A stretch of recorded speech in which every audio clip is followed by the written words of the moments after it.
if we could do that, that would be helpful. Okay. So we'll do that. And for now, we will resume cross of this panel with the Office of Consumer Counsel. Yeah. Can I just ask just raise one administrative Sure. matter, just looking ahead? We have a topic on the agenda later, hopefully later today, on operational efficiencies and cost savings and storm preparedness. So just to tell you what our plan is for that panel, we have all the individuals here who are listed as witnesses. Those are the revenue requirement panel witnesses and the Mr. Eves and Dr. Layton, who are on the emergency preparedness panel testimony. So those are the individuals we plan to have here. We were not entirely clear from the topic description if that was within the scope of what the authority is looking at in this topic, but that's our plan anyway, and making sure it meshes with your expectations. I appreciate the flag. I will say that for my cross, I have been going back and forth as to whether some of my questions are more appropriate for the panel that we're with right now versus the operational efficiencies and cost savings panel. I have questions about organizational structure, which I cannot figure out. I mean, there wasn't an executive panel, so I was going to pose them to this panel on the basis of the operational questions I have bleed into compensation questions and overall staffing and how the company works, but I could also save them for the operational efficiencies panel. So I know I'm answering your question with a question, but okay. Well, I'll defer to you if you can pose your questions to this panel, and then we can see how far we get, and then if not, take it up. And if there are other, I mean, we can bring in other witnesses as needed based on the scope. But we're just trying to make sure we're responsive to the topic. Okay, thank you. Then I will. I mean, certainly we have the cross estimates. I would certainly hope that we get to the operational efficiencies panel today. So I think if you have those witnesses available, at least by the lunch break, after the lunch break, then we should be okay to proceed there. They're all here. Okay, thank you. And I skipped over other administrative matters. Is there anything else this morning? No. Anything else from any other party? Very good. Then we will resume cross now of this panel by the OCC, please. Thank you, Chairman. Good morning to the panel. My name is Tom Wheel. I'm a staff attorney with the OCC. My first question is, I actually asked this question to the previous panel and was directed to this panel. Just quickly, what's a loyalty gift?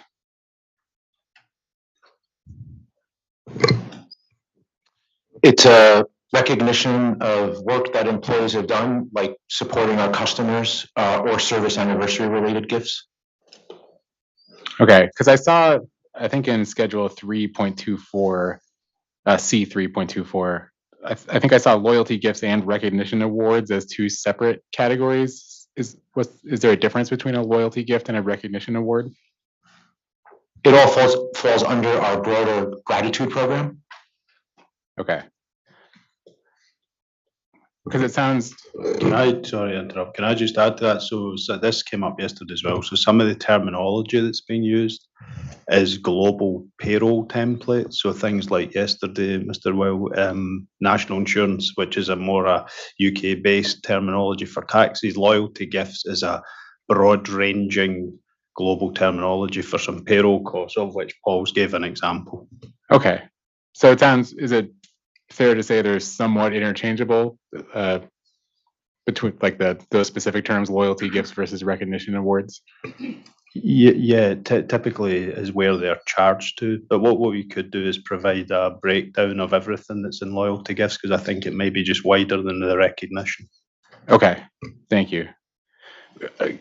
Because just based on the terms themselves, my assumption was that a loyalty gift was more like the second example you just gave, Mr. Visconti, that would be somehow tied to like the service. That would be the loyalty element, I would assume. And then recognition award would be more tied to like specific recognition of specific performance or community-based things. Does that make sense as a? That is correct. Like I said, it all kind of rolls up into an overarching program, but yes, you can bifurcate it that way. Okay, thank you. There was some testimony yesterday during Pura's staff cross. We talked about it a lot throughout the day. Not we, I wasn't part of the conversation. You talked about it a lot throughout the day. The designation between distribution and transmission. So the questions that I have pertain to the distinction between the allocator and the direct billing. So I heard testimony yesterday that there is no direct designation for a UI employee being a transmission or distribution employee. That sounds like all employees can potentially perform functions on either side of that divide, and that as an operational basis, UI employees who are engaged in transmission-related work bill directly. They separate out their hours for that work. Is that accurate?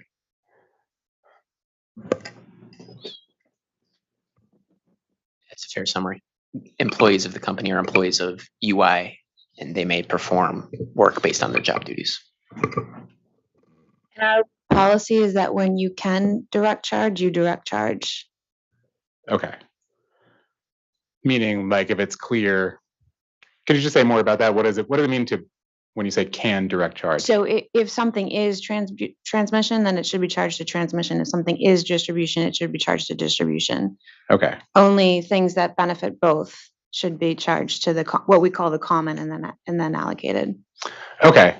So that's what I was going to ask about the allocator, because it's my understanding based on yesterday and some of the testimony I've reviewed and interrogatory responses. So there's the distribution allocator, which sounds like it's a preset percentage that's used generally to allocate between distribution and transmission, right? What's that? What are those? What's the number again? The divide? I don't know that I would characterize it as a set percentage, but the number during the historical test year was 81.36%, and then my recollection is the newest number is 82.28%. Okay. That will change year to year based on the operations of the company. Okay. So in the test year it was 81.81 and change. 81 and change, 81.36. And then the proposed revenue requirement is, you said 2.28. Okay. So is that number derived based on the billing allocations? Schedule C 2.2A provides the derivation of that amount. Okay. And what is that? What data does the company look at in that derivation? Just as we've discussed how employees have charged their time. Okay. So in the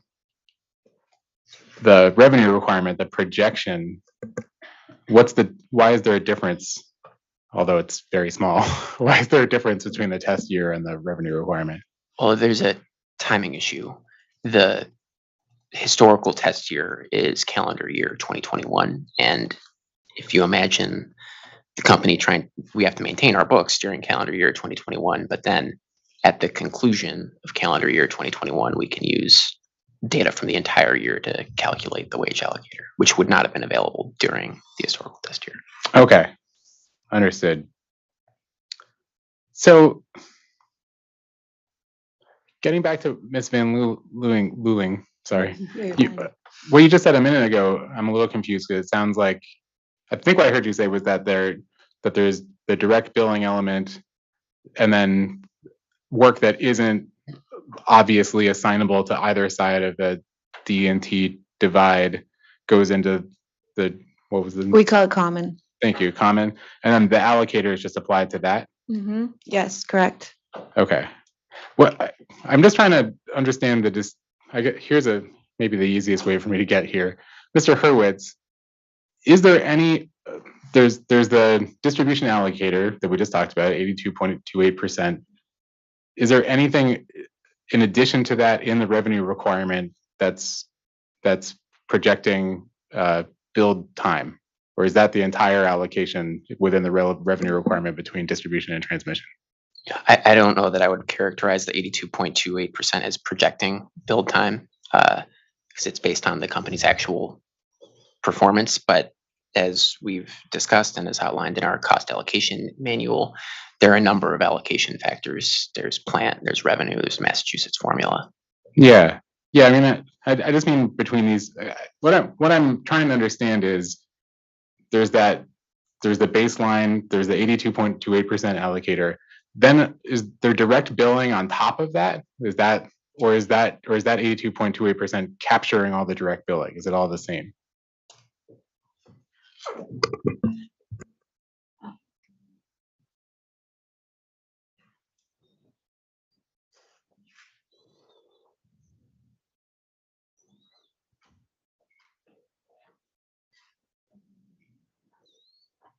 I can ask it in a better way, but go ahead.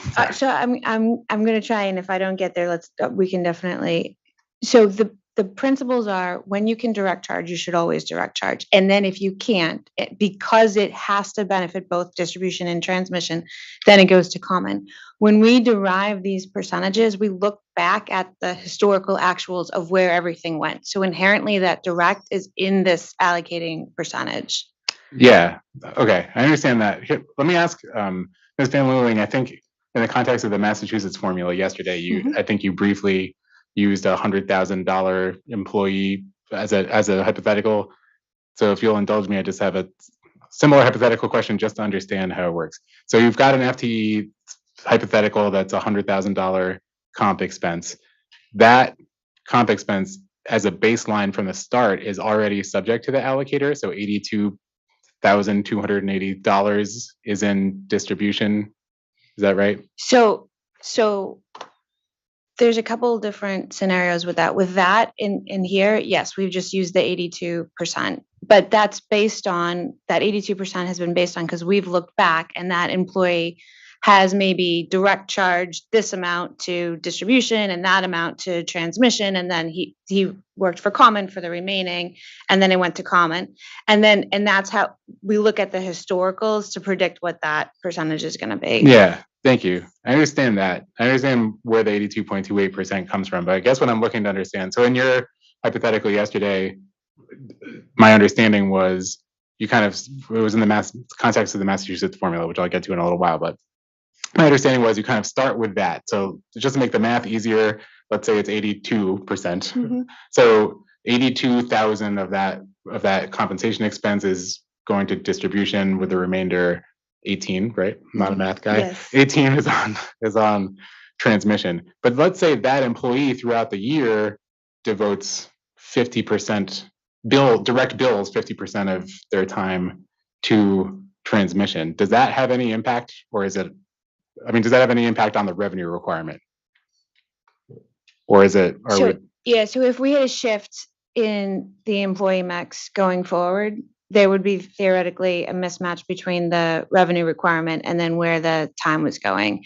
However, we do look at the historicals to make sure to align, and when we're looking forward, think through, like, is there going to be a drastic shift? Like 50% going to transmission would be a drastic shift from where we currently are. Okay.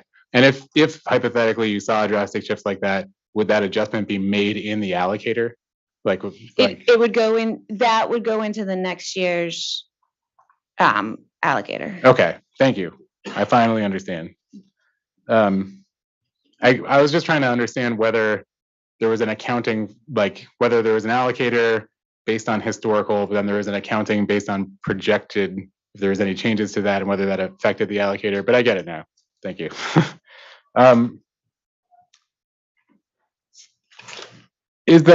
Is the actual tracking of build time?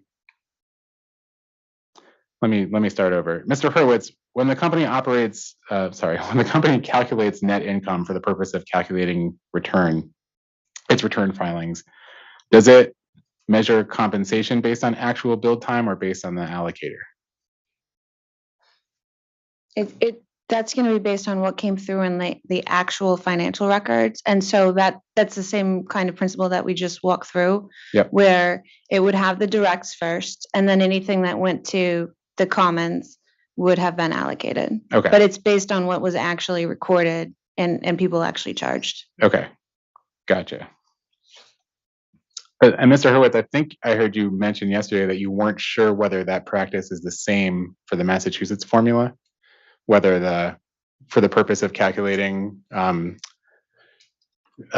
income, whether the actual direct billing versus the Massachusetts formula allocation is what the company uses. I don't recall what you're referencing. I apologize. Okay, I'll get to that later. There was some testimony yesterday about benchmarking for executive comp levels. It was Mr. O'Neill. I think you were talking about. You were mentioning that the executive comp is currently, it sounded like, at or below median according to the comparison of a peer group of 16 utilities. Is that accurate? Yes, that's accurate. Okay. Do you know whether those 16 utilities in that peer group are all from different regulatory jurisdictions? They are from all different regulatory jurisdictions. Okay, thank you. And are all 16 of the utilities in that peer group actually rate regulated? I would need to check, but I'll tell you actually the little process that we went through, because we actually go through a process to sense check that their comparator, the valid comparisons we had various discussions internally with senior executives, including the CFO and the CEO, who have vast knowledge. So we did actually do a very, very extensive discussion around are these the right comparators. We actually had a higher number, and that was slimmed down because we wanted to make sure it was apples to apples. So I would say these are a direct comparison. Okay. Has that peer group been filed in this case? The actual companies that were being compared? I don't know. I'd need to check on that. Okay.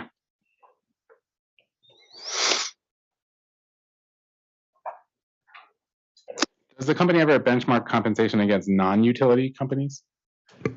Yeah, in terms of our general benchmarking that we do, the benchmarks are not just utility. There are industry benchmarks in there as well. Okay. So how does that work? Because you mentioned the peer group, and I wasn't aware there were other benchmarks. But you're talking about two different things. Your question was around executive, so that's got a very specific process, and then there is non-executive, and the process that is undertaken for that community. They're two different things. Okay, so it's a non-executive that's where there's the utility peer group benchmarking. The executive is the benchmarks are pretty much driven by at the most senior levels are driven by those peer groups, and then the non-executives are driven by utility and general industry. Okay, so there aren't general industry benchmarks in the executive compensation analysis? Not on. We have looked at that for other reasons, but not on that very specific process that we go through. Okay. Does the company ever fill executive positions by hiring candidates from outside the utility industry? I guess I'd need to check the exact specifics of who we've brought in, but in the last few years, the executives we've brought in have typically been, so the CEOs, the network CEO, they've all came from energy companies at that level. You may find that a CHRO the previous CHRO came from outside, but the actual operational roles are utilities. Okay. Thank you. RRU 0056, attachment 2, page 53 of the PDF has the peer group utilities listed out. Thank you. Welcome.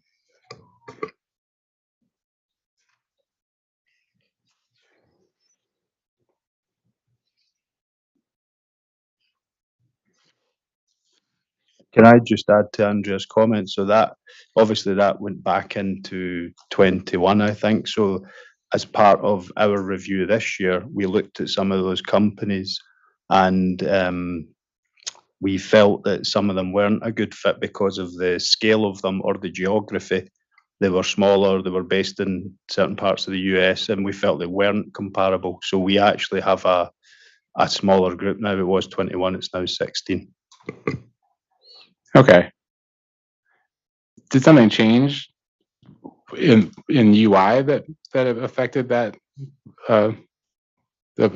change? That, like, did UI change in such a way that it was no longer comparable with those companies, or was it just sort of a second look decision? No, this was really just I'm new to role.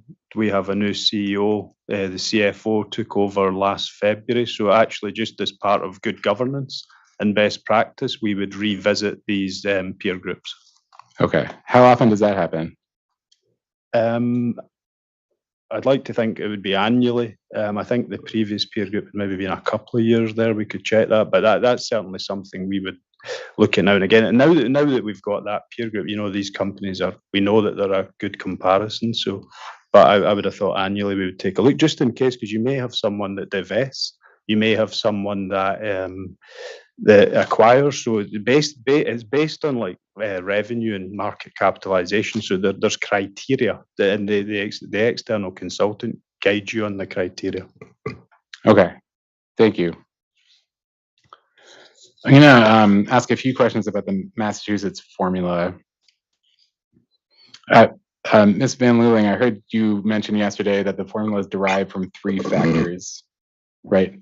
Correct. And those are revenue, payroll, and net book value of capital? Correct. Okay. And I also heard you clarify yesterday that there are different Massachusetts formulas applicable to the different parent companies as you go up the corporate structure, right?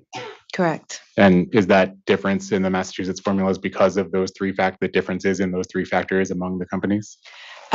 Correct. There is one difference that we use at the UIL Holdco in the plant factor, where we do not use a weighted average, and at the ASC and AMC levels we use a weighted average, and that's because historically, pre the merger, they used that different variation, and so we didn't want to make changes to what we had historically been doing. Okay. So that's the net book value of capital factor you're talking about? Yeah. It's okay, so it's weighted at UIL, but not at... It's not weighted at UIL, Okay. and it's weighted at AMC and ASC. Thank you.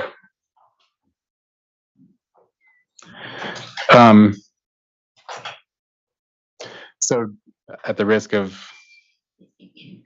driving everybody crazy, I have the same questions about the Massachusetts factor. Maybe the best way to get here is regarding the difference between the baseline allocation that's derived from the Massachusetts formula itself as opposed to direct billing. Is it the same? Well, I guess I'll start here. Since the Massachusetts formula isn't derived from historical direct billing practices. Correct. Why does the company track the direct billing between the different entities? So the rule is when you can direct bill, you need to direct bill. It's the items that cannot be direct billed, which I'm going to put into this bucket of like indirect. And in the indirect bucket, there's different causation factors. So depending on what the type of charge it is, so if it's building related charge, the cost allocation manual outlines all the different, and I call them functions, we call them functions or types of charges that'll say general services, accounting charges, tax charges, HR charges. Each one of the different types of charges has a driver assigned to it. So if it's a general services charge based on the number of people in the building, then it'll be allocated based on that. Certain of those charges within the cost allocation manual are defined to be charged using the Massachusetts formula as the basis. And those types of charges are what get charged out to the different utilities based on the Massachusetts formula.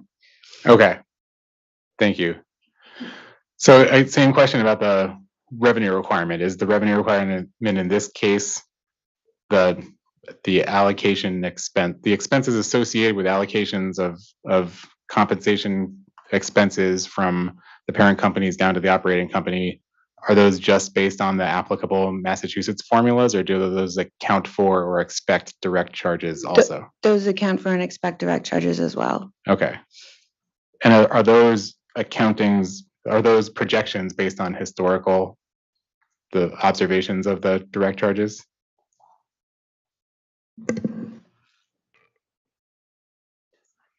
Yeah, I wouldn't characterize them as projections per se, but we have a historical test year that's based on the process Ms. Van Luling just described, and what we've done for revenue requirement purposes is apply the general inflation rate to determine the amount in each rate year. But the historical test year is what happened. Okay, thank you. Ms. Van Luling just. And I apologize. I keep using projection because I think we had like a little friction. I think Mr. Horwitz and I think we just see we have a different perspective. But I keep saying projections because in my mind, the company's requesting a revenue requirement, guessing how much money it's going to require in the future. So that's why I keep using projections. But I understand the distinction that it's not that the number is derived from historical with the inflation factor applied, correct? Excuse, just to clarify your question, Attorney Wheeler, are you asking Mr. Hurwitz if his revenue requirement is based on a guess? No, I'm just asking to confirm that the the number that's in this rate case is based on the historical observation of direct billing plus the inflation factor. Well, it will be multiplied by the inflation factor. That is how we've determined the rate year amounts of corporate service charges. And I would say more generally, our intention was to present a revenue requirement that was consistent with how revenue requirements for electric and gas utilities in Connecticut have been presented for the last at least 25 years. Okay, and that is the historical observations multiplied by the inflation factor? It's the use of a historical test year to get to a future rate year amount. And each 20, as you can imagine, 25 years covers a number of rate cases. So there have been a number of different approaches for bridging that gap, but our intention was to be consistent with authority precedent. Thank you. So same question about the calculation of net income in a given year, the compensation expense that's accounted for there, is that the company also uses the actual direct billed data, as well as in the case of the common charge, the allocation, it doesn't just apply the Massachusetts formula. Okay. No. If you think of it, it's kind of like a tier. Direct charge, when you can direct charge. So if there's a pool of all these costs of $1 million and the direct charges make up 600K of it, only the second pool of the ones that really truly are common and can be allocated, the 400K, then we look at the functions of what they relate to and what that driver should be. And there'll be a bucket then kind of bifurcated. All right, their general services based on the number of people in the building, or their accounting. So they go through the Massachusetts formula. Thank you.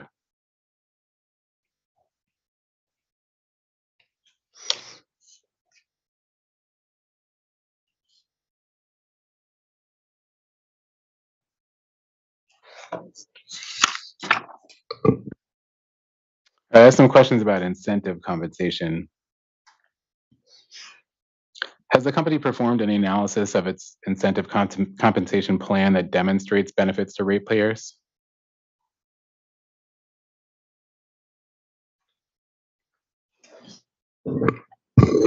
I'm not aware of a study that does that. Okay. And that's the response you gave for OCC 36, right? Can I just check OCC 36? Thank you. Sure.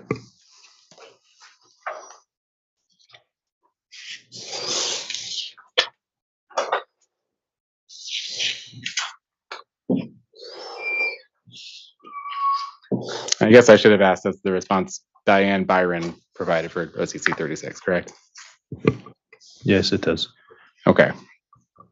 And in that same response, the company, Ms. Byron, says, however, paying employees the variable portion of their compensation is critical to retaining and attracting a highly skilled workforce that enables the company to meet and exceed its goals and operate at maximum efficiency, which in turn benefits customers, right? That's what's stated on the document, yes. Okay. How much does it benefit customers? Incentive compensation. Well, that statement, the paying employees the variable portion of their compensation, how much does that benefit customers?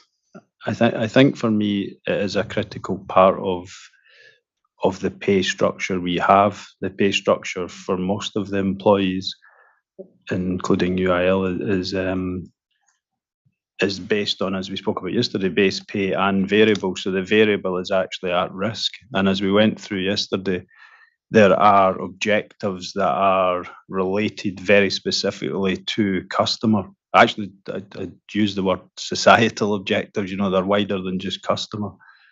As I said yesterday, they're about D&I, leadership, cybersecurity, actual very specific customer metrics like SAIDI and SAFE, customer satisfaction levels, customer service metrics like handling time. So we go from a strategic level down to a very granular level for each employee on objectives that go right down to the heart of what impacts our customers. Okay. For every dollar spent on incentive compensation, what's the dollar value benefit to a ratepayer? We've never done a study on that. Okay.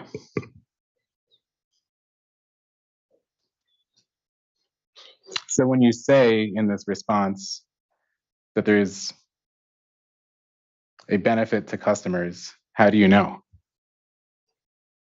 Well, one of the benefits to the customer is about stability. So if we could not attract, if we took, so let's for instance say we took that mechanism away, that would make us an outlier in terms of our peers, and it would make us an outlier in terms of general industry. It's a very common mechanism.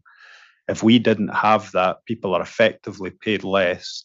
We would struggle to attract, we would definitely struggle to retain, because it is a key part of our compensation. The customer would then suffer in that moment, because we wouldn't have that ability. The other thing is the way we construct this is based on performance. So customer delight is our goal. Customer satisfaction is our stated goal, as we say in our sustainability reporting. That's a public document that we're proud to say.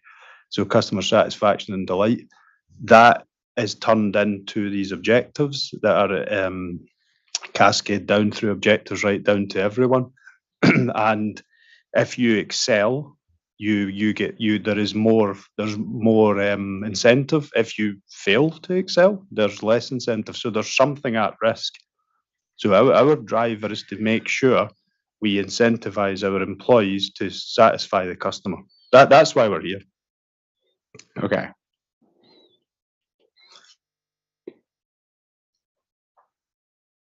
Has the company, in response to my last question, you started by explaining if you took the benefit away, there would be certain results. Has the company ever taken the benefit away? The only time it's taken away in a practical sense, if someone did not achieve their objectives, we would not pay it. Or if the company didn't achieve an objective, we wouldn't pay it.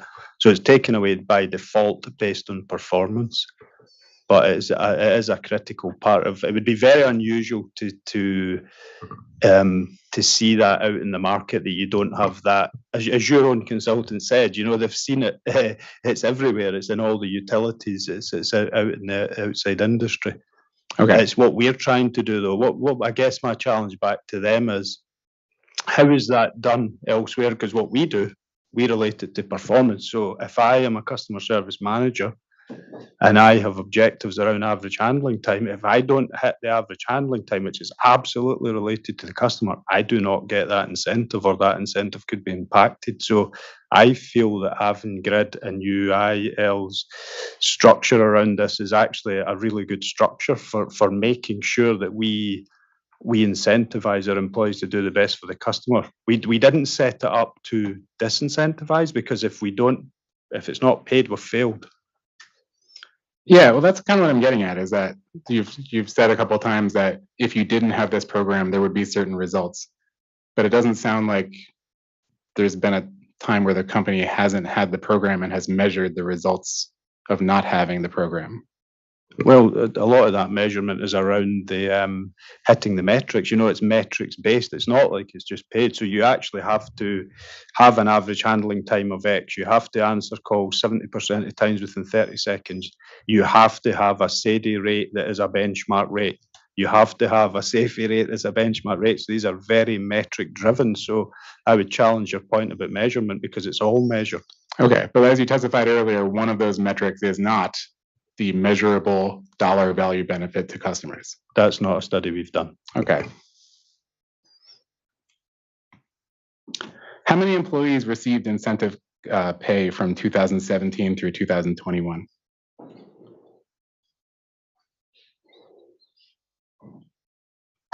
Give me a second, I'll just call that up. Sure.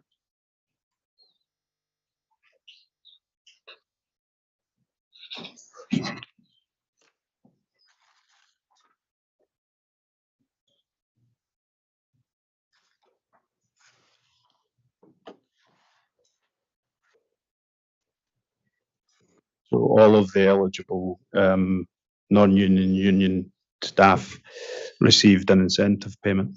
Okay. And the reason for that is, I'd like to expand on that. So that's to do with our performance management process, which is rather rigorous. So if you don't meet the standard that we set technically and behaviourally, then you're subject to a performance improvement plan. That performance improvement plan is intended to rectify that issue. If that doesn't work, the person would leave the company, and they would not receive any payment. So under what circumstances would I guess another way of phrasing that, are you saying that the only circumstances under which an employee wouldn't receive incentive compensation is if they were terminated? No, or if they had, it's a 1 to 5 rating, 1 being unsatisfactory and 5 being exceptional. So if they were in the category of 1 out of 5, they wouldn't receive the rating either. Okay. So from 2017 through 2021, no employee received a 1 rating then, right? Two seconds to just look at a schedule. Sure. And just to clarify on that, as well as John, as Mr. O'Neill is kind of looking that up, we look to really performance manage our teams throughout the entire year. So there is more exits that happen for performance from an involuntary perspective, rather than when we do our performance and merit process, having people have a lower value at that point. Okay. So we never had any unsatisfactory 1 out of 5, but Miss Ullman's right, we are very strict on management of that process and people exiting the organization for that type of performance. Okay.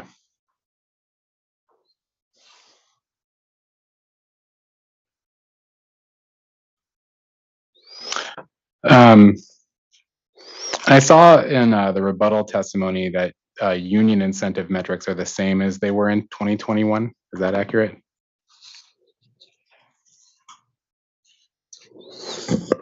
Just 1 second so I can pull that up, please. Sure. It's on page 10, line 1 through 4.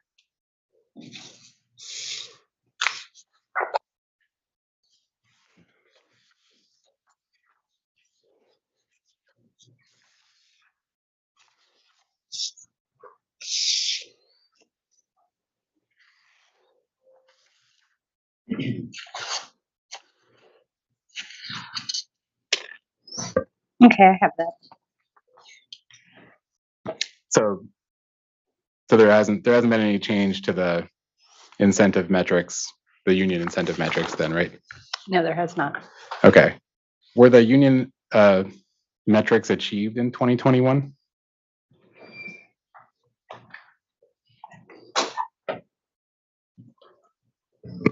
We would need to check that. One thing I would say, those metrics are because the union are front facing. They are the front face of Avangrid. A lot of those employees, in terms of customer service and lines and gas operations, their metrics are very, very driven by like customer service satisfaction, safety metrics, etc. So there's a real operational right down at that operational level. Okay. But you're not aware at this time whether those very important metrics were met in 2021? I would need to check the exact details of that. I actually think there was a little bit of refinement, but again, we'll check the details. Okay. I mean, is that something we're checking now, or is that a read-in or a late file? We're looking at the exhibit that is part of that question in the rebuttal. Okay. Thank you. Thank you for your patience.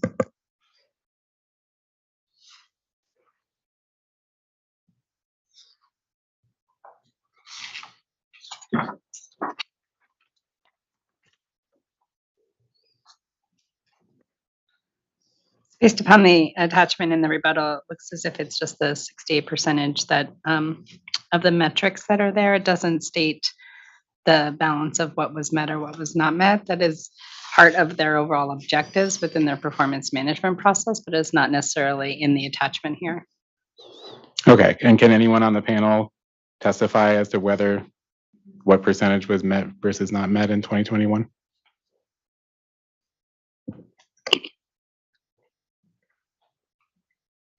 We can locate that for you as well. We're happy to find that information.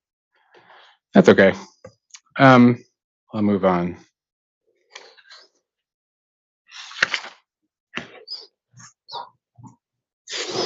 Well, we talked a little about performance goals yesterday, about 60% of them being comprised of individual goals. And Mr. O'Neill, you were just talking about this a second ago. About the individual goals being, you're just talking about how they're being very specifically selected for individual positions, right?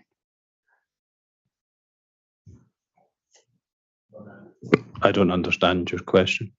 Okay. I'm just trying to understand. There's some response to a question yesterday about the individual goals being related to particular positions. Yeah, I would say possibly position, but also the organization unit you're in. So if you are customer service, you're going to have a very customer service focused set of objectives. Okay. But those objectives, the way that they're measured, is the question of whether those objectives are met a question of whether the company has met the objective or whether the individual has met an objective? Both, because you have individual objectives that you need to evidence that you have met them. Then the network's business has objectives where they have to evidence they've met them, and then Avangrid has objectives that they have to evidence they've met them. So it's all of it. Okay. What kind of individual objectives are there? Well, I spoke through in length yesterday at the request of the chair to go through the CT president's objectives. So I gave that example yesterday in length. Sure. So one of those objectives you talked about yesterday was just as an example, was the rate case objective. I can use that as an example. You talked about how an element of that objective was whether the rate case is meeting certain benchmarks. Sounds like another way to say that would be deadlines, like whether the company is meeting the deadlines laid out for the rate case. Is that accurate? That's my understanding. Okay. So if the company doesn't meet those deadlines, is the president, him or herself, personally responsible? Like, is that the person who files the documents with PURA? So in the case of the example I gave yesterday, if that didn't happen, then he would be impacted. And if there are others in the team, like I'll give you an example, Jacob's sitting here. So if he had objectives that related to that and they weren't filed, he could be impacted as well. It depends how far those cascade down. Okay. The reason I'm asking is I didn't hear any objectives in your testimony yesterday that seemed like they were specifically measured by an individual person's like if an individual person didn't meet the objective, then only that individual person's compensation would be affected. Well, you don't operate as an individual. You're operating on behalf of a company, a business unit, or an organization. So if it's personal in respect of your position in the company and the organization you're part of. But for an example on here would be going back to yesterday, leadership communication. So that would be a classic example where if that individual had said on it, I need to do X roadshows with employees, that's very personal to that individual, but it's related to the company. It's related to how they interact within their operating company or with their community. Sure. I can clarify on that too. So the objective itself and metric itself is based upon the function in the group that they sit in. The performance behaviors are the individual person and how they're actually performing as well. So that is another part of the performance management process. Okay. But in terms of objectives, are there any individual objectives that if they are not met, only impact one individual employee's compensation? Yes, I just gave an example about the leadership engagement. So in that case, if the CT president did not do that, there would be a direct impact on that individual. And no other individuals. Not to my knowledge, because that is the personal element of that objective. If that was at Network's business, let's say that belonged to the Network CEO. If that happened, it would impact everyone because the results are then cascaded across the organization. So if there's a failure at that level, everybody that works in that organization would take that impact. Okay. Does every employee have some objectives, individual objectives, that if not met, impact that particular employee and only that particular employee's compensation? Sorry, could you repeat that? Sure. You just use as an example the objective that's specific to the president, that if that objective isn't met, then only the president would see a reduction in their compensation as a result of that. Does every employee who receives incentive compensation have similar frameworks where there are objectives that if they are not met, only that employee's compensation is impacted? Absolutely. And because, again, going back to the structure, it's Avangrid, it's Network's business, and it's the individual. So the individual, whatever's on there, so the business could succeed, Network's business could succeed, but if that individual does not achieve those objectives, then they would be impacted. And also on what we call the APA plan, the non-executive plan, it's actually based on your performance. So again, it's back to that 1 to 5, that directly impacts your incentive. So it's your performance, and as Ms. Holman said, including behaviours and your individual objectives. So yeah, there is definitely an individual component here. I'm not asking if there's an individual component. What I'm asking is, like you're talking about, there was an example given of particular work groups that share these individual objectives, right?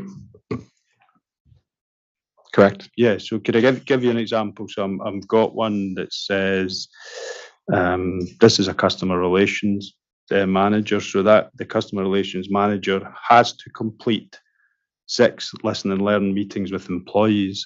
So that's obviously important in terms of how we manage the employees that work in customer service to make sure we have the right standards, etc. If they did not fulfill that objective, they would be personally impacted. Okay, thank you. That's exactly what I was looking for. So every employee of the company has objectives like that built into their incentive compensation plan? Yes, they do. Okay. Specifically on the non-union side. Okay. And what percentage, what proportion of the incentive compensation plan is attributable to those kinds of individual objectives that only impact the individual person? So it depends on what plan you're in and what level you're at. But if you give me a second, I'll give you a couple of examples. Sure.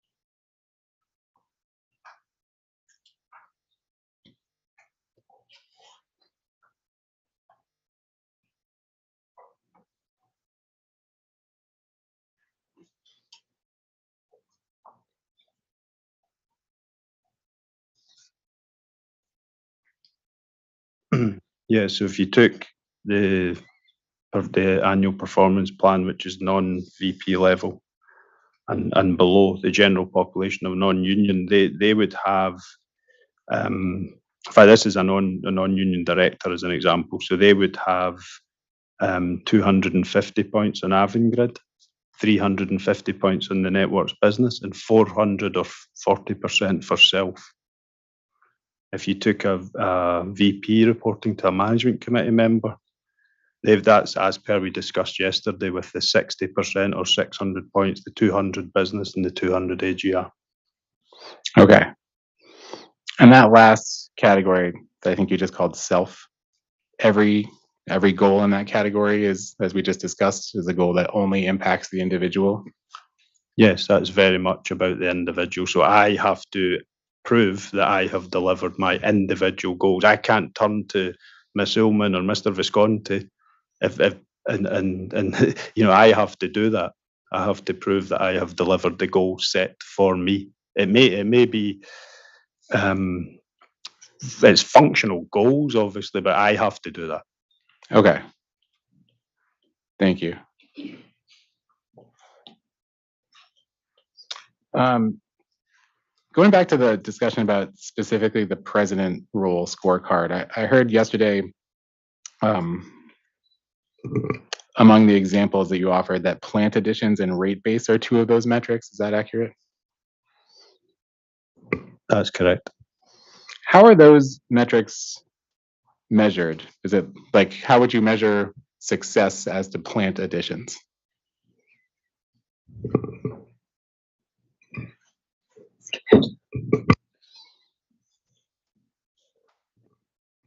As compared to the budget. And is the budget the same thing as what's allowed in rates? Not necessarily. Okay. And by compared, do you mean meeting the budget? Like, is it success if it meets the budgeted plant additions? It's a success if it's within a specified range of the budgeted additions. So it's a success if it's measured as the actual additions compared to the budgeted additions, and what percentage is that, and does it fall within the allowed range? Okay. And you said that the budgeted plant additions are not the same as the allowed plant additions. Why is that? Not necessarily. In some circumstances, we've been outside of our rate cases, and so we've spent more than the allowed. Okay. And it's the same, my next question was for the rate case, the rate base element. Is it the same idea that it's? Correct. Okay. And is that as the budgeted rate base or allowed rate base? The budgeted rate base. Okay.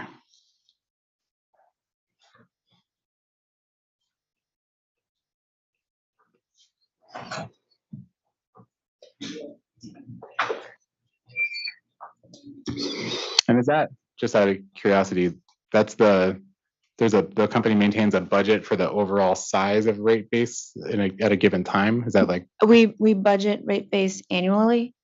It is just annually. Sometimes we may make an update to that through the normal budget revision process, but it's only required to be done annually. Okay. Thank you. Okay.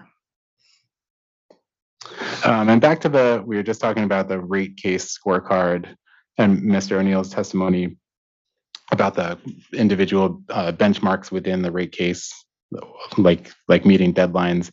Is there any element measuring the outcome of the rate case as compared to the company's application? No, not necessarily. However, there is a net income, and there are assumptions for rate cases within the budget for net income. Right. So there's budgeted net income, and that is derived based on the revenue requirement that's proposed. Okay. Yeah. I mean, we make changes to it. So the baseline starting point will obviously be the revenue requirement. Okay. So is the only factor that's measured in that rate case metric just meeting the deadlines as set forth by Pura? That's my understanding. Okay, thank you. Mr. Hurwitz, I asked you a question, I think on Monday in a different panel about whether UI employees ever prepare testimony for the Connecticut General Assembly. And I think you replied that that was among the costs that the company is excluding from its application. Do you remember that? I recall my answer differently than you just summarized. Okay, well, how do you recall your answer? My recollection was that we said no UI employees do that activity, but there are employees of UIL. Okay, thank you. And that the costs associated with the employees of UIL preparing testimony, that's among the costs that are going to be excluded? That's right. We included it initially inadvertently, and in a couple of subsequent data request responses committed to removing them. Okay, thank you. I asked because yesterday I heard that legislative engagement can be a component of incentive compensation. Is that the cost of that component also going to be excluded? In response to my recollection is it was EOE 156. It might not be exactly that data request, but it was in that range. We provided the accounting detail of all the costs that we intend to exclude, and that includes the costs of the employees and the governments and the companies. I can't recall the exact name of the department, that something along the lines of civic engagement department. Those costs will be excluded. Okay, but I guess, so does that specifically include incentive compensation that's paid for meeting legislative engagement metrics to any employee? I would have to check the details. Our intention is to exclude the costs of that set of activities. Okay. Well, would you agree that the cost of that set of activities includes incentive compensation paid for legislative engagement?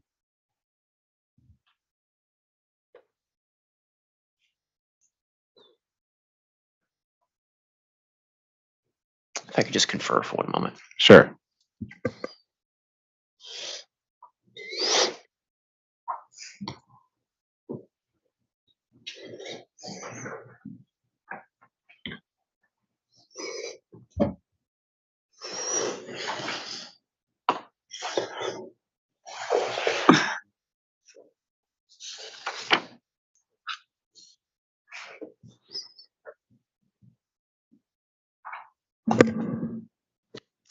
Just ask your question one more time so I can give you a succinct answer.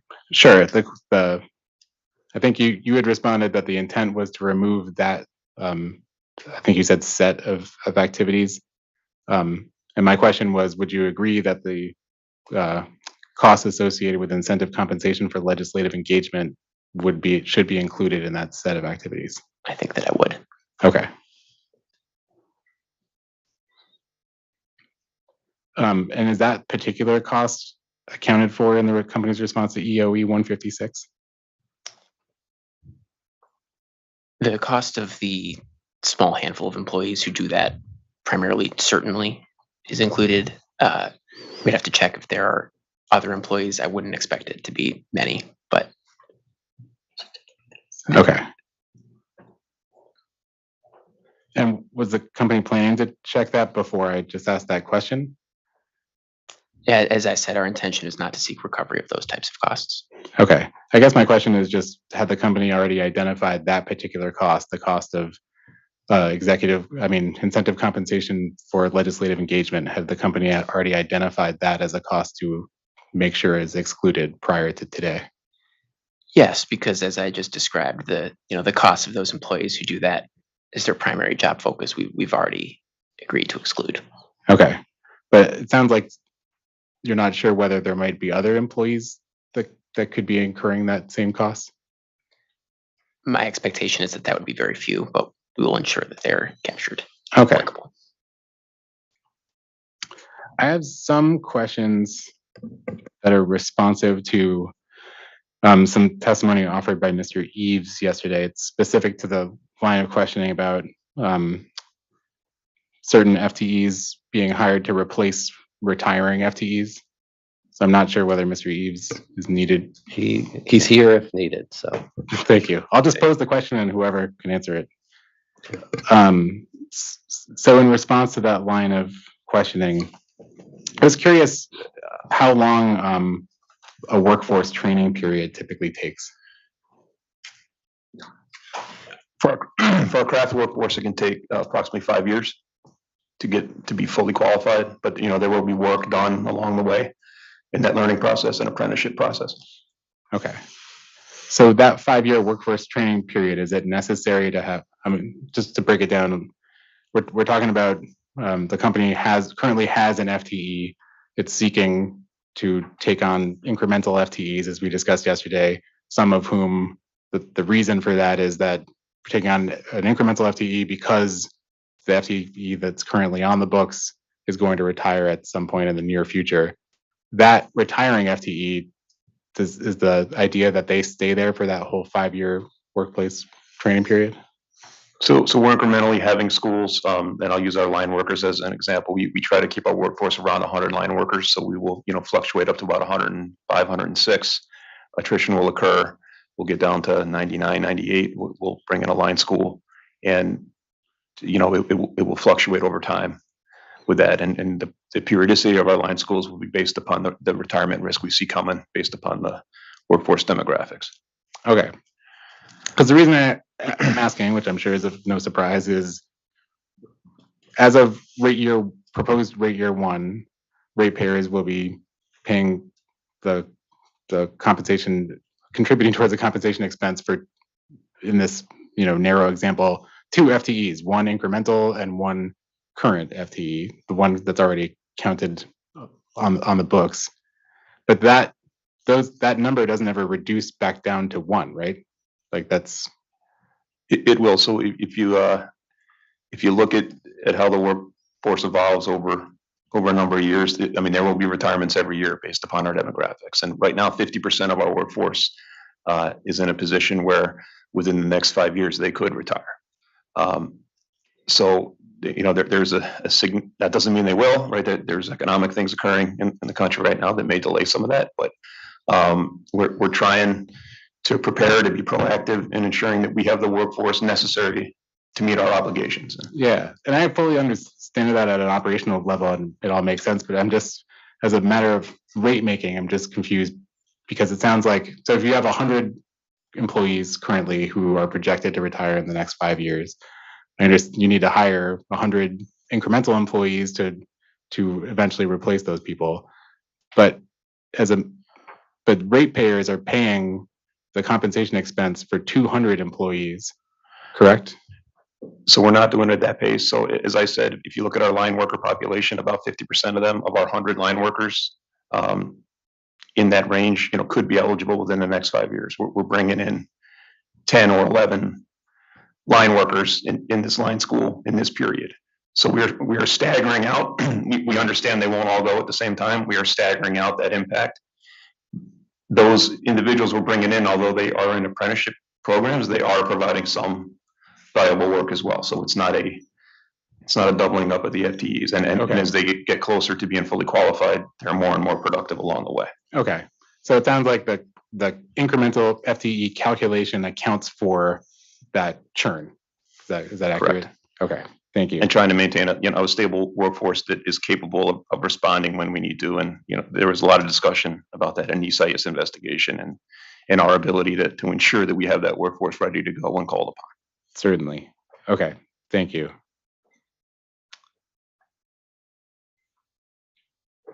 I think that's my last question for Mr. Eves. Just putting that out there. At some point yesterday, there was an exchange about the company's negotiation with the union for the union contract. And I think I heard PR staff ask whether the company has a fiduciary responsibility to ratepayers. I think the question was posed to you, Mr. O'Neill. Do you recall that question? I do, but I think Mr. Visconti answered that question. Okay. I don't remember the exact question, but we have fiduciaries for all of our employees as we oversee, the benefit plans that we administer. Okay, but I think the question was whether the company has a fiduciary responsibility to ratepayers. Is that not the question that you heard? I don't recall the exact question from yesterday. Okay. So I think I would say we have that responsibility to ratepayers. So and I described this yesterday, so through the union negotiation, there's two competing forces there, if you want to, sorry to describe it like that, but both trying to optimize their position. So we are effectively trying to optimize on behalf of the ratepayer, because when we get tabled at, say, 6-7%, that's not where our position would be. So we are directly working on behalf of the ratepayer and the customer to optimize that position. Okay. Mr. Wheel, just to clarify too, when you use that term in your question, are you posing it to them as to make a legal determination whether that is a fiduciary relationship, or is it more colloquial?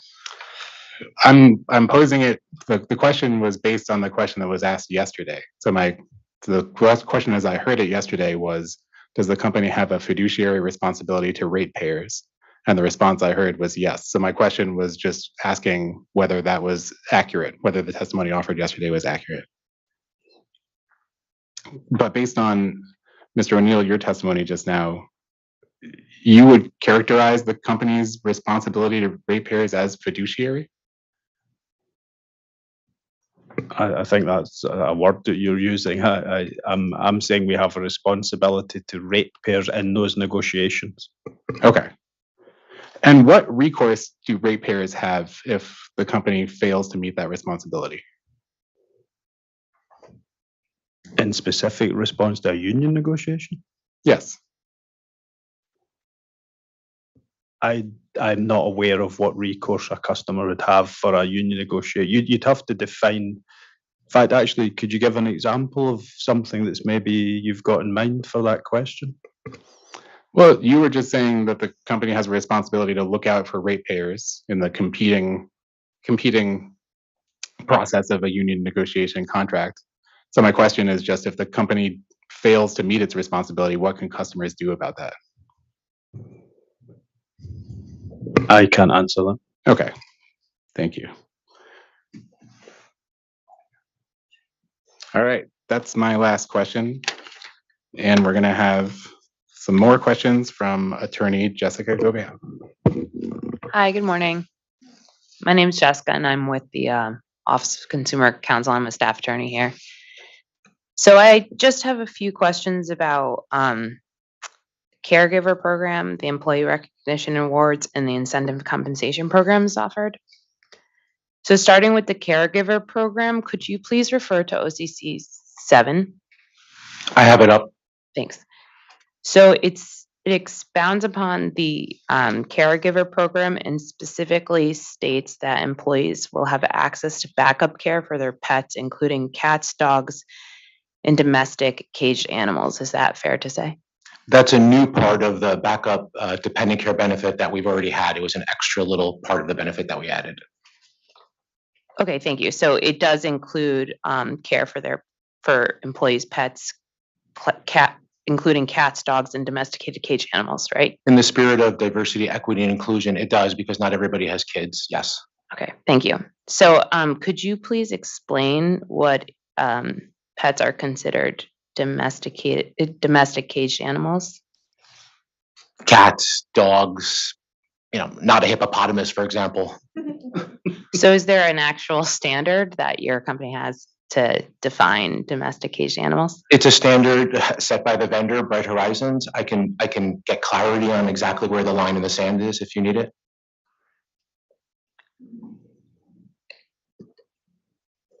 Let me get back to that.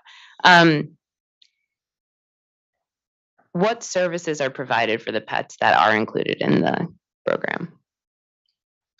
Dog walking, dog sitting, things that a person would do to take care of their pet while they're trying to go focus on their job. So dog sitting. So OCC 7 specifically references house sitting. So could you just be more descriptive on what that entails? So, during COVID, a lot of people, a lot of employees bought pets, sometimes for comfort purposes. And now we're asking folks to return to work, even in a hybrid model of 2-3 days a week.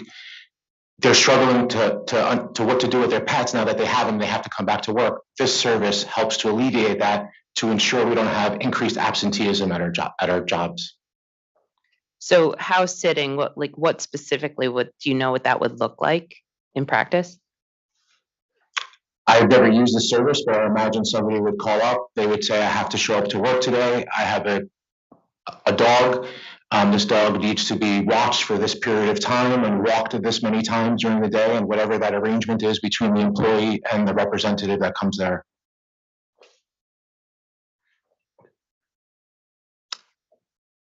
Can I just have a moment? Of course.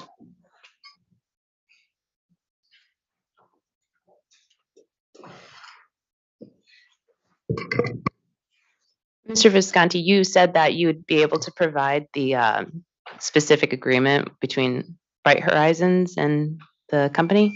Well, I was responding to your line in the sand question about which animals are considered domesticated. Would that be included in that? Would that be defined in your in the agreement?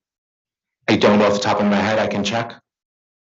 Yes. So, can we request a late file for that specific information? Okay, I believe our update late file exhibit 84, and it's to provide do you want the full agreement or just the excerpt regarding? The full agreement would be great. Okay, provide the company's agreement with Bright Horizons. And if the information is not in the agreement, if there is another place where that information is held, can we have that? If it's not there, I'll request it from the vendor. Thank you. Are you aware of any other jurisdictions that allow pet care in their rates? I'm not sure, but I do want to clarify something for the record. You keep anchoring to pet care, but the primary benefit that was implemented as a result of COVID was backup dependent care, which was crucial from a flexibility perspective as folks had trouble securing their primary care provider. And just to give some metrics around that, on a company level, there's been 780 workdays saved and almost $500,000 in absentee savings from an Avangrid level. I know you don't care about that as much as UI. So from a UI specific level, since the program was implemented in 1/1/21, $89,000 in absentee savings and 165 days saved, which outweighs the cost of the program. Thank you. So what information are you comparing? So what is that? Yeah, how did you do that comparison? We're using the people who utilize the service, taking the average salary and the amount of utilizations that happened, and that equates to those numbers. Utilization of the actual backup dependent care service. So how many days did people use it? In this case, there was 165 days, which translated to $89,000 in savings based on the average salary of the employees that used it. So that's assuming that if the employee didn't utilize the program that day, that they would have stayed home from work that day. That is how Bright Horizons and others peer companies measure absenteeism, correct?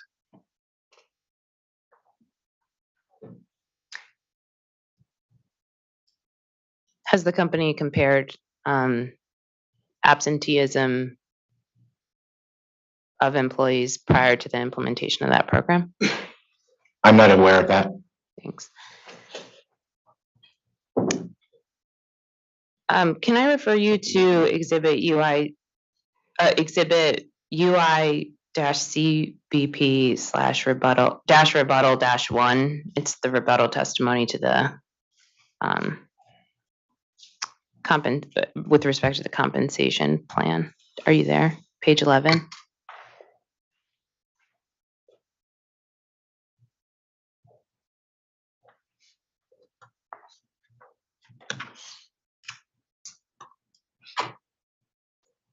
Is that page 11 of the PDF or 11 of the testimony? I believe it's 11 of the testimony.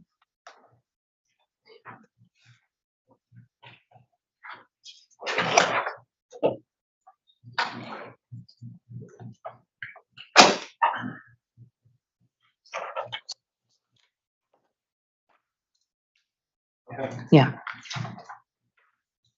Okay, so at line 6, the testimony starts, the caregiver program enhances the company's benefits and well-being package at a reasonable cost to differentiate itself in a competitive labor market.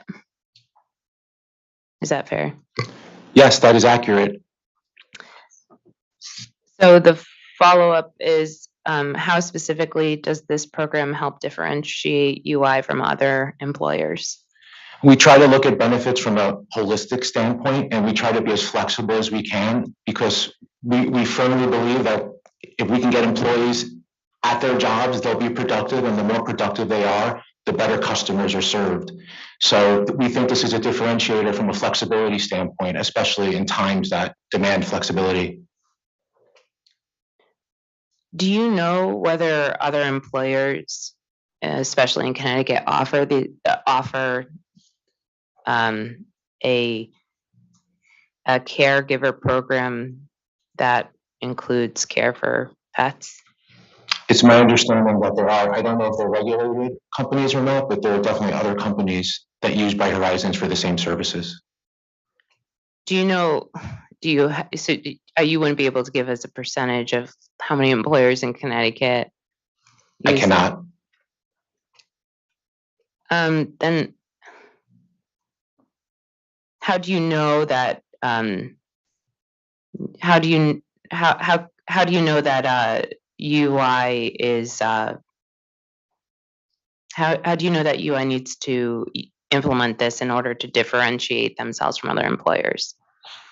This is just one of many ways that we try to differentiate ourselves. It's all about a total wellness and benefits package, and we feel this is part of that equation.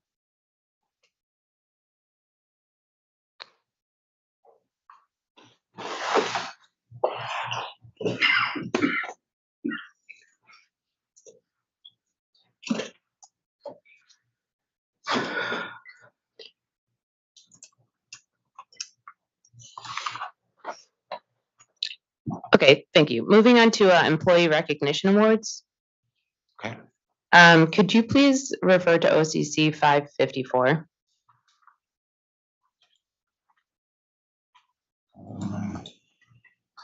One second, please. Sure.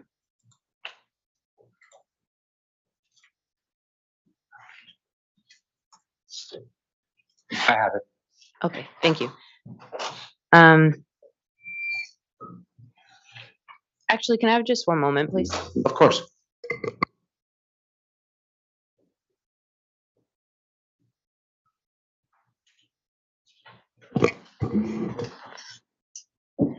Could you please explain how the company's employee recognition program works? Sure, there's a couple of components to it. One is service related. So if you reach certain service milestones, I think it's a year, 5 years, and then every 5 years after that, there are certain awards you can get. And then the other one is for, to show gratitude for work that somebody's done in a project, like helping support our customers and so forth.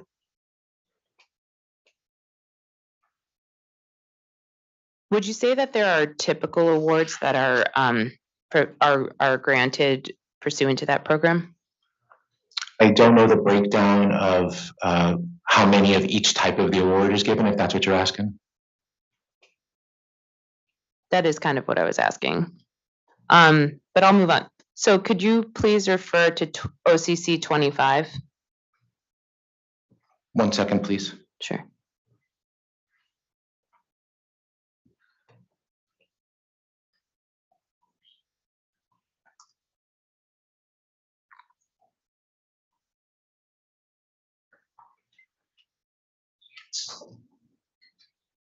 Okay. So part of the some of the award options are financial, right? Monetary awards. That is an option, correct? Okay, can you explain why employee recognition expenses increased from 21,115 in 2020 to 85,534 in the test year. That might be a requirements number, but conceptually, I would imagine it's just the increase in the promotion and awareness of the program. When did the program begin? I think the program started in 2020, and I would bring to your attention COVID and the fact that people were operating for a large part of that time at home. So the program had I would say the program had a slow start because of that, and then we promoted the program. So I'm not surprised at that. Thank you. Are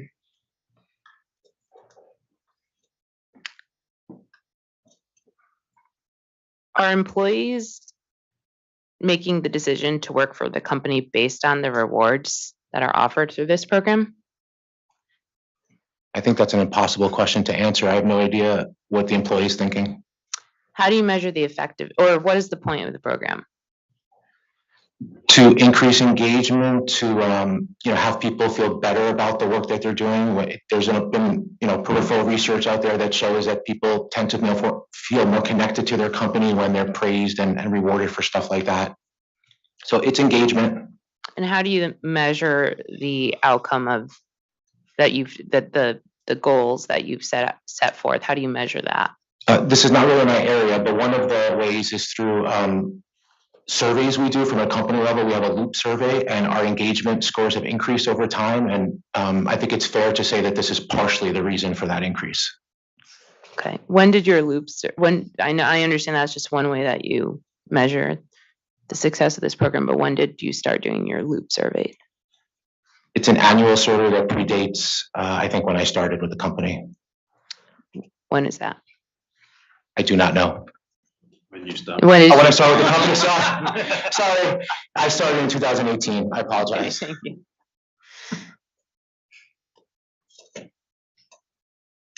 Are there any other ways that you tried to measure success of that program?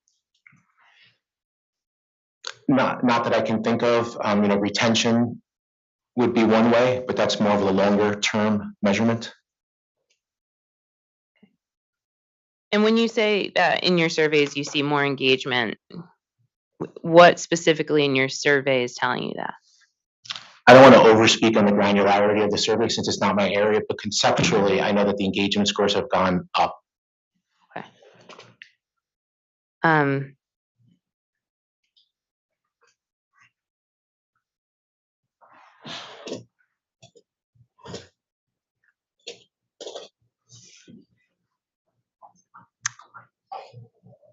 So can you please refer to Exhibit UICBP Rebuttal 1, page 8?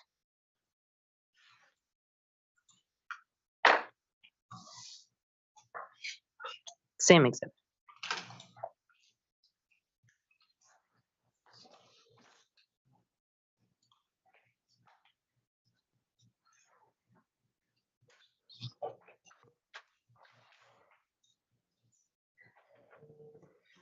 Sorry, 1 second. Sure.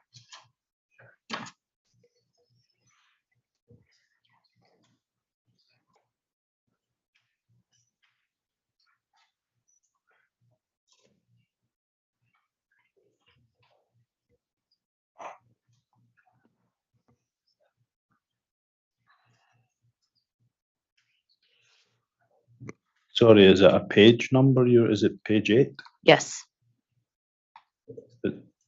Okay. Line 11.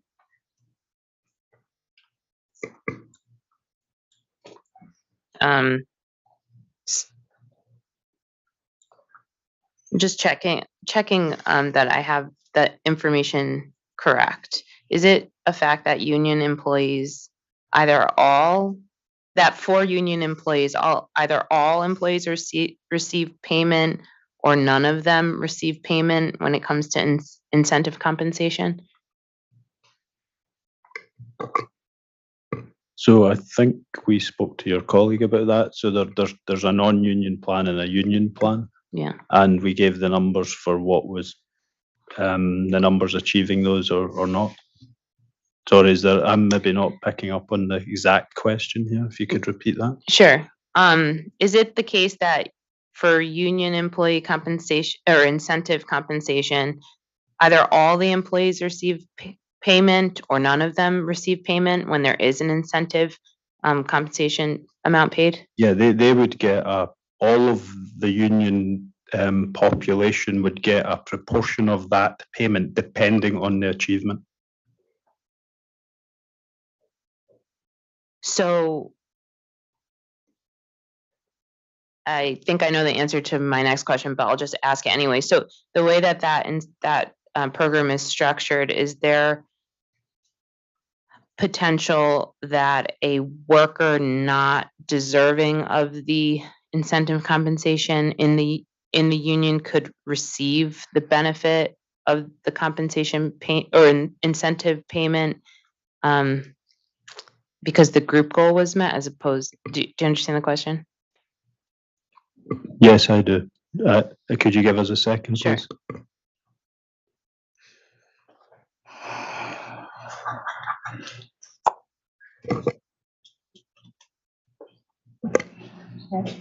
All of our union employees, the goals and the targets are all set by the collective bargaining agreement. So yes, the answer would be yes to that question.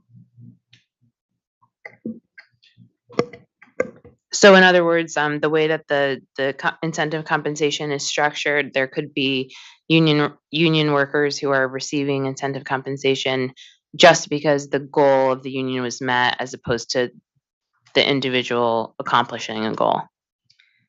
This majority of the union workers are all of our trade workers, and they work together as a team to accomplish the goal.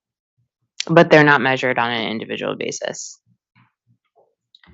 No, they are measured on the metrics for the team itself from that perspective. Their individual behaviors are what's measured differently as well. But in response to that also, if you could have 3 or 4 people that are out of a group of 5 that are meeting the goal, and the one person that may not be could take down everyone and they wouldn't receive any payment either. So it could happen from a reverse perspective as well, where there would be no incentive for one person potentially as well. Makes sense? It does. Okay. Thank you. I have one last question. Can you turn to page 9, lines 5 through 7 of that same exhibit? Of the rebuttal testimony? Yes. Okay.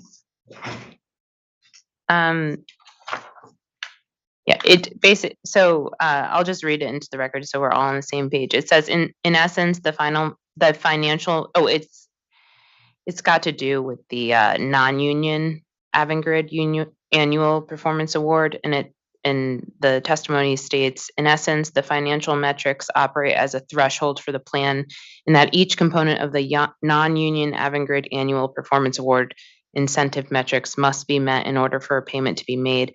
For example, if the Avangrid results were 0% in a given year, then no one would receive an incentive payment in that year.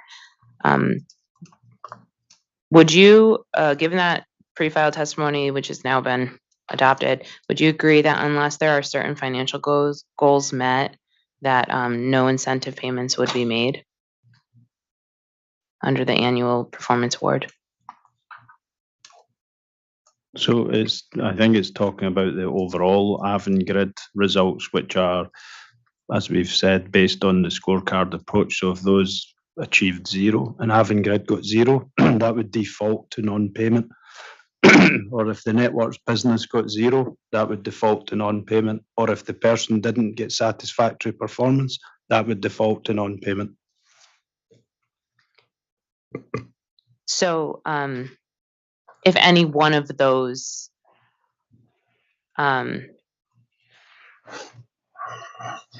I guess entities, either the individual, the network, or the Avangrid, if any one of those failed to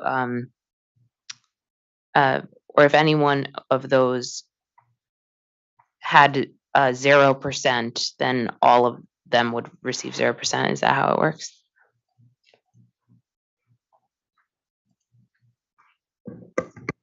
it's like a cascade, you know, you've got, as we explained, the 200 points at Avangrid, the 200 points at Networks, and maybe the 600 at at the individual performance level. So if someone for the 600 points got a 1 out of 5 score for unsatisfactory performance, that element of it would pay nothing.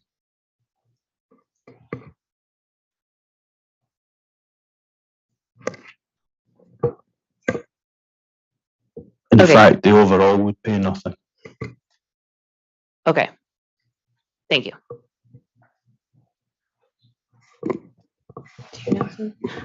Okay, I'll turn over to Attorney Minikowski. Good morning, everyone. Andrew Minikowski. I'm a staff attorney for the Office of Consumer Counsel. I just have some quick follow-up on some of the questions you just addressed from Attorney Gouveia. Mr. Visconti, I'm going to go right back to the pets. Is absentee attributable to pet care a problem that UI has been facing? We never measured the problem prior to implementing the benefit, but again, it's just in the spirit of overall flexibility and inclusion for those who don't have children. Okay. And I know we're getting the agreement with Bright Horizons in late file 84, but did UI or Avangrid have any say in the parameters of that agreement as to what pets would be included? No, this is a Bright Horizon service, and whatever is in there, whatever the guidelines are that they dictate is what we're following. Okay. So real fact, I have 30,000 honeybees in my backyard right now. If I were a UI employee and I wanted to take time to harvest honey, would that be cool under this program? Again, I'm going to check my list of domesticated animals and I will circle back. But just to make one thing clear, this is not for someone to go to the movies on the weekend. This is all in the spirit of the work week and getting to your job. Yeah, I get that. Thank you. I'm just curious about where the line is, and I understand the agreement will show that, but I'm also curious to know whether UI has any ability to tailor that agreement or not. We probably could if there was a situation as you described. There might be some flexibility I can ask, but we're following the guidelines that they roll out for all their clients at the moment. Okay. There had been some testimony before about time saved due to the program. I think there was 780 work days at the Avangrid level, and at the UI level came out to like 165 work days. Does that sound correct? That is correct. Do you know what part of that, if any, is attributable to pet care, or is this just child care? This is all child care really, because pet care was just implemented November 1st. So it's a very, very new program. I would say 98%, the majority of it is, because like I said, it's just been a couple of months on the pet side. Okay. And so that dependent care, is that primarily child care, or is it also potentially an ill family member? Or it's child care, it's elder care, and it's those with special needs. Okay, thank you. So those numbers, the work days saved at the Avangrid and UI levels, where did those numbers come from? There's a formula that Bright Horizons and other vendors such as themselves use to calculate that, and it's essentially the average salary of the people utilizing the service, and there's a factor that the Department of Labor uses in this situation, and there's 260 work days in a year, so the formula gets you to that number. Okay, so that wasn't an internal analysis that UI or Avangrid performed on its own? No, this is an industry-known way to calculate it. Okay, and it came from Bright Horizons? The method of calculation, yes. Okay. Has UI attempted to replicate those numbers on its own? It's average salary and the amount of work days in a year. Those are constants. Okay, thank you. Do you know if any of the other pure regulated public utilities in the state offer pet care as an employee benefit? No, but they should. Do any of the other Avangrid affiliates offer that? All Avangrid affiliates have it. Okay, so that would include the 2 other Connecticut affiliates. It's an Avangrid benefit, correct? Okay, thank you. So this is something that comes from the Avangrid level rather than UI? That's correct. All right. Thank you. I just have one more question. This goes to employee recognition. We were just discussing those programs a moment ago, and we were talking about recognition for gratitude on like specific project work that an employee performed. Who makes the decision in the organization to confer awards in that situation? So someone will I might make a recommendation saying you did a great job on the project. Good job. I want to give you 1,000 points. The manager of your manager would have to approve that award. Okay, so there's essentially a two-step. Two different people will look at that. It's not sole discretion in one individual. Oh, no, absolutely. The manager can absolutely reject it if they don't think it's appropriate. All right. If I were an employee, could I put myself forward and say, hey, I think I did a really good job here and I'm entitled to this? I'm not aware of anybody that's done that, but I don't know the answer to be sure. And they would also need manager approval. So that Right. would be rejected. Okay. Well, fortune favors the bold. Thank you. I have no further questions at this time. And that concludes the OCC's cross of this panel. Thank you. Okay, very good. We're going to transition into cross from the Attorney General. We're just going to recess for 1 minute.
Okay. Sorry about that. Okay, I'll give everybody a chance to get seated.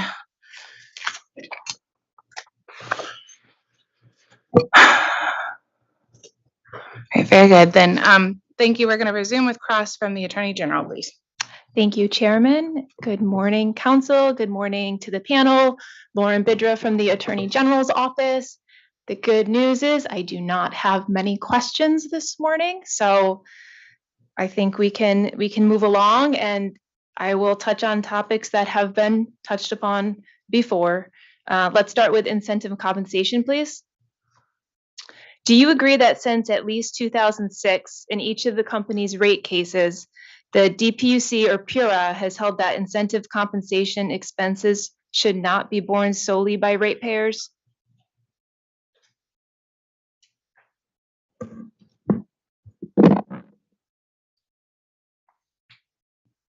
I agree that the DPUC or PURA has had incentive compensation related findings. I can't say with certainty they found that in every rate case decision since 2006, but Yeah, I would say that the methodology probably changed over time, but the statements in those decisions stand for themselves. Do you agree that since about at least 2006, DPUC or PURA has not allowed ratepayers to pay 100% of incentive compensation? again, I don't know that I've conducted an exhaustive study of every PURA or DPUC decision since 2006. In this rate case, the company has requested that ratepayers fully fund incentive compensation 100%. Yeah, we think incentive compensation, as discussed at length today, is vital to the company's ability to attract and retain a highly skilled workforce. Please refer to OCC 33.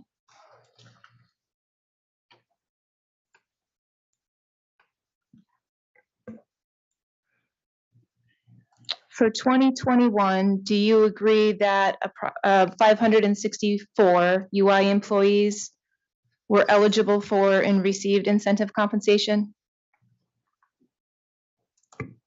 Ms. Bidra, you're adding together the two numbers of 343 and 221. Correct. Your calculation is correct.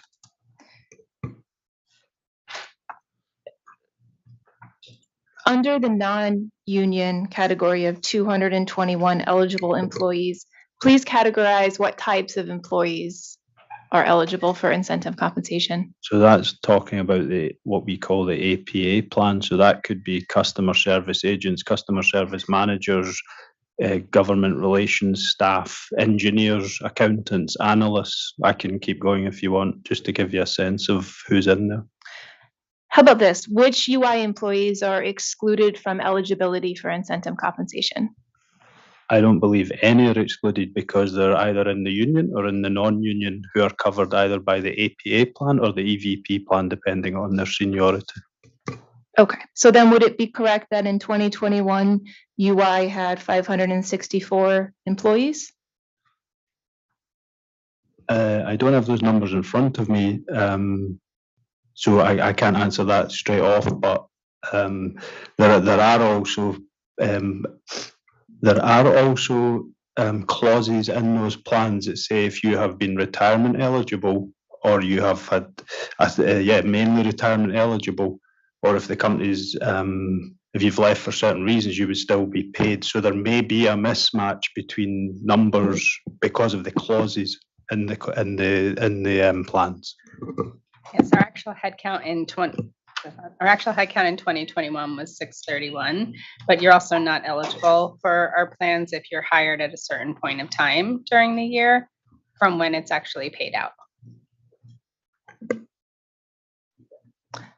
Thank you. Mr. O'Neill, going back to what you said, did I understand you correctly that certain retired UI employees may continue to be eligible for incentive compensation in retirement? Yeah, the way that that's constructed is if you are, I think it's 55 years of age and 10 years of service, and you leave within that year, you get a prorated amount of that that variable incentive. How is there incentive to earn compensation when you're retired?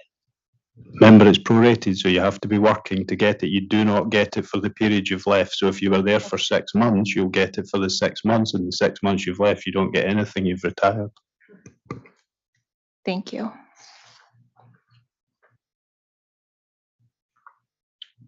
And just actually going back to the table we were looking at OCC 33. For the rate years, does that number of eligible UI employees for incentive comp go up from 2021?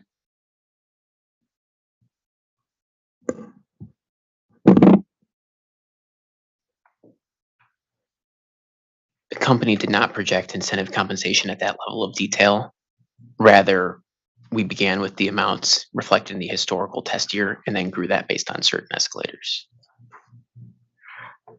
Is 2021 the historical test year? Yes. So in the company's request to recover incentive comp and rates, the company did not factor in approximately how many employees would receive incentive comp?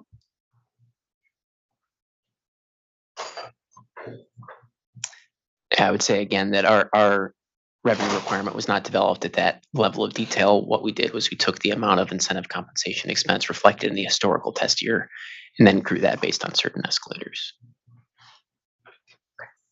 And just so I'm clear, in written testimony, the term variable pay is used.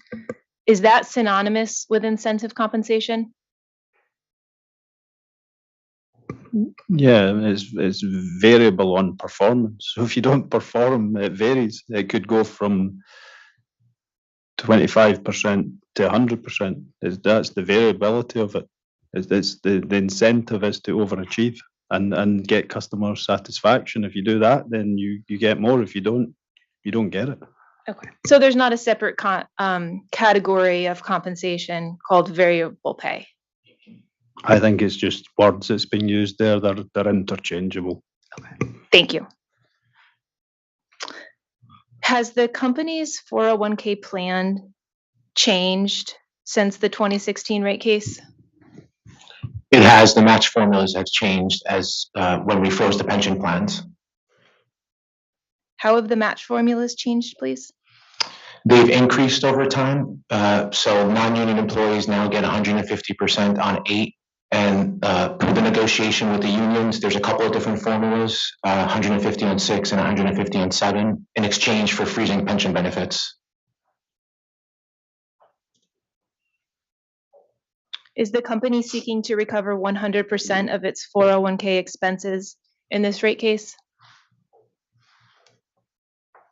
Yes. As with incentive compensation, 401k matching is a component of the overall compensation package we've discussed today that's essential to retain and attract a highly qualified workforce. In your request to recover 100% of 401k matches, do you exclude employees who receive incentive compensation, or do they receive both?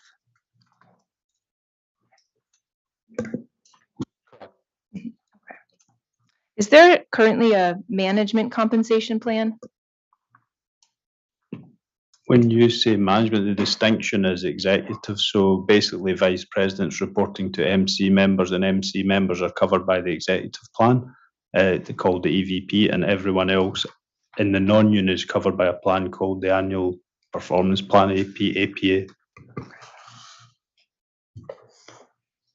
Just to say, and that can be vice presidents as well who don't report to MC members.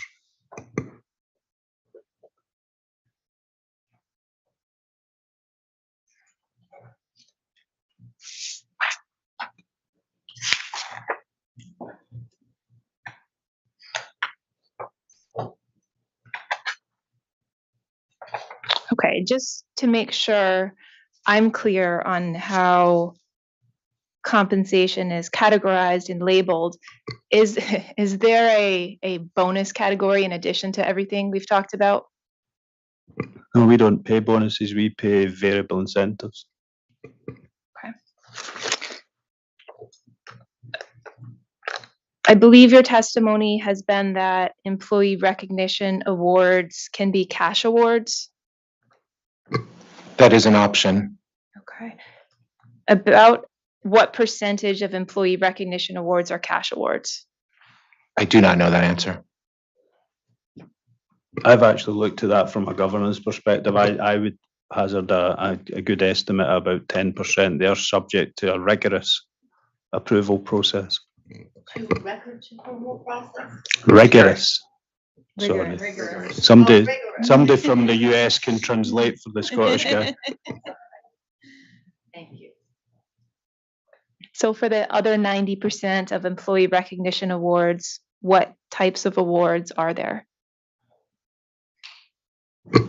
There's different rankings, from Celebrate to Amaze. There's different points you can get depending on how good of a job you think that person did. So it depends on, there are questions you're asked when you go to give the award, and based on how you answer those questions, there'll be a recommended gift in that range that you should give. There's also thank you. We're trying to encourage the teams to actually just be thankful for each other's contributions. So they're not all financial. That's what I was going to state, is that they're not all financial, and they range anywhere from 500 to 2,500 points to 10,000 points. What is the approximate range in monetary value for the employee recognition awards? It goes from $25 for Celebrate for 500 points up to approximately $500 for Acclaim, which is 10,000 points. And to be clear, this is not for executives and not for union employees. Oh, no, sorry, it's not for executives. I take that back. Yeah, sorry. It is for union though. Yeah. Yeah.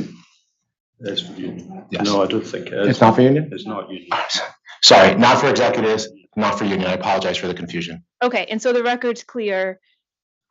Employee recognition awards does not apply to union members or executives. Is that right? Yes, that is correct.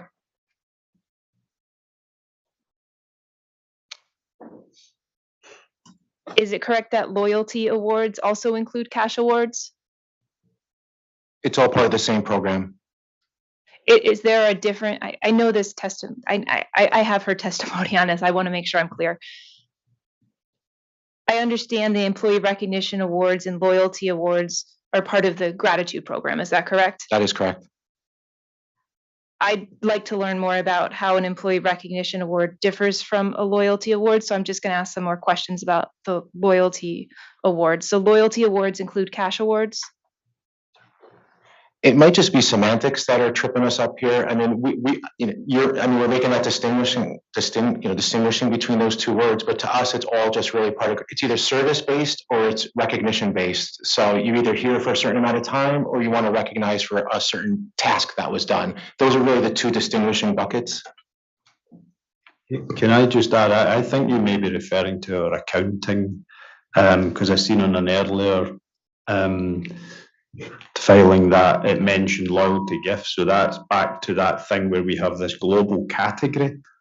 So there's probably there's different buckets there, but loyalty gifts is a kind of European terminology. And loyalty gifts are separate from employee recognition awards, is that correct? Yeah, they're on the WPC 3.24G, they are categorized as separate. Do loyalty gifts include cash awards? I would need to go back over and look at exactly what's rolling up into loyalty gifts, but it could be items like retention, you know, where we have at-risk employees, for instance, that we would look to pay retention. So we can check, we can definitely give a breakdown of what's categorized in that category of loyalty gifts. Okay, so that's not in the record right now, what's categorized in as a loyalty gift and the approximate amounts? The amounts are on the record. They're on WPC 3.24G. And it's the first line under other employee benefit expenses, like loyalty gifts. And 3 lines down from that is recognition awards.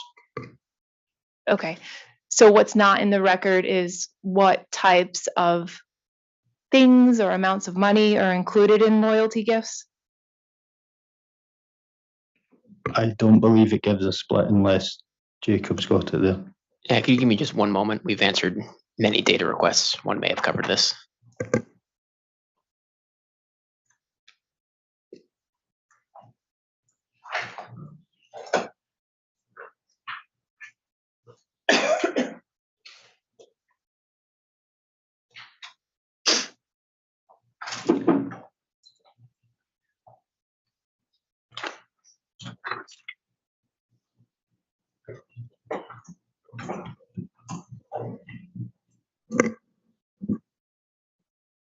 OCC 554 describes the company's employee awards program in detail, and it discusses the gratitude program that Mr. Visconti and O'Neill were just discussing. OCC 25 provides detail about the historical level of these expenses.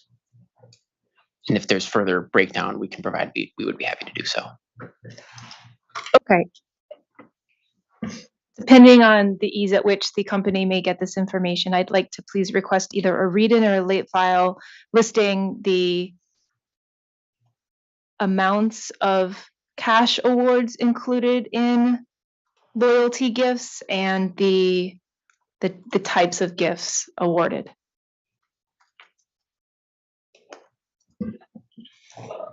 That should be doable. I'm guessing we will need that as a late file, though.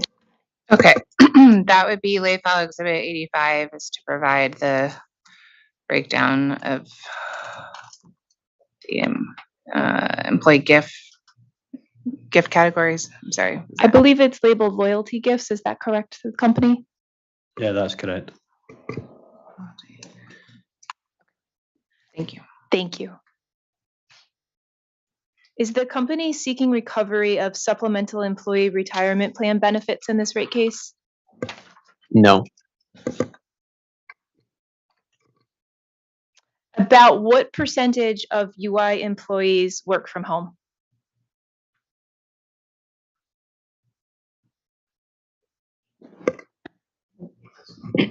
We offer a hybrid workforce, so we have probably less than 1% that are fully remote. From a UI perspective, majority of our UI employees are hybrid or fully on-site in the field.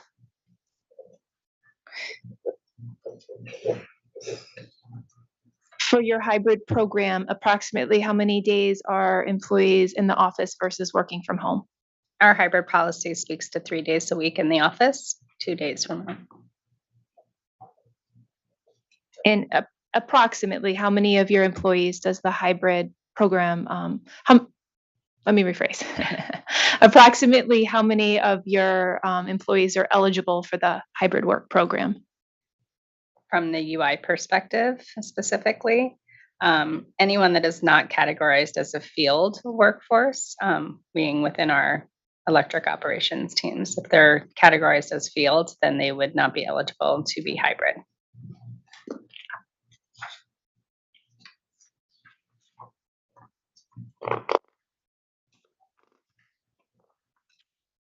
Do you agree that all UI employees are eligible for the caregiver program? Yes, that's correct. Okay. So employees who work from home approximately 2 days a week are eligible for services such as dog walking? All UI employees are eligible. So the company hasn't factored in the level of need of employees who work from home certain days and in the office certain days for caregiving services? Well, if they're working from home for those specific days, in theory, they wouldn't have the need to utilize that service. It's for those who need to get to their work, for the days that they actually are going to the office is the purpose of the service. Is there a requirement for employees to show that they're using that service on days they're in the office versus days they're working from It home? is part of the requirement when you use the service to say that's what it's for. If they were to be audited and something was to, we would have to follow up with them, but it's a little bit of an honor system from that standpoint. But yes, the intent is absolutely to do that. And as Mr. Visconti stated before, the caregiver program is larger than just the pet piece of it. And a part of our policy from a hybrid and remote standpoint is that you need to still have care in your home supporting your child or your dependent care while you are still working, because you are still working. Is college coaching part of the caregiver program?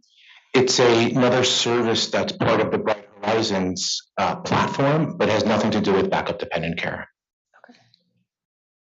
So that's not a separate recovery request that's included in the Bright Horizons recovery request in this rate case? The recovery request was specific to the backup care expenses. Okay. Thank you. Those are all the questions that I have. Great. Thank you, Attorney Bidra. I believe NECTA has waived its cross for this panel. Does EOE have cross for this panel? No. Okay. Let me take up one administrative matter before we take our lunch break. When we come back, we will take questions from me. The administrative matter, Attorney Venor, that yesterday you flagged for me the late file exhibit due date.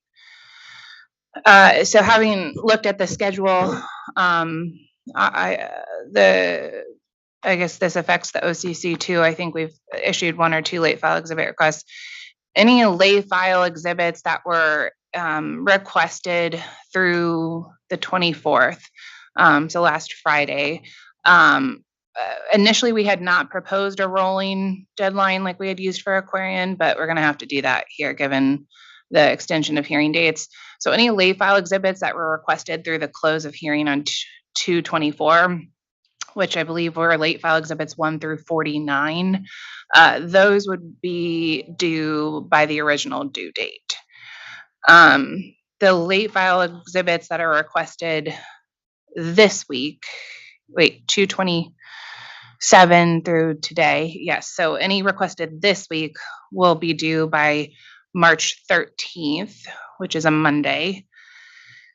And then any late file exhibits that we request next week would be due, hold on, give me 1 second here. Would be due by March 16th by noon. So I can repeat that, and we would also update the external calendar. Late file exhibits requested through last Friday, also known as 1 through 49, be due by March 8th at 4. Late file exhibits requested this week would be due the 13th by 4. Late file exhibits requested next week would be due by the 16th at noon.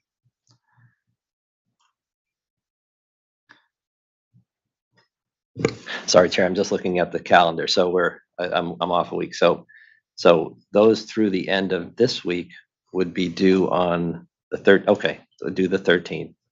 And I'm just saying it back. And then the 16th for the following week. I think that's fine. The only one I would put out there potentially is late file 1, which has the updates and corrections. Maybe that one could be categorized into the final group so we capture anything else that comes through. Fair enough. I don't think I have a way to do that in Lotus, but if everybody will accept that the late file exhibit number 1, which is being inputted as the first batch, will be due on March 16th, as it is intended to capture all updates. Great. Thank you. I think I may have one other late file exhibit request that will fall into that bucket, but we can address that when we get there. Okay, so if that's clear to the parties, the Lotus should reflect by the end of the day today the prompts for 1 through 49, and then we'll try to get Friday uploaded for late file exhibits issued through the end of today. Okay. All right, so we're going to take our lunch break. When we come back, I'd like to check on 2 things before I ask my cross of this panel. I'll just check where we are with the 3 read-ins that I have, and like to close the loop on the protective order issue as it will affect my cross. So we will break now until 12:40.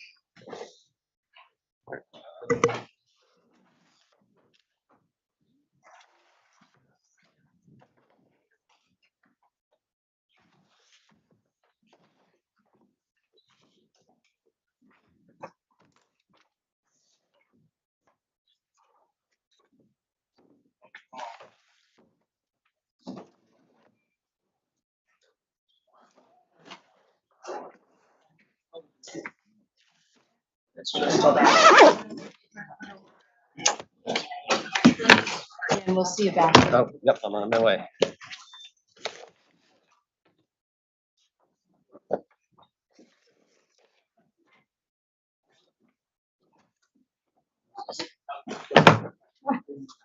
Is it not working? Or? I hope that was.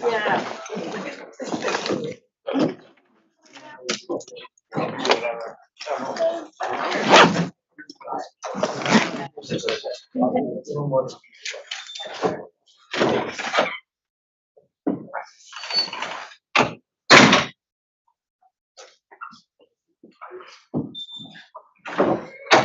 got the afternoon too, Lisa?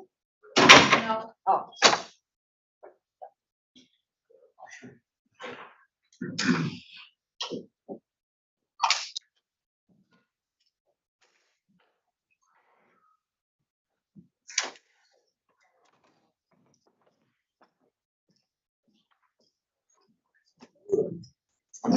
I'm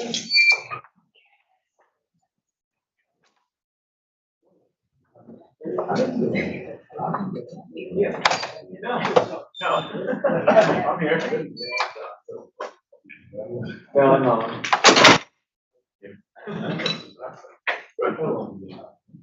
Sorry. Not long, but.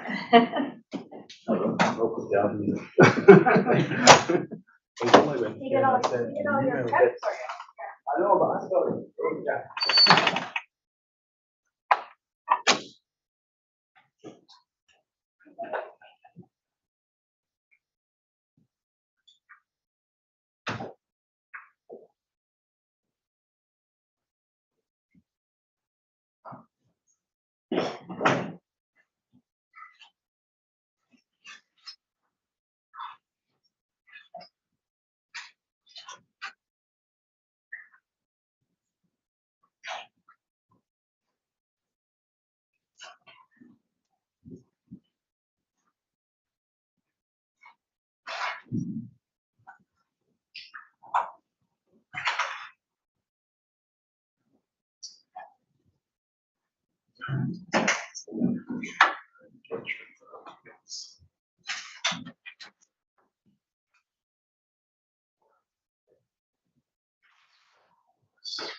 Yeah. Yeah.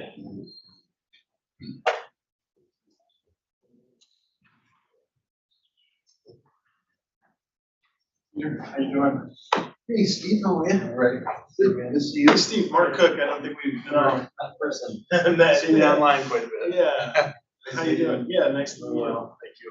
What are you doing here these days? Are you charged with engineers? Yeah, so we reorganized a little bit and now we have, how we structured. So, not really, I'm not in charge of engineering for the, we created needs. So there's now, and we've sort of done a number of things. So, still may be a little bit in flux, but right now we have sort of the traditional regulatory group, supervised by Jim. Yep. And before that, we sort of had two directors, sort of the traditional, and then there's the policy wing. The traditional, Kelly was the director of that for a bit before she left. That had Jim and Plot. So Plot sort of had the traditional engineering unit, and Jim had the rest essentially. Okay. But then Kelly left and we had to figure out what to do. So now it's sort of Jim has a bunch of people, it's regulatory, I mean, it's really accounting. Yep. Now, You got the rates guys in he's got accounting, finance, and a rates person maybe. Okay. Yeah. Yeah, so Rich, we all have a little bit of everything. Yeah, then my unit is reliability security. Okay. Mostly electric companies, but we do a little bit of cyber stuff. Yep.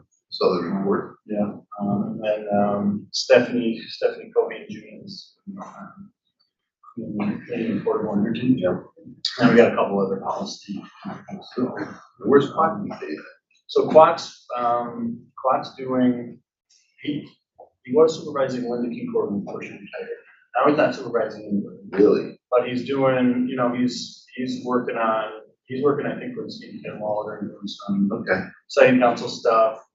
Good. Yeah. He's doing a lot of it. So still some of our student methods and stuff. He's not on that part of it. Yeah. That's good. So, yeah. How you enjoying that with the wireless stuff, the small cells? Yeah. So we have anything that's sort of a, am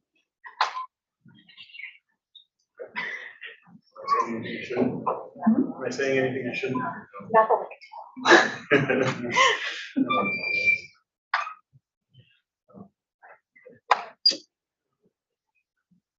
So, yeah, we had quite a bit of turnover. Yeah. Did you lose a lot of people before July 1st last year? Or? Yeah. Or are they really just regular retirements? Yeah, like decent amount before then, so it wasn't like a drop off there, but I want. And Everyone's facing that right now. It's just a lot of options out there. And people decide, oh, retire a little earlier than I expected. Yeah. John Jasinski retired in March. did he? Or, yeah. Right Last in COVID. March? No, right in COVID. So he had set his date, for, I think, COVID happened in March or April. Let's get out. We haven't been able to. You always had trouble, Yeah, we actually had a couple.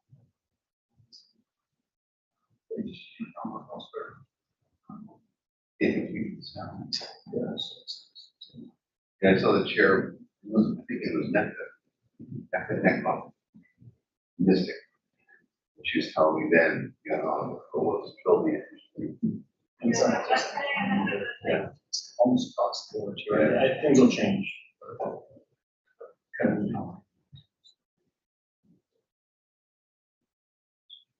Yes, job security. Well, when I started, 2013, the end of 2013, 2014. 10 years. Yeah. I remember, I don't know if you remember, I was offered a position in 2013. And the state put out a hiring. So then I was, when I started, there had been, very warehouse, hiring things and stuff like that. So now it's Full circle. full circle. Well, full circle. Yeah. Yeah. Right. Well, they're hiring though, right? I mean, you ever know that's so they are hiring, I guess. We're hiring. No free. No. So, yeah, sort of the opposite. Yeah.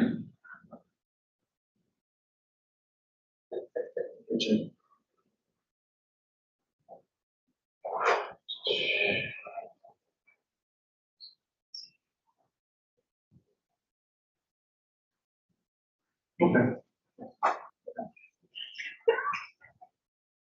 Private conversations coming through on. Okay. You were just. All right, bye.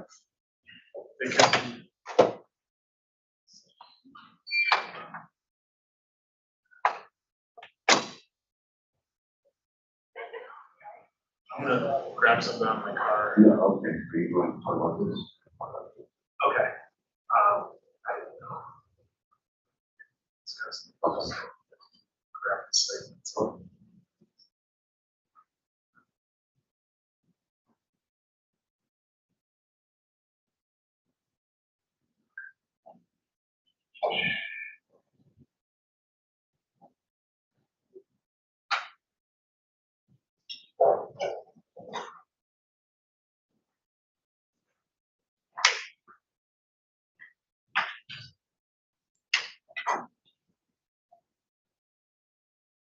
Oh.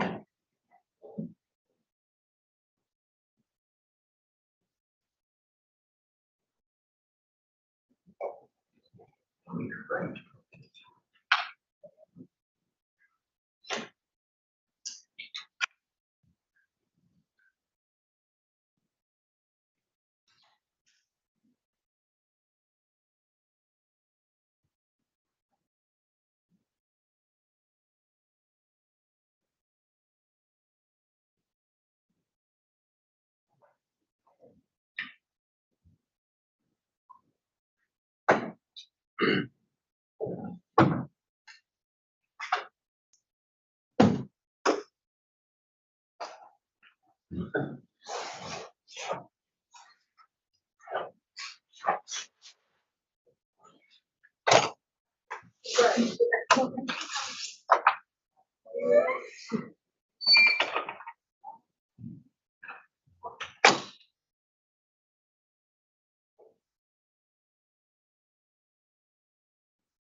Thank you. Bye.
Hey,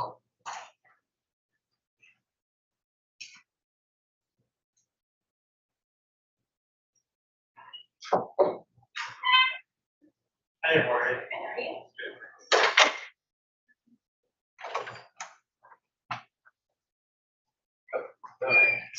Are you want the shortcut way? Yeah. I never do that back just to be safe. No, I mean, you could, it's fine. I was just joking with Rory about Melinda's answer when I got stuck in Otis. Oh, no. You're like, what does that even mean? I don't even remember, like, it's not purpose. Essentially, I don't know what that means. How something gets stuck in Lotus such that it no longer exists. Yeah, that's scary, right? Like, how we bring it home is. Yeah, exactly. But how does that happen and where does it go? It must exist somewhere on the thing, right? Yeah. Especially if it's spitting out a confirmation that it was received. So the system received it. So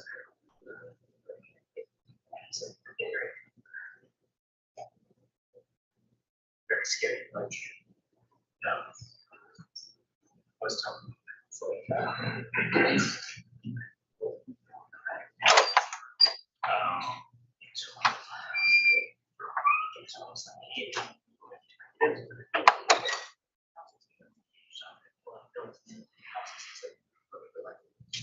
there's a process that stop that process.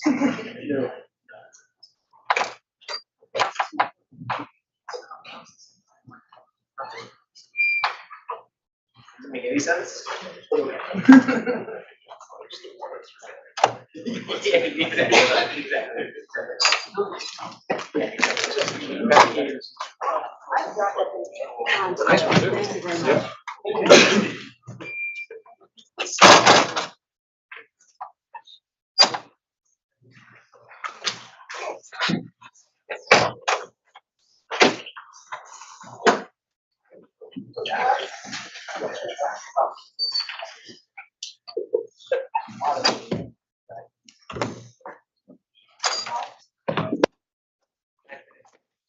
Vitamins came back.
I moved.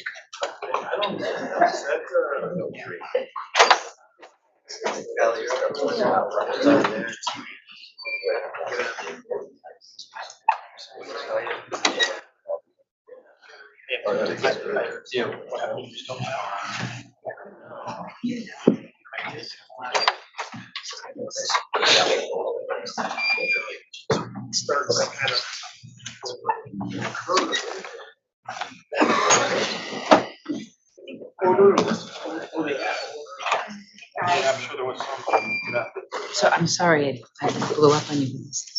Am I on mic right now?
Okay, Attorney Venora, Attorney Vaughn, do we want to start with read-ins?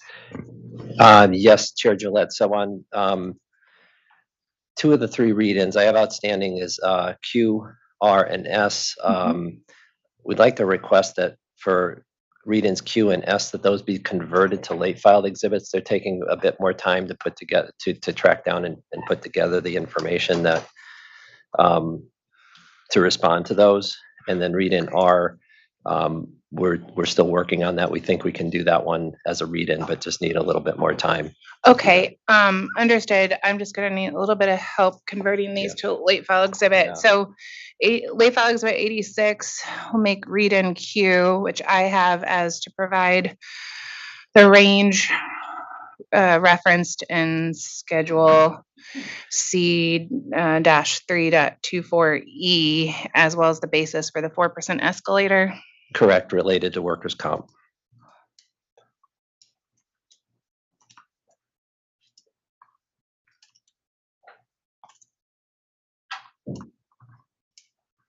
Okay, thank you. And late file exhibit 87 will become, or excuse me, read-in S will become late file exhibit 87, which I have as to provide what the disallowed incentives were and whether they are included or excluded in rate year one. Do you have anything better? It's relates to Schedule G 2.12.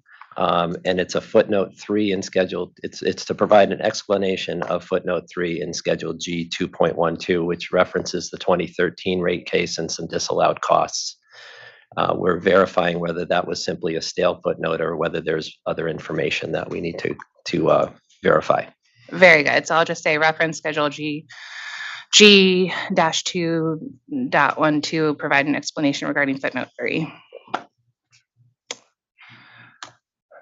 Close enough. Let's see. Okay, and I'll hold read-in R for now.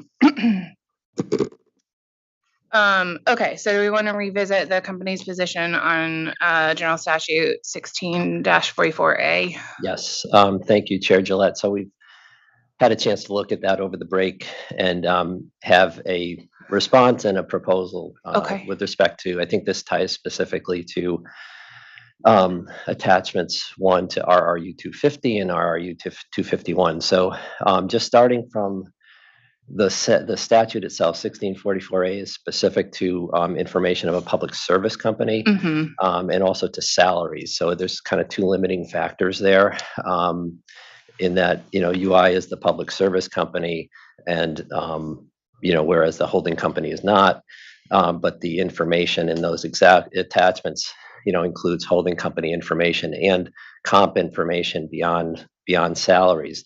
We were able to determine, there is a period decision from 2008 that's on point. It was docket 2008-0116. It was a December 3rd, 2008 order, and this was a case that involved all of the public service companies, and it resulted in a standardized disclosure format for salaries. I'm familiar. Yeah, I assume so. I just to get my I assume you are. And so in that that standardized format provides, both the utility specific officers and also holding company officers. But once you get below the 5 named executives, it includes like a more generic, like officer 1, officer 2 labeling. What we did in 250 and 251, it provides the specific titles. And so it would disclosure of the salary and comp information would enable you to map those directly to individuals within the company. And so it does provide more information than what's in that standard disclosure form. And it's information that's actually not even available to all people sitting at the table. It's kept very close within the company. One of the thoughts we had was we could just one more thought too on the statute and the disclosure form. It covers the officers and directors, but that directors is used in terms of like board of directors, not director level employees. So And So what, let me pause excuse there. me, but what's your how did you get there? I don't see the definition of director in Oh, the general statutes. Yes, well, at first, it's listed as directors and officers to me, which to me implies that, the director is kind of maybe above the officer. But then when we look at the standardized reporting form from docket 080116, those are the nature of the category of individuals whose information is provided in that reporting form. It's the director, the board of director individuals. So that's my reading of that. Okay, and the company's proposal, please. So what we thought we could do is so we do have this late filed exhibit 72. I think if we could simply convert the specific officer titles to use the same format that listing as we do in the period. This is an annual report, I think, that they provide on compensation, and just provide like assigned numbers, like officer number one, officer two, for those individuals below the top 5 named executives, and then that would then the sheet could be revealed in total, with no redactions. It's really the fact that the RRU 250 and 251 contain the specific titles, which are in most cases held by only a single person and would be known, within the company and elsewhere. So that would be an option if the chair were amenable to that. Okay, thank you. Let me just ask a question back. So I think just to circle back to the start of what you said, it sounded to me like you were conceding that at least the information in RRU 250 is improperly redacted, because 080116 orders the disclosure of holding company. I wasn't conceding on 250. I think the officer name or in that case title in that one, and salary, I think that's the only thing explicitly required by 1644 small a. That exhibit goes beyond salary. How so? Are you Well, using salary to refer to just the fixed compensation? You're excluding variable compensation? Yeah, a base salary. Yeah, that's how I think of it, because that's typically how the companies present that information. That's how they've historically presented it, or that's how it's referred to in 08? Yeah, the form in 08, I'm looking at it right now. There was actually, this is one of the company's recent filings in 080116. It has a spreadsheet with columns, and the first column is salary, and then it goes through others, like it has a category called bonus, stock awards, option awards, incentive plan comp, change in pension value, all other comp, and then total comp. And then it has a column that, so it actually has more information than is in RRU 250 and 251. And then it has the amount of total comp allocated to the utility, being UI, and then the percentage of comp, so it gives you the allocation percentage. Okay, I'm sorry, I'm not trying to be dense, but if No. 080116 discloses more than's required by RRU 250, I'm specifically focused on 250 right now. Right. And there are there are 2 listed titles there. If 250 shows fixed and variable compensation, and then what's allocated to UI, all 3 of those sounded like they were referenced in the form that you just said, since earlier we heard testimony that variable and incentive compensation were used interchangeably. Right, except that the individuals listed on whose titles are listed on RRU 250 would only in this template from the 2008 case would only be shown as officer 1, officer 2, et cetera. So there's not the specific title linking it to the compensation. Oh, okay. So Okay. that's if I wasn't clear. I'm sorry. So let me say this back to you, just make sure I'm clear about what the company's proposal is. For both RRU 250 attachment 1 and RRU 251 attachment 1, the company is proposing to refile with all of the information unredacted, with the exception of replacing the title column with officer 1, through whatever, absent, you will disclose the titles of the 5 named executives. Correct, and that would match the format, the reporting format, so. Okay, okay. Then, let's proceed with that, please. All right, thank you. I have, well, let me just tell you what the question, Mhm. I have one question that I was hoping to pose to this panel. If the panel could hold off answering this, don't respond to me right now, please.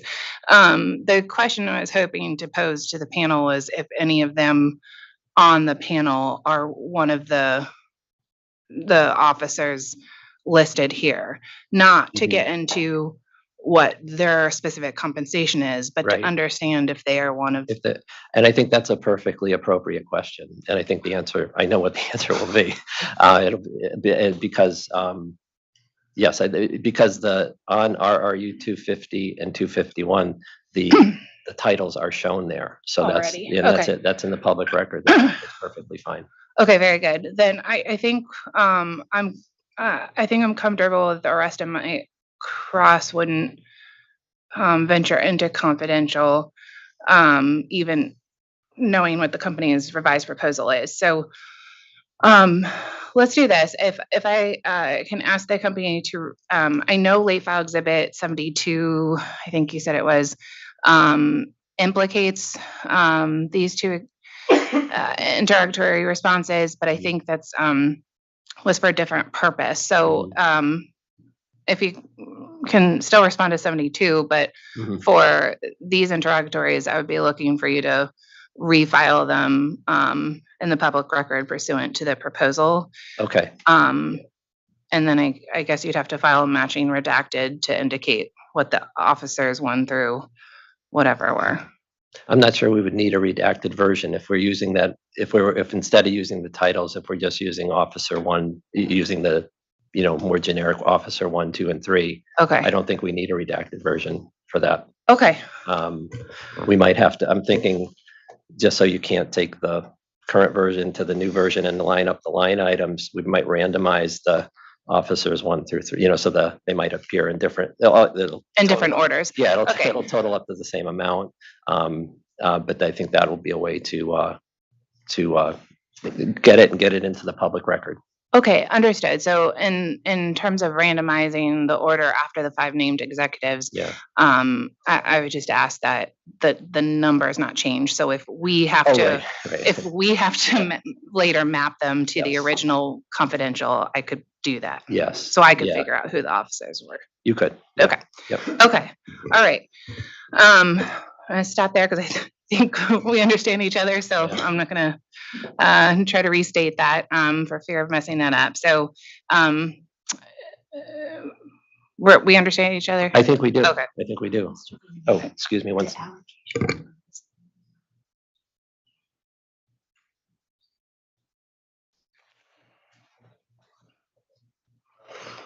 There's actually, over the break, I'm just reminded, we did identify that there's some changes to the allocation percentages. Oh, due to the error that was identified. Okay, so that will be reflected in the refiling that we submit, so.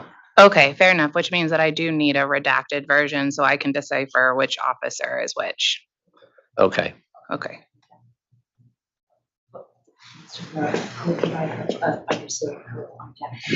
Yeah. We understand, Chair. We'll be able to, we'll provide you a redacted and unredacted version for you to use. Okay, as supplements to that discovery response. Correct. Okay, thank you. All right. I'm comfortable moving forward with that. So were there any other administrative items before I get into my cross? No. All right, thank you. Okay.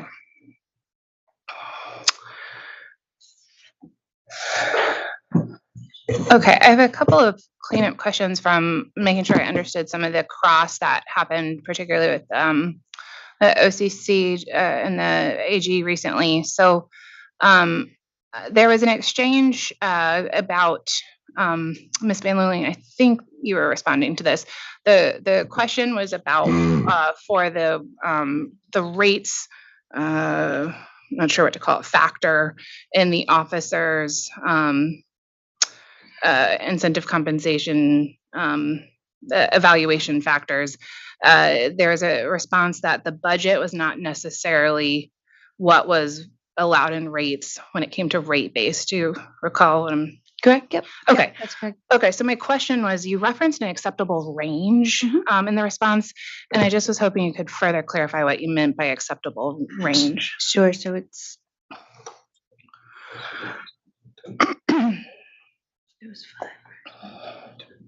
Yeah, so for rate base, the target is within -5 and over 5% of the budget.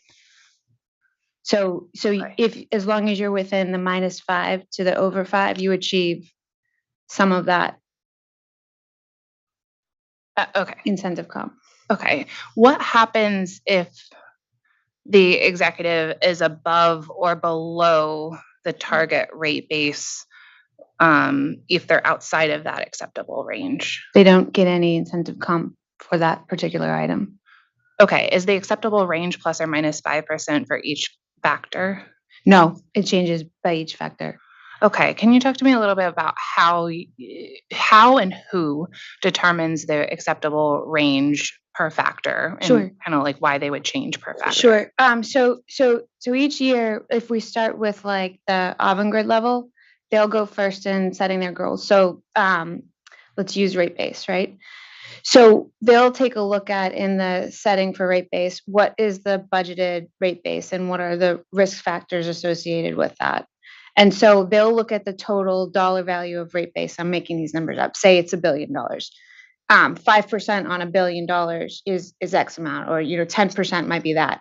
And so they'll look at like the dollar value that you'd be off by to be within the range. And we set targeted metrics that are meant to be stretch goals, but still within a targeted level. And so we use those guidelines to come up with what that range would be for that particular goal. So it might change. If it's a net income goal, it might not be 5 because net income is a much smaller number than rate base. Or if it's a CapEx, then it might be a different number because it's different from rate base. But we individually each year assess what they will be. Okay, so you're essentially setting tolerances based on some kind of standard deviation or acceptable range. Yep. Yeah. Okay. Okay, thank you. That's helpful. Just sticking with this concept of objective setting and understanding that Avangrid goes first. Does that mean that it's a waterfall, so that Avangrid goes first, then the service companies? Yeah, so Avangrid will set first, and then networks will set, and then underneath all of the presidents will set. It's kind of it's not necessarily they're all approved at the same time, but it's kind of more meant to be a cascaded factor with inputs from down below. So obviously, like the budgeted rate base number came from the budget, which was done well before we got into planning time for these metrics. And we'll look back on, okay, and that's done through various different groups, right? So the investment planning group will come up with the CapEx that should be in the rate base. And then the overall strategic planning group will look and forecast what rate base will be. And so we'll have the budget. And then as we're getting into goals, we'll look at, okay, where were we for the budget? What's a stretch goal or achievable goal, but still is meant to be cause people to be more efficient and work towards the goal. They're not meant to be easy goals, and then use that to set that range. And so there's feedback from all different groups, but what is meant to be is that you'd have that rate base at the AGR level, then you'd have that rate base target at the networks level, and then each of the individual presidents would have that same rate base metric. And then they could elect to roll that down into their groups. Okay, that's helpful. So if it does the Avangrid process stop at the president level, and then to the point you're just making, it's up to them whether they roll down the objective setting process to all employees? So in the metrics that we were talking about before, when we talked about like the 100-point scale, and the 200, the 200, the 600. The AGR metrics, depending on which plan you are, the AGR metrics as a whole, which would include rate base, are in the 200. So some people in the 600 down below will also include the same, or they can include something else. Okay.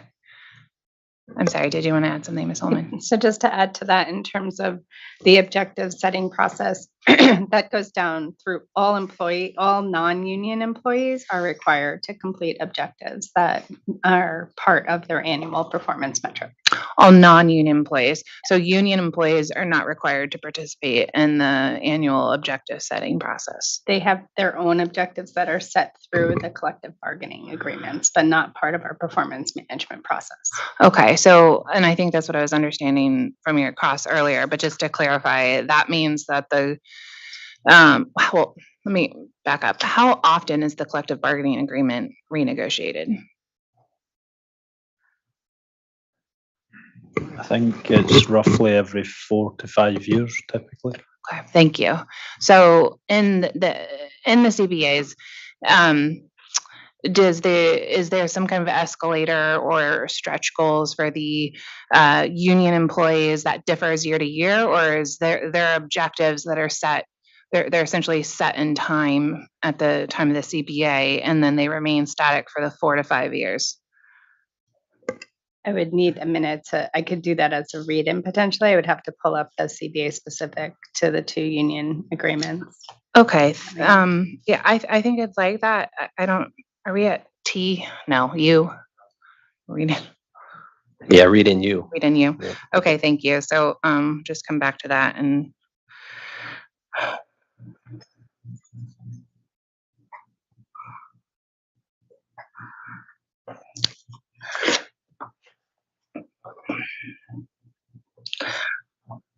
Okay, and just a little bit more about the union and objectives. So how does that process work? Does the union come to management and say, here's what our proposed objectives are for the next year? Is it the other way around? Like how are those determined? So I think each party comes together with specific objectives that we need to reach based upon what our measurements are from a customer perspective, because it all does come back to the customer piece of it and how we support UI particularly. But then the leadership teams that support those groups, such as as Mr. Eves from the electric and operations and the customer service organization that you'll hear from later, they all participate in the negotiations around that piece of it as well. Thank you. So I've heard a couple of times from this panel that it all comes back to the customer. I appreciate that. What do you mean? Like, how are you measuring that? Like, I think someone referenced internal satisfaction surveys, but how are you assessing? Like, what do you mean by it all comes back to the customer? Who's determining that, please? I actually, sorry, Tina, do you want to go? I've got the metrics here if you want. Yeah, I was going to say it's tied to our customer service metrics as well as our reliability metrics that are all part of our performance. So within each group, there's specific measurements and metrics that are tied to how it supports the customer foundation. But John, yes. No, that's absolutely fair. So to just expand on what Ms. Ullman said, so for customer service, they have to hit a satisfaction rate of greater than 90%. So these are actually defined metrics that are measured and weighted. So there's 4 metrics, they're all weighted 25%, and the result is measured against that target and paid out or not, depending on that. Thank you, that's helpful. So how are you measuring customer satisfaction? A lot of that, I believe, is described in the customer panel itself, but the customer satisfaction metrics are based off of calls with our customers. And I believe the customer experience panel can probably address more of that in terms of customer satisfaction. Okay, thank you. So I've got a little bit more behind it. So on that one, there is call center service quality, contact satisfaction surveys or contact transactional satisfaction surveys. So there's different types of metrics they will use under that customer satisfaction. But as Tina or myself would says, the customer service can pick that up directly. Okay, thank you. Thank you. I will hold those questions for the customer service panel then. So does the same go for, you referenced reliability, performance metrics. Does the same go for that? Like it's Mr. Eves and his team who sets those metrics? Yes, I would agree with that. Okay, so yesterday, Mr. O'Neill, I think I asked you to clarify when you were giving me the list of parameters that are assessed for the officer. I think I had asked a clarifying question about where what was meant by regulatory and I think it was the customer satisfaction in that context, and I asked specifically whether the assessment of penalties by PURA or another regulatory body factors into any of these achievement or measurement of any of these objectives. I think the answer was no, but I just wanted to make sure that I got that. And I believe we have more detail on that, so I think we could probably discuss that and bring something forward today.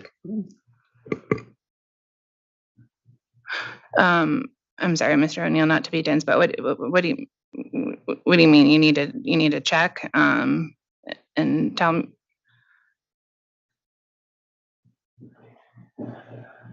Yeah, I think what I hear Mr. O'Neill trying to articulate is perhaps we could provide a read-in on that topic.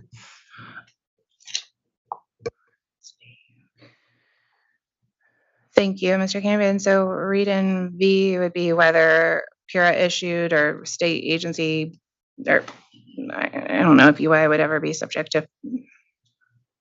I'll just say if the read-in can clarify for me whether penalties assessed by any municipal, state, federal agency are factored into the achievement of the objectives of any staff, officer, directors that we're discussing, please.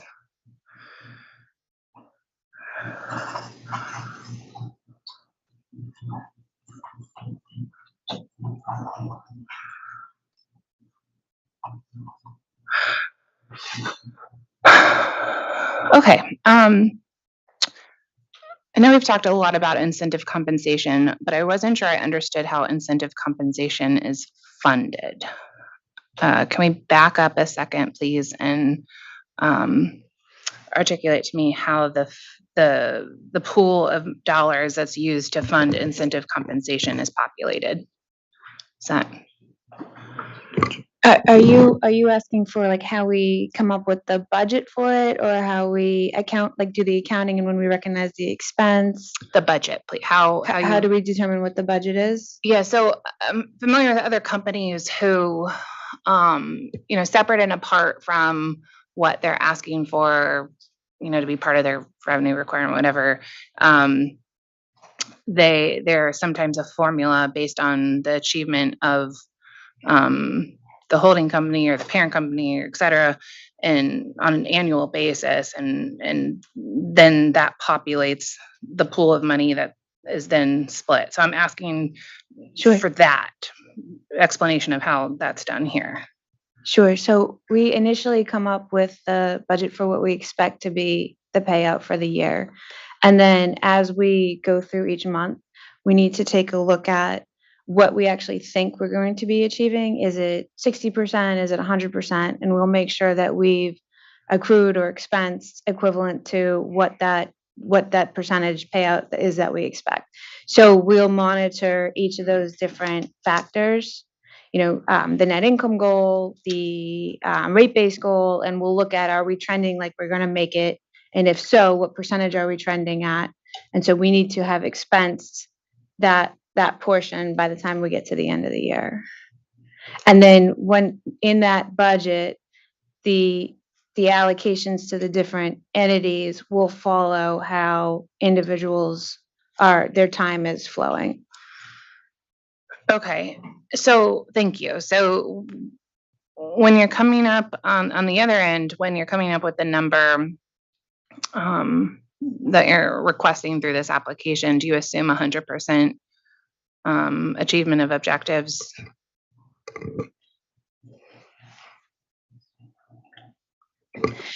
So what's in this request is the test year, and it's inflated based on the test year, and the test year does not have 100% achievement of all objectives.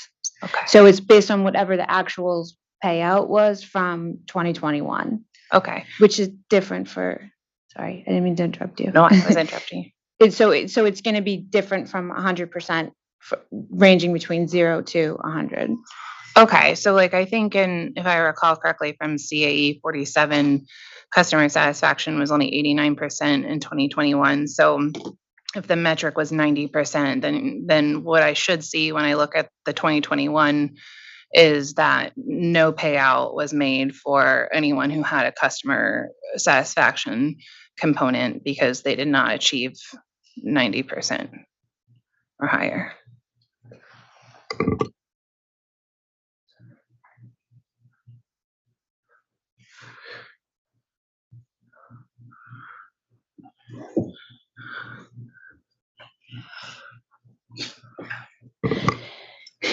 Just to clarify one thing, it depends on whether or not that's like one metric. So you know how in the scale of 600, the 600 points that we talked about before, if they had other metrics that they met, it's a weighting. So they'll look at the let's say there's 3 factors that make up the 600.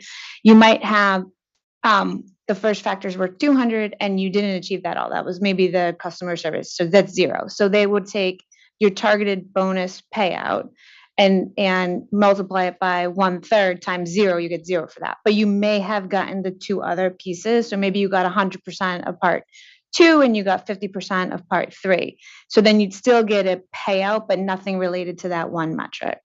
Okay, thank you. And when you say that they were inflated, what do you mean you applied the inflation adjustment to incentive comp? We didn't apply the inflation adjustment. Rather, we drew incentive compensation expense on Schedule C 3.24D based on incremental headcount additions and a wage escalator. Okay, thank you. And for those incremental additions, did you assume 100% achievement of the incentive? We assumed the same ratio of achievement as the test year. Thank you. Okay.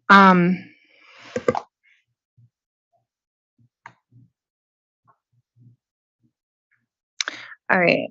Mr. O'Neill, can I just harken back to the leadership category? I apologize for backtracking here for a second, but we went through what was meant by some of those categories yesterday. I think I skipped the leadership category. If you're able to elucidate what counts towards achievement of the leadership provision, please. Yeah, what that is about the president conducting weekly focus meetings with Connecticut teams, so that he's engaging directly face-to-face with these teams, and huddles with various UIL employees, so reaching out beyond other leaders into the actual employee base, so that he is getting his vision, his direction across to all of the UIL employees. So that's one of them. The other one is engagement and representation around diversity, equity, and inclusion. As we've said, it is a stated goal at a company level, stated goal in our sustainability report. So this is examples. For example, he is the executive sponsor for Avangrid's African American Council for Excellence. So as a senior leader and a sponsor of one of our business resource groups, he's right at the forefront of how we're driving diversity. That's just an example. Okay, I appreciate that. Thank you. So if I'm looking at, if I could reference RRU 250 attachment 1, the question is, So the percentage of compensation allocated, you know what, before I go there, if I could just ask Mr. O'Neill on that last thought, how we've understood leadership just now, do the people, I think we were talking about this with respect to Mr. Reynolds. No? Correct. Correct. Okay, so Ms. Stempien, Mr. Alvarez, Everybody. they each have leadership Yes. components? Yes. Okay, And include. it cascades down. Okay, thank you. So with respect to the percentage of compensation allocated to UI distribution that's shown in RRU 250, just so I can understand where that 41.06% came from. If I added whatever the allocation was to CNG and SCG customers, would it add to 100%? You need to add transmission as well, Okay. the UI transmission piece. Any other categories? Not in the way that this schedule was performed. One moment. Yeah.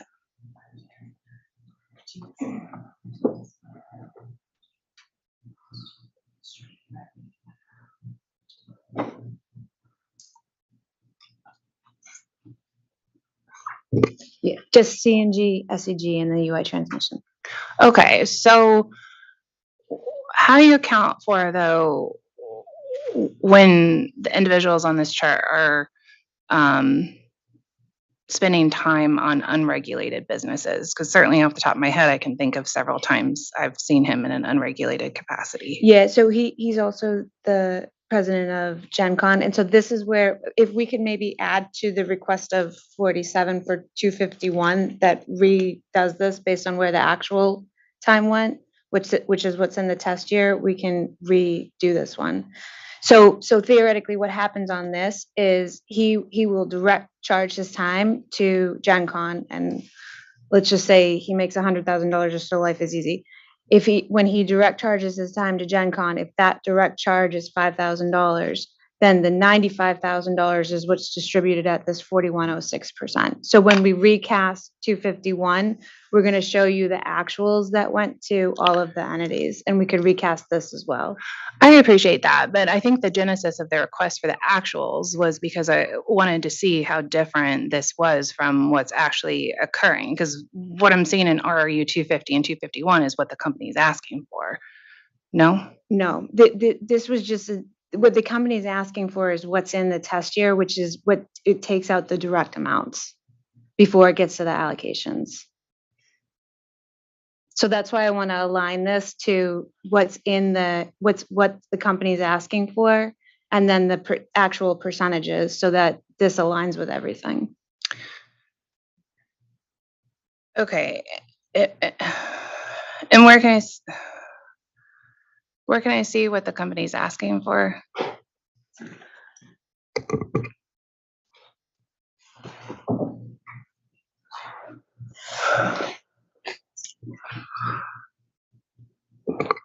C3-27 is the corporate service charges. And so the salaries are included in those functions based on the 2021 actuals that happened. Okay.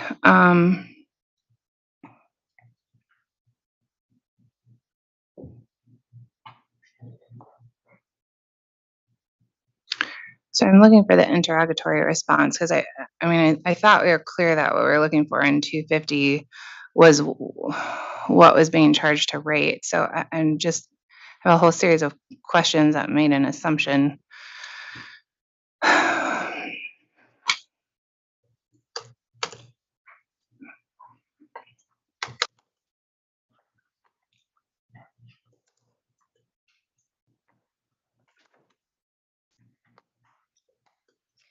I mean, you are correct. The Excel spreadsheet we had responded is the total compensation package for each executive or officer of UI or UIL for whom any portion of any incentive or any compensation is recovered through UI distribution rates. and then the bill impact on the average residential customer of UI associated with the inclusion of the cost recovery.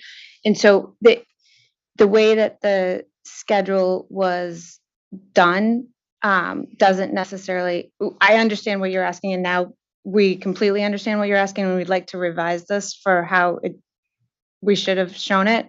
But when we initially prepared the schedule, it wasn't done on an equivalent basis to what is actually in the revenue request. Okay. All right. Thank you. So I guess I'll wait till the late file exhibit hearing for that.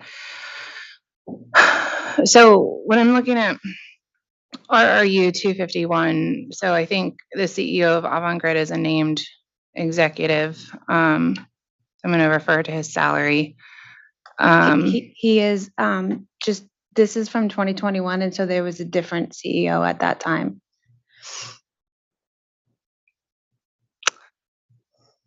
Okay. Does the current CEO have a demonstrably different salary in one direction or the other? Because I'm assuming you took 2021 as the test year. He does not have a demonstrably higher salary than what's depicted on that table. Okay. Lower? Slightly, it's public. It's $50,000 higher. Okay. Okay. Thank you. So, but the amount, okay, so let me just see if I understand the exchange that we just had. When I'm looking at RRU 251 and I'm seeing the percent of compensation allocated to UI distribution for the CEO of Avangrid listed as 8.8%. Is that roughly accurate, or is that going to be adjusted significantly based on the rerunning of this? For this particular individual, the CEO, it's going to change a little bit, but it is not going to change significantly from this percentage. Okay. Can I don't care if it's with respect to the CEO of Avangrid or any of the other named executives, but I would like to understand what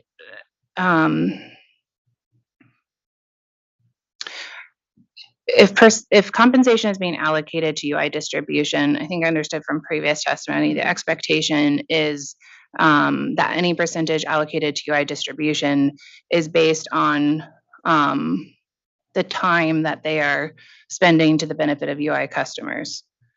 So for the CEO office, the driver is the Massachusetts formula. So it goes first, if you can direct, you direct.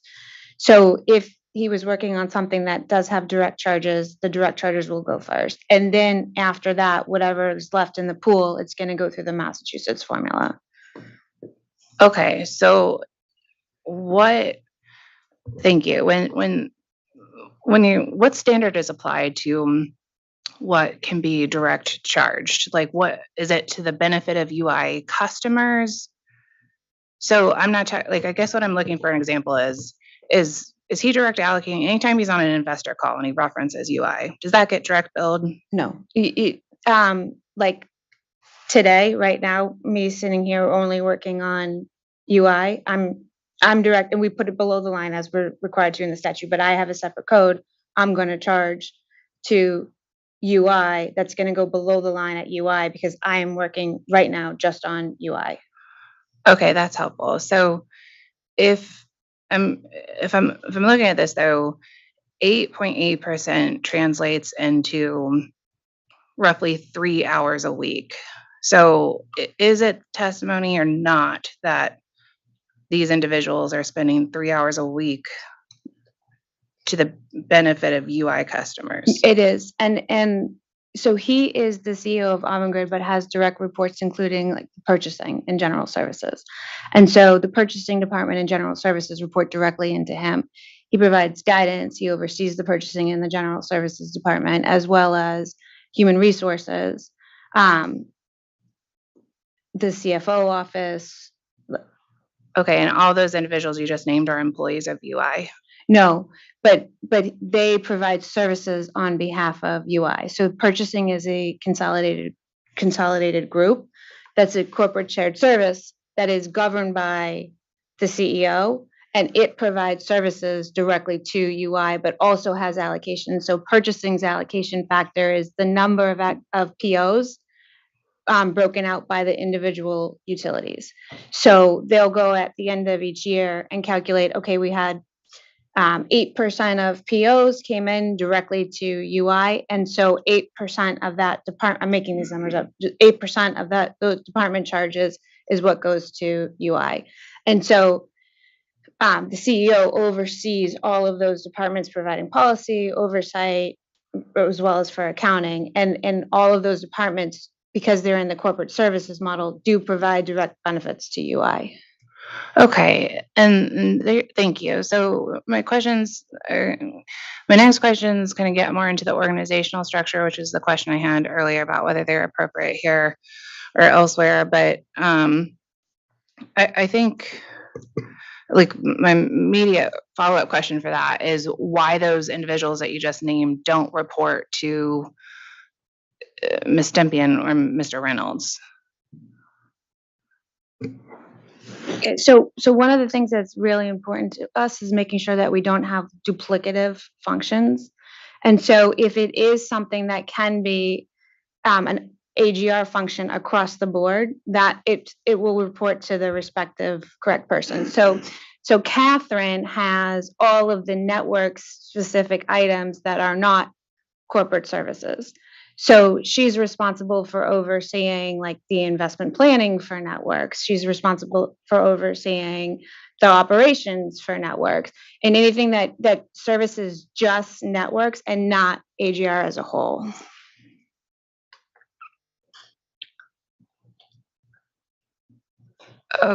Okay. I think where I'm getting lost is if I'm going by this spreadsheet in RU 251 plus the 250, if I'm adding these numbers up correctly, it means UI customers are being charged over $4 million for the services of roughly 50 some odd executives and officers. And so I guess my question is, are we really, is the testimony really that there's over $4 million from 50 some odd people providing benefit to the customers of UI? Mine is redacted, so I cannot confirm. Okay, I can. 1 second. Okay.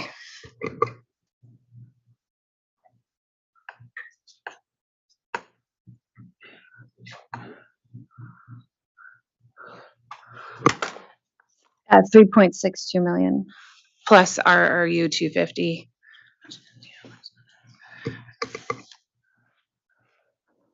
Yes, I can confirm that. Okay.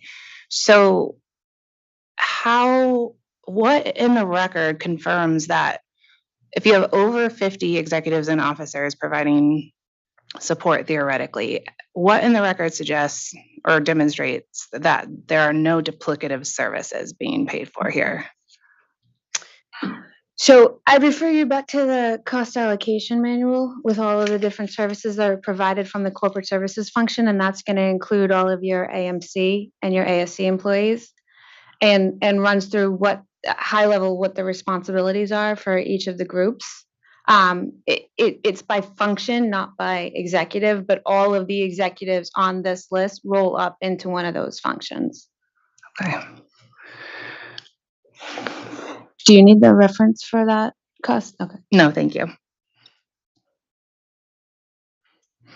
Okay, so a little bit more about the structure. I've noticed some of the titles are supervisor, managers, directors, VPs, senior VPs, and I think there's a new term referenced management committee members. Yes. The order that I just listed them in, is that an increasing hierarchy?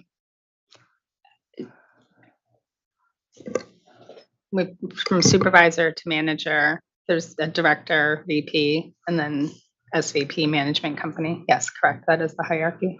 Okay, and are those all non-union? Those are all non-union employees. Okay, thank you. And organizationally, do all those titles exist at UI, or do they transcend, or some of those titles only available at certain service company levels? All those titles exist at UI. The only MC member at UI would be the president, Frank Reynolds. Okay, but he's a UIL. He's UIL, sorry, yes. So there wouldn't be any MC from a UI perspective. Okay. And so from a reporting structure, do supervisors always report to a manager, manager always to a director, director always to a VP, VP always to a senior VP, senior VP always to an MC, or is there sometimes level skipped there? There are sometimes levels skipped, but then in some cases, there may just be managers reporting into, or senior managers reporting into VPs. In some cases, it really depends upon the size of the organization and the span of control within an organization and the levels. Okay, so following up on that piece, you make the judgment as to whether supervisors or some of these positions are needed based on what the number of people in the unit, the Correct. dollar amount assigned to the unit? Yeah, or- so based upon the head count and the budgets, based upon each of the units, helps to identify what the org effectiveness of that unit needs to be and what their organizational structure should look like. Okay, thank you. And do all of these within UI, do all of these, okay, so you've got like customer service, operations, all these different components, regulatory, communications, do they all report up to Mr. Reynolds?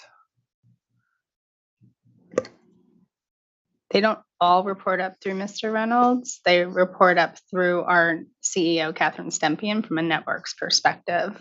Majority of them roll up through there or through some of our ASC service-related companies. Okay, so who rolls up to Mr. Reynolds, division-wise?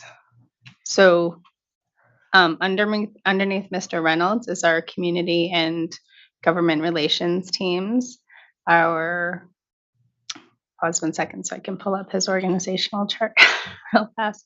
The community, the energy supply and services from that perspective. So from our gas supply, from a UIL perspective.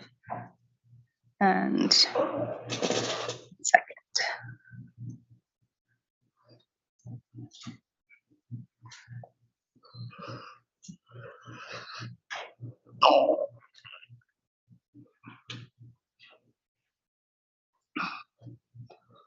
Apologize for the delay.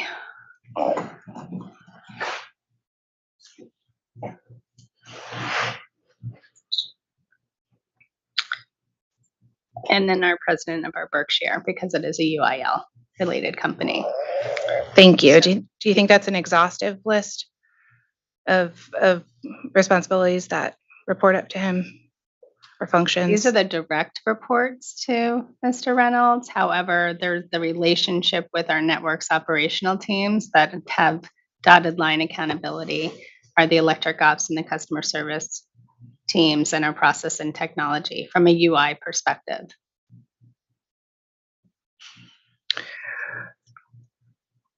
So although these are direct reports, there's a lot of dotted line support and decision-making that he still has related to the dotted line support from a UI perspective.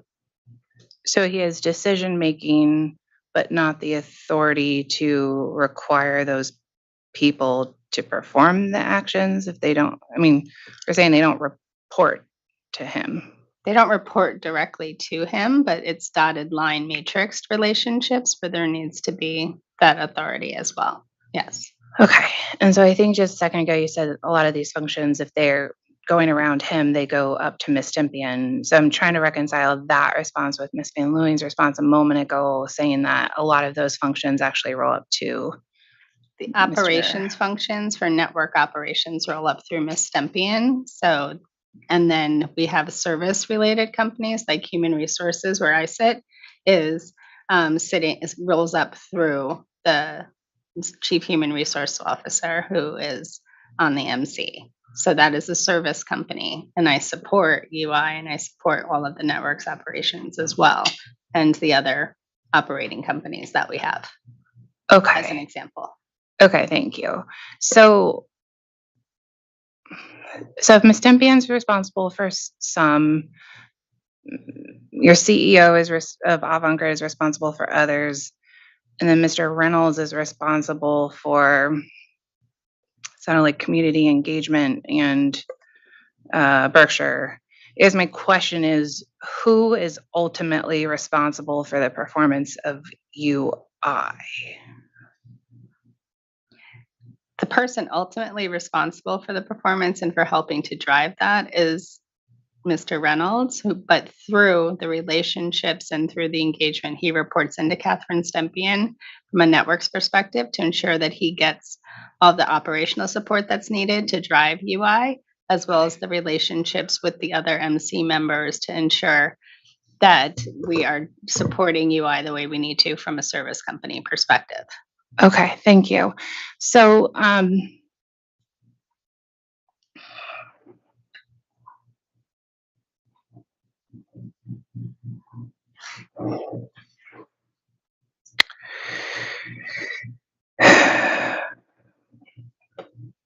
guess I'm really struggling with this dotted line concept and the response. I mean, I appreciate the response you just gave.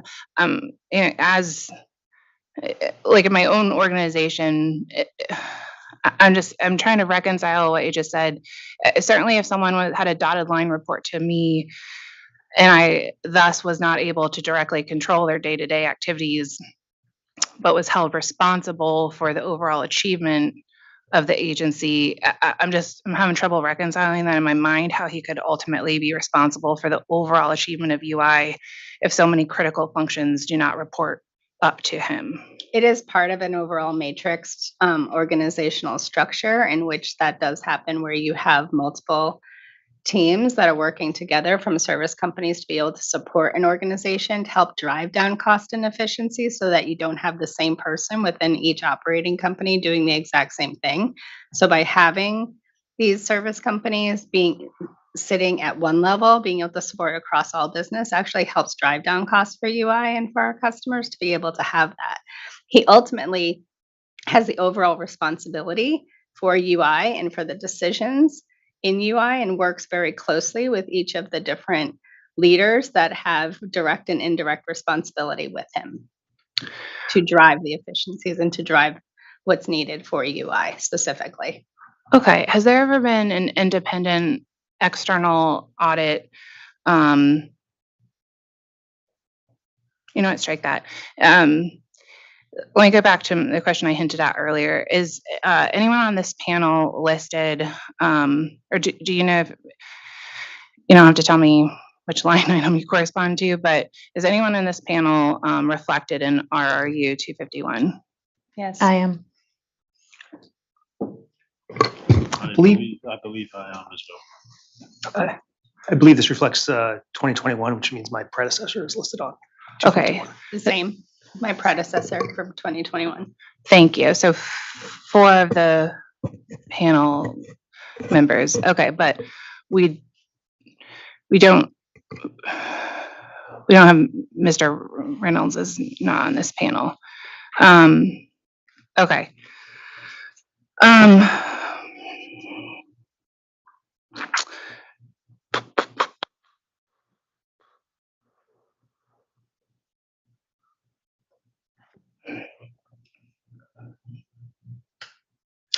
Okay, so I'm going to stay with 251 for a second, please.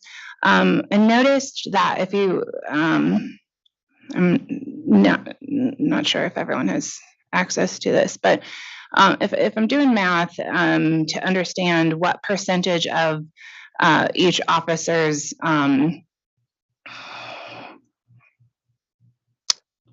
let me just make sure I understand the math I did here. D8. Yeah. Okay, so if I'm doing some quick calculations to see what percentage of each person's compensation is fixed versus variable, it seems to vary quite a bit depending on the officer. So I think some of the numbers, go as low as 22%. Some go as high as 84% is variable as compared to fixed. My question is, how and who determines what percentage of a person's compensation is fixed versus variable? So there is basically variable is based on an incentive level. So typically for vice presidents, the target is 35%. And then for MC members, depending on who they are in that hierarchy, it can go 45% and beyond that for the target. Okay, I appreciate that. I mean, but I'm looking at some of the numbers I did, and I have VPs in here that I'm showing their variable compensation is like well into the 56% range.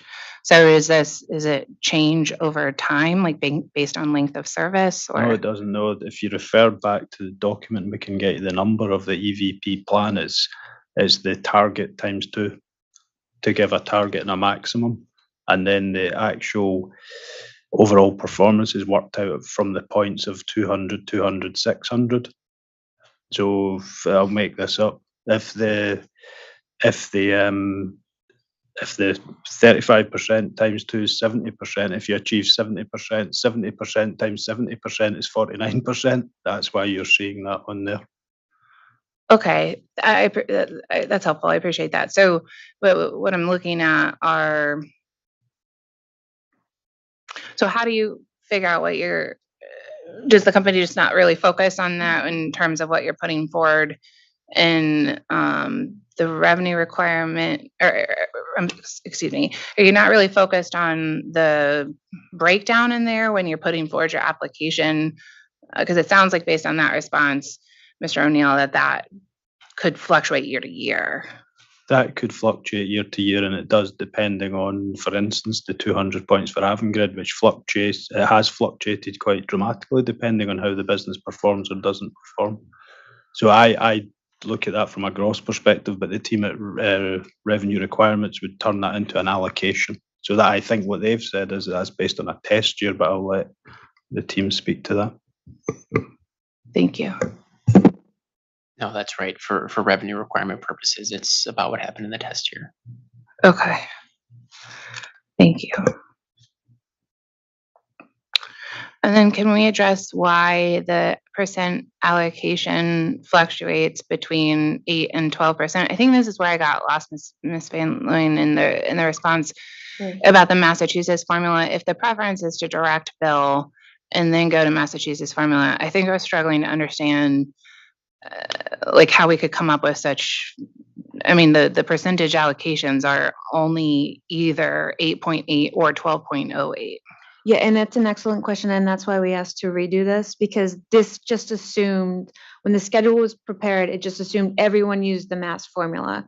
And therefore, if they were at AMC, that's where you get the 8.8%, because AMC a bit allocates to renewables, and if they were at ASC, that's where you got the 12.08. But this isn't reality. So this isn't what's in the test year, because a bit could have been direct charge, and a bit could have actually been capitalized and not actually be in the expense for the revenue requirement. So we're going to redo this for you. Okay. Thank you.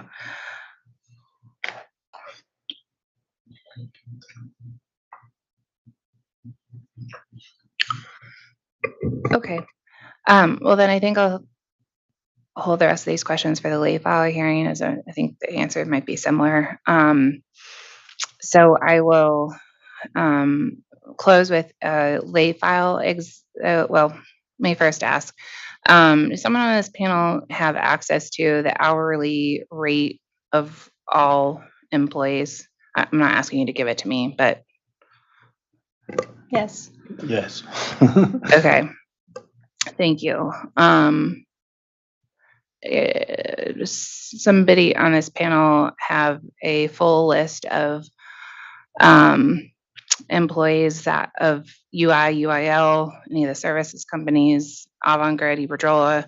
Is there a list of folks who are either directly participating in the proceeding or attending virtually or in person? I believe we have that list. Okay, thank you. So I would request as a late file exhibit.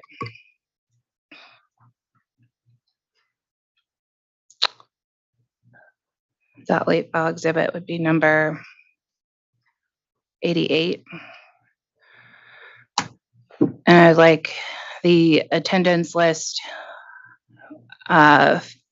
broken down into in-person and virtual attendance and by day of the hearings and late file hearings. So I will make the due date for this the last late file hearing date. I'm sorry, the last late file exhibit due date, I think we said is March 16th. But I would like the late file exhibit to show the in-person and remote attendees, the dates that they attended, the hours by date, whether they were on the panel or not, and what the total cost was. So you can exclude consultants since I think those are being rolled up through an expense. But employees of UI, UIL, the services company, any parent company, any employee who would be charging their time to UI ratepayers. Is that request clear? Are there any clarifying questions? Yeah, I had a question. So going back to the earlier point that you guys were speaking about around the RR251, that would then be all multiplied up against named individuals to give their salaries, just as a point. I think this is a different, Yeah. this is a different thing, and I think. I think we understand the late file request. Okay, so I thought you said hourly rate. Apologies. I did. I want to know the hour. I want to know the cost of each person's attendance and participation using their hourly rate, and assuming that's just to clarify, when I say hourly rate, I'm referring to their fully loaded rate. Yes. So go just sorry, this is for you. Yeah. Okay. Yeah. Okay. Thank you.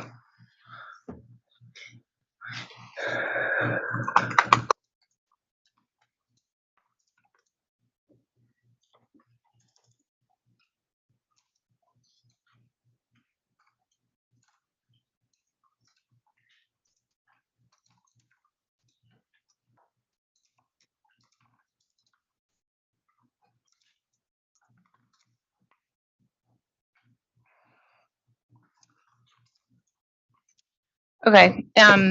Then Attorney Venora, do you need a moment to consider redirect? Yes, if that's okay, just about 5 minutes. Okay. We will recess for 5 minutes. Thank you.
Thank you, Chair.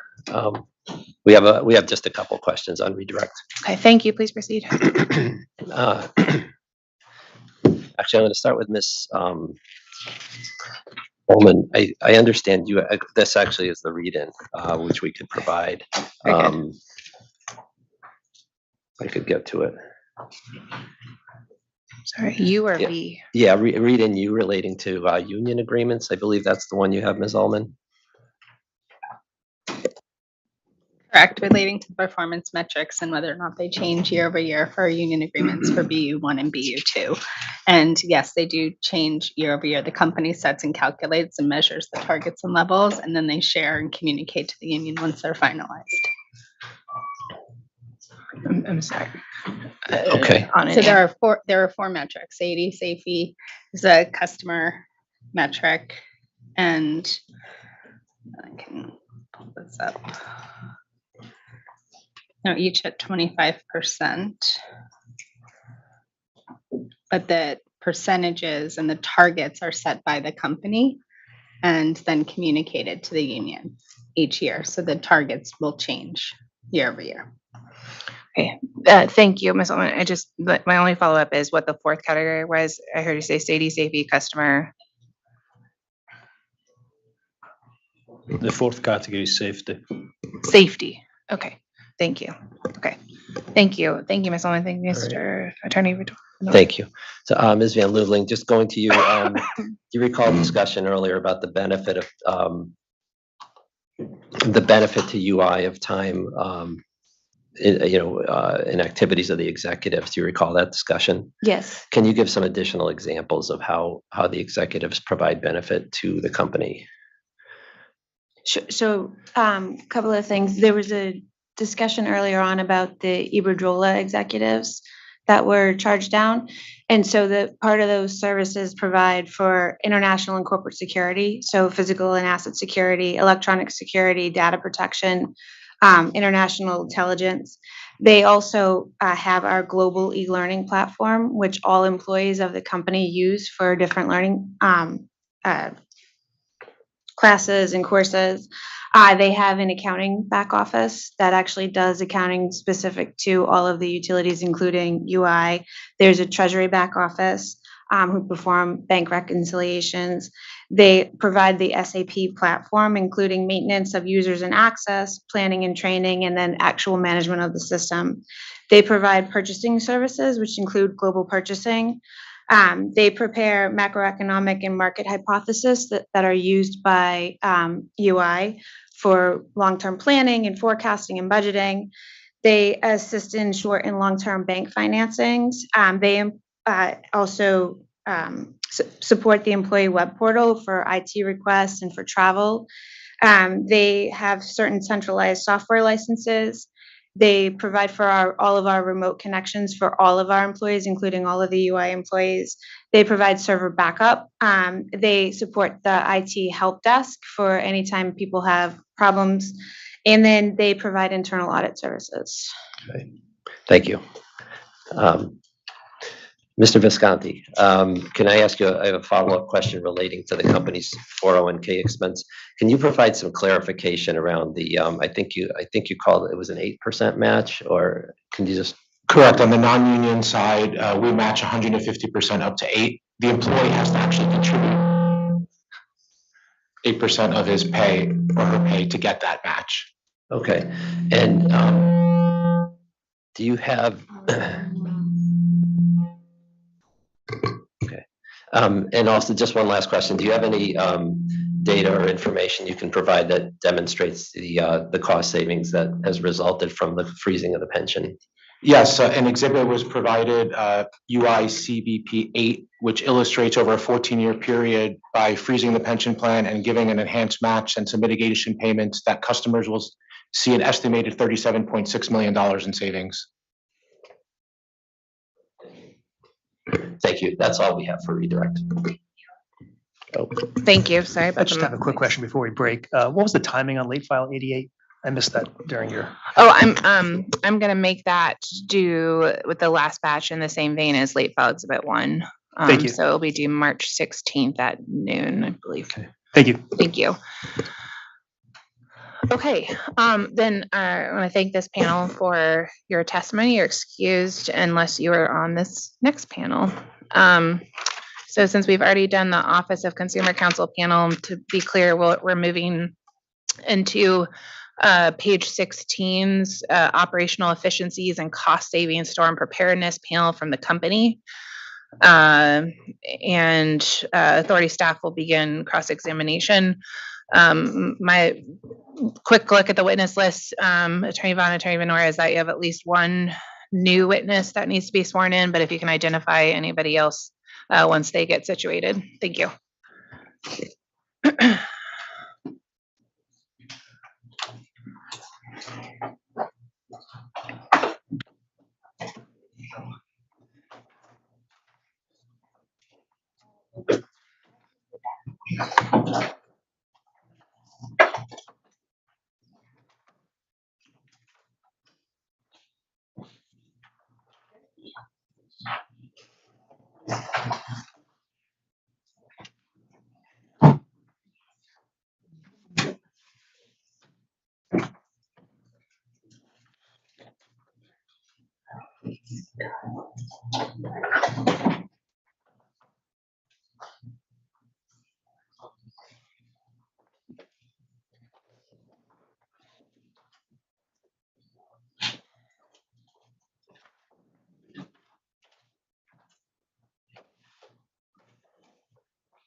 Okay, you want to introduce your new witnesses, please? Absolutely. So the only new witness on this panel is Dr. Tom Layton. I'll note that Mr. Eves has several support persons behind him. I see Kyle Kleza, Mike Jerzak, who were previously sworn, and Robin Lyons, who not available, maybe consulting with Chuck depending on the subject matter. Okay. But Dr. Layton is the only one who has previously not been sworn in. Very good. Dr. Layton, if you could raise your right hand, I'm going to administer the oath. I swear to tell the truth, the whole truth, and nothing but the truth under pains and penalties of perjury. I do. Thank you. Thank you. So Mr. Hurwitz, Ms. Wakefield, Mr. Dane, and Mr. Eves, who were all previously sworn in. Dr. Layton, as part of your preparation for this docket, did you provide pre-filed written testimony and exhibits which were marked as Exhibit UI-EPP-1 through UI-EPP-3? Yes. And do you have any updates or changes to your pre-filed direct testimony and exhibits? I do not. And do you adopt your pre-filed direct testimony and exhibits as part of your sworn testimony in this case? Yes. And did you also sponsor responses to interrogatories submitted in this proceeding? Yes. And do you have any changes to any of your responses to interrogatories? No. Do you adopt your responses to interrogatories as part of your sworn testimony in this proceeding? Yes. Thank you. This panel is available for cross-examination. Very good. Thank you. We are going to begin with Mr. Capozzi on behalf of authority staff, please. Thank you, Chairman. Good afternoon, panel. So I want to start with the reliability assurance, some questions about the reliability assurance and emergency preparedness department. So this department, is it within Avangrid Networks? Or is it a UI department? The Vice President of Emergency Preparedness and Reliability Assurance is an Avangrid level position. Mr. Layton is our Manager of Operational Readiness for UI, and there are also reliability assurance responsibilities under that Avangrid level Vice President. Okay, it sounded in the testimony, it sounded to me like there was a specific department called Reliability Assurance and Emergency Preparedness. Am I not correct in assuming that? There's a vice president of that role, and then under that vice president are managers in each of the operating companies that participate in both activities. Okay. Just for clarification, Dr. Layton is only emergency preparedness for UI. Okay. So Dr. Layton, 100% of your responsibilities cover just UI? I would say 99%. 99%, and the other 1%? Is when we assist other utilities. Okay, and when would that be? during storms. Okay. And so there are other managers of operational readiness or emergency preparedness that perform similar functions for the other operating companies? That's correct. And there's one for each operating company? At least. Okay. Do each of those managers have an analyst position dedicated, like similar to the one under request in this application? Not at the time. Okay. So the manager of operational readiness performs all the functions that the lead analyst? Yes. Okay. Do the other operating companies have proposals or plan to hire such a position? In New York, it's much different. They have several managers that can spread the work out. And Maine is looking into it. I do not know if it's in a rate case or not. When you say New York has several managers, is it one for each of the operating company or? More than that. More than one for each operating company? Yes. Okay.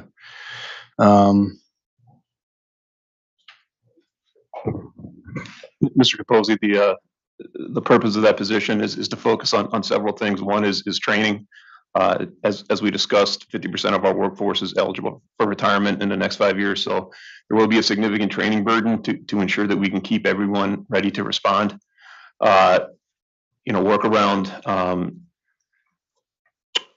reporting, managing the invoices, responding to storms, providing 24/7 coverage. Dr. Layden has done an exceptional job, but the work occurs 7 days a week, 365 days a year. So, and finally, having a progression of someone that has been in the role, has the experience that can step up, from a perspective of replacing us when our generation moves on to retirement.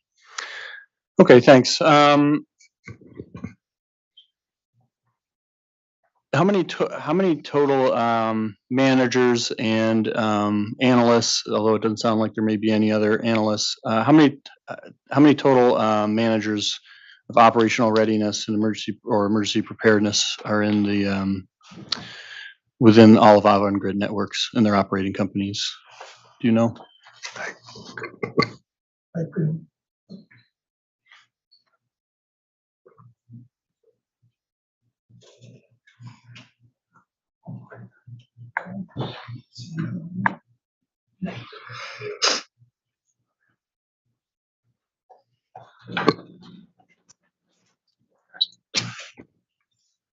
So top of mind, there are 3 in New York, and there's a similar organization currently in Maine, as we have here in Connecticut today with a manager and then a clerical representative. Okay, thank you. Are any of their costs allocated down to UI ratepayers outside of UI? And those other operating companies? That's correct. Not on a day-to-day basis. I mean, if we're executing mutual assistance, there could be some costs going back and forth, but not day-to-day. Okay, thank you. I want to turn to the emergency preparedness panel testimony on page 25, please. Okay.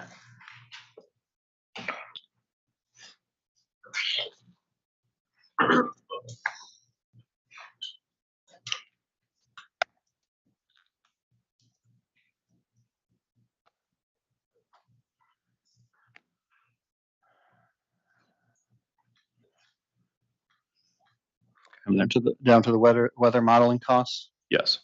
Okay. So the company states here, the company uses 3 meteorological vendors, Atmos, Western Connecticut State University, and DTN. That's correct? Correct. Do we have the annual costs for these vendors? We didn't file that. We didn't file that as an interrogatory response, did I don't think so, no. I don't believe we filed it yet in this case, but we do have it. Okay. You incurred costs during the test year for these vendors? Yes, we would have. Is it somewhere in the application? It's not anywhere in the application? It would be there, whether it's called out at the level of detail to isolate it. I'm not certain. Okay. Do you know where Do you know where it would be embedded? Those would be an O&M expense on one of the O&M schedules. Right. So which specific schedule?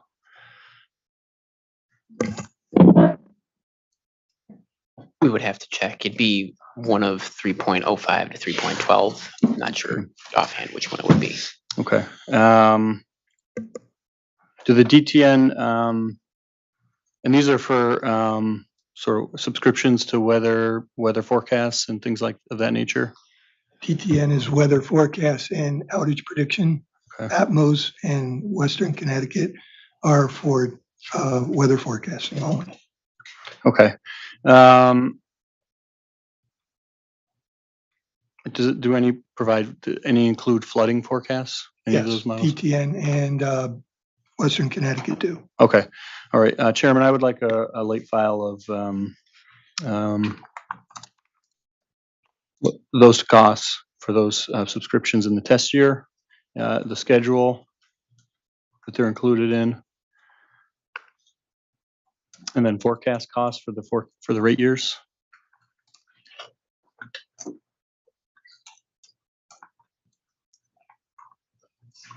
Do you know? Sorry, I'll wait.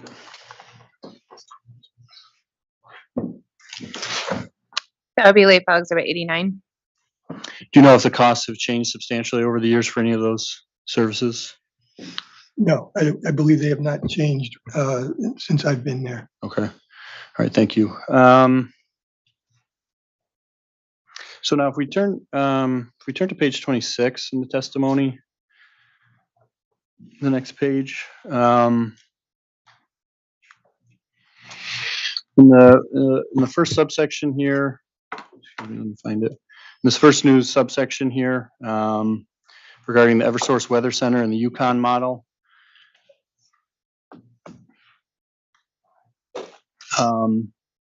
So I see here $150,000 per year to improve the Yukon outage prediction modeling. Is that That is correct. Yes. Okay. Is this an investment, a capital investment, or an annual expense? As research, this would be expense. Okay. Do you know which schedule this would be found in?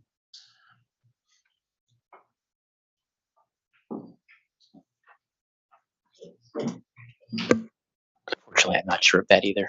Okay. Do you know if this is an ongoing expense or does it end with rate year 3? This proposal would end with rate year 3. Okay. The outage prediction model that we have currently with DTN was developed really through Yukon. They were kind of the genesis of the technology that went there. This would be further researching the application of artificial intelligence and learning models in improving our ability to predict the impact of weather. So to further refine and improve the models that are telling us, for this wind event, for this amount of ice accretion, for this hurricane, develop the learning models that will improve our ability to predict the outcome. And I think when you look at the storm costs, there's a lot of money involved in the accuracy of these predictions. So there is a big pot of gold at the end of the rainbow if you can improve this technology to the point where it is dependable and reliable and you believe in it. Okay, this model would be in addition to the DTN model? So this would be further developing the research that led to the DTN model in the first place. So it's driving research and improvement to that model. Okay. Through Yukon. So this isn't for necessarily for the application of a specific model, but for the development of a new model? The development and improvement of those technologies. Would yes. that model be available for use during the rate years? Or? I think following the research, it's very likely that it would result in improvements to the DTN model, the way that the initial research led to the development of that in the first place. Okay, so this would be okay. So if I understand this correctly, this funding would go to the University of Connecticut research, which would then go to to improve the DTN model that you currently use. That's likely. It could, right. Or likely, but they use different algorithms now. So while we're developing it, if we do develop it with Yukon, it would be a second model to use to test against the existing DTN model and just improve our accuracy. Okay, thank you. And it says here it includes hydrodynamic modeling. So is that flooding Yes, prediction? Okay, and that is that the entirety of the improvement, or is it also for other weather-related events and outages? I'm not sure I know what you mean. The $150,000 for this program, is it to just improve or update the hydrodynamic modeling, or does it also include outage prediction due to other Includes events? outage prediction also. Okay. Is this program a part of the Clean Earth proposal that the company is also proposing, or is this separate and distinct from that? It's separate and distinct. Okay.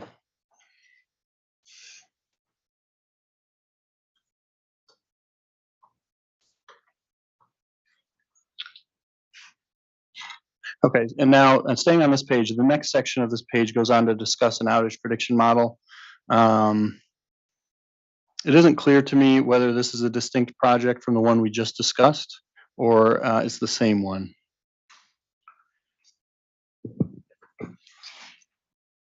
So this is referring to the DTN model. So that, again, the DTN model came from an initial project back in I think the 2010 timeframe with UConn around developing an outage prediction model that led to the commercialization of it through DTN, which we are currently using. And now this follow-on project with UConn would be to further develop that technology through research. So there's a chance the DTN model could be updated based on this project. I believe an outcome could be, UConn working with DTN to commercialize the outcome of their research. Would that outcome affect the offering? Would that affect? So what current agreement do you have with DTN? Is it a 1-year subscription? Or is it I over believe it's a longer 3-year term? subscription. Okay. We're starting year 2. You're starting year 2 right now? Yes. Okay. So you'd have a new subscription in one of the rate years? Again, Potentially. would have, yes, potentially, but again, the UConn model may or may not go to DTN. It would obviously be bid to anybody that feels that they have a opportunity to commercialize it. Okay, thank you. I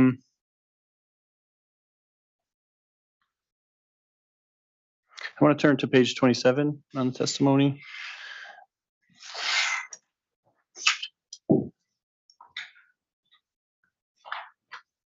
In this section, this next section talks about the learning mode of the outage prediction model, and I believe we've sort of touched on that.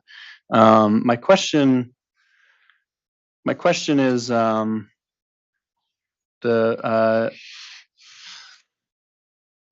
in the past, was there ever a distinction between the UConn model and the DTN model as the company used it in practice? Were there ever 2 separate models you were using?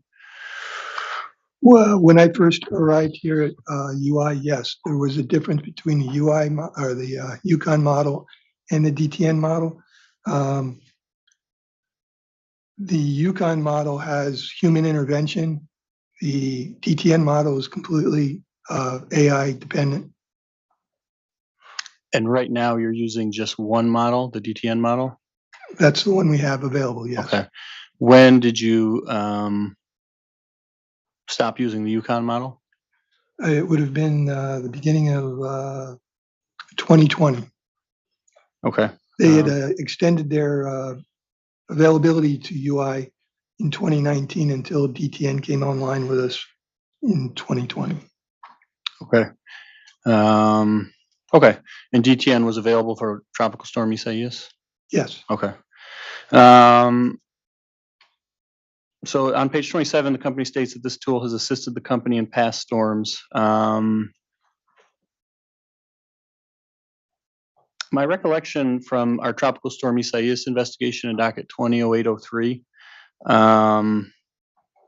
was the company had testimony in that docket that the outage prediction models tended to underpredict damages for the largest events. Would you say that's accurate? Yes, it is. Okay. And that's because and I think you allude to it or mention it directly in this testimony, but that's because there's a limited number of events to draw from.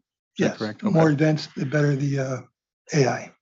Okay. Have there been any large events, and if so, how many since Tropical Storm Isaias in UI's service territory? Nothing in the same magnitude. Okay. We had Henri threaten us, but it didn't. It went 60 miles to the east. Okay. Isaias was classified as a event level 3 storm, according to For us, yes. Okay. Any event level 4 storms since that? Tornado. Yeah, a couple weeks later, we had a tornado that went through the Brantford area. That was a level 4. Does the outage prediction model, either the DTN one or the proposed work with the University of Connecticut, do they include data from other Avangrid operating companies or no? Weather and outage data? I do not believe so. Okay. So during Isaias, you were aware that the outage prediction model had a tendency to underpredict damage or outage levels for the largest storms? Yes. Okay. And my recollection was during that testimony during that docket was that the company then relied more heavily on its own experience and it before I ask that, just to set it up, the company has and had for Tropical Storm Isaias a matrix, a planning matrix that has certain weather indicators, wind speeds, Yes. different types of storms, tornadoes and tropical storms that help it plan for, predicting number of outages, the amount of crews it may need. Is that correct? Yes. Okay, so did the company rely more on that than the outage prediction model during Tropical Storm Isaias? During Isaias, we used the matrix and we used DTN's SIA program, which is the prediction program. Okay. So knowing that the prediction program tended to underpredict outages? That is correct. Would you say it provided accurate information in advance of Provided that storm? consistent information that we knew was going to be underpredicted, therefore we raised the level of event. Okay. But I think the kind of the leap of faith here with the research is that as these learning models see more and more events, they learn from them and improve that accuracy. So, that was early on in the development of this AI technology. It is growing, and I think it's something that we need to keep in touch with. It's going to develop across all industries, and I think it can help the utility industry if we keep at it. Okay, and the catch is, correct me if I'm wrong, the catch is you need a certain number of catastrophic events, or you need any amount of those types of events to train the model. Similar events, but I think within the research too, there may be some means of as we work with UConn to predict or forecast some of those things as well without actually have them occur. Okay, thanks. So moving on from damage prediction models, but staying with Tropical Storm Isaias, do you recall in the decision in 2008-03, Order number 9 directed UI to file a report for the authority review and approval on outreach to municipalities to understand what information and how to best communicate that information to towns during the first 48 hours after an event? Yes. Okay. Do you recall the report was to include a proposed template for use during future storms to communicate that information to towns? Off the top of my head, no, but I understand that the people that were involved with the liaisons that were involved with the municipalities did follow through with that. Okay. Do you recall that UI submitted motion number 65 in compliance with that order number 9 of decision 2008-03 on June 25th, 2021? again, I wasn't the one that submitted it, so I'm assuming they did do it. Okay. Okay, thank you. Do you recall that the authority initially denied that motion number 65, and the report, since the report did not include a template for sharing information? Not off the top of my head, no. Okay.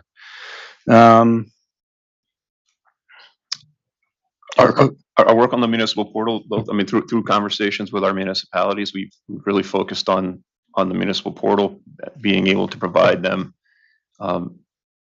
pretty deep insight into situational awareness within their town and within the system as a whole. So we've developed the ability for them to see the topology of their town that is impacted.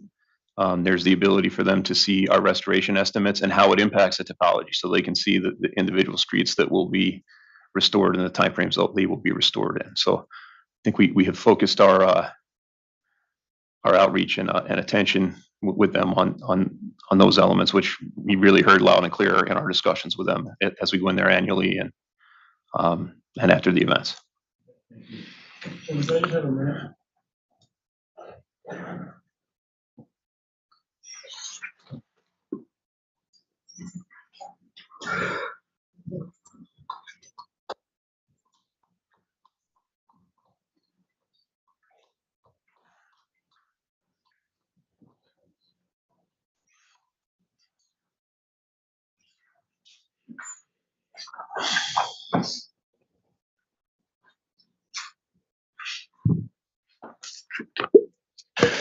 Okay. Would the company be able to check on its submission and motion number 65 and the authority's subsequent motion ruling, just to confirm as a read-in? Confirm my question that the authority denied the company's request for approval of order compliance number 9, or yeah.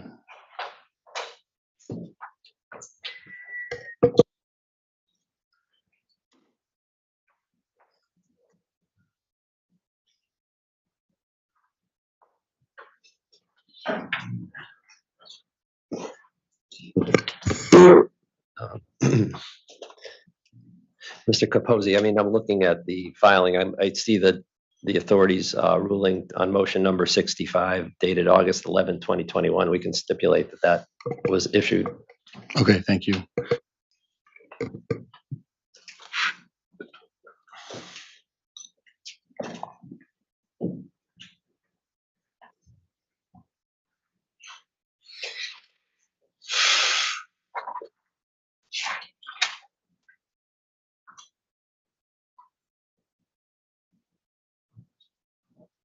Okay, thank you. Thank you for that. And so moving along. I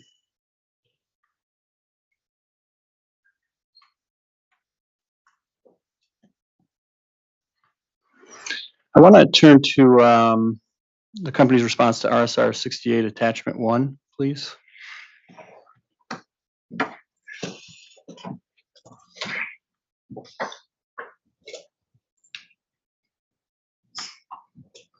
There. Just a couple quick questions. So if I'm looking at the far right column, I'm looking at whether the company classifies certain costs as storm costs or lean-in costs or both. So it doesn't appear, and I believe in the response, the company says it doesn't track lean-in costs separately, where those costs, where those resources that incurred those initial costs were used in restoration. That's correct? Correct. So if an external resource, like an external line resource is used, and they're initially secured as a lean-in cost, but they perform restoration, they just submit one, a company or the individuals within that vendor will submit one timesheet and the company will just record it to that storm. Is that in simple terms how it works? That's a fair, simple explanation, yes.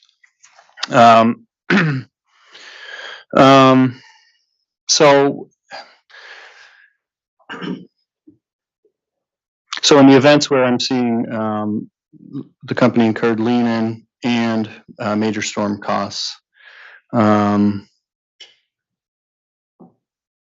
was should these, it seems to me, I'm trying, if the authority wants to distinguish between the lien costs that the company incurred and the restoration costs for these events, we're not able to do it under the company's current practice. Is that correct? Under the company's current practice, we are combining those with the timesheet process that we're having the vendors execute. We can probably go back manually and decipher that from the invoices. Look at the days that they showed up in advance in a manual way. Okay. That's all I have for that question. I want to turn back there was reference to the Mr. Eves, you just were discussing the municipal hub. So the company proposes $825,000 per year of capital costs for that project? Correct. Okay. And are those costs licensing costs with the vendor? It's a software as a service cost. So as things have moved to the cloud, our accounting folks have developed a policy and procedure to be able to capitalize those types of investments. So we went through that process of answering the questionnaire around this product. Developing the integrations.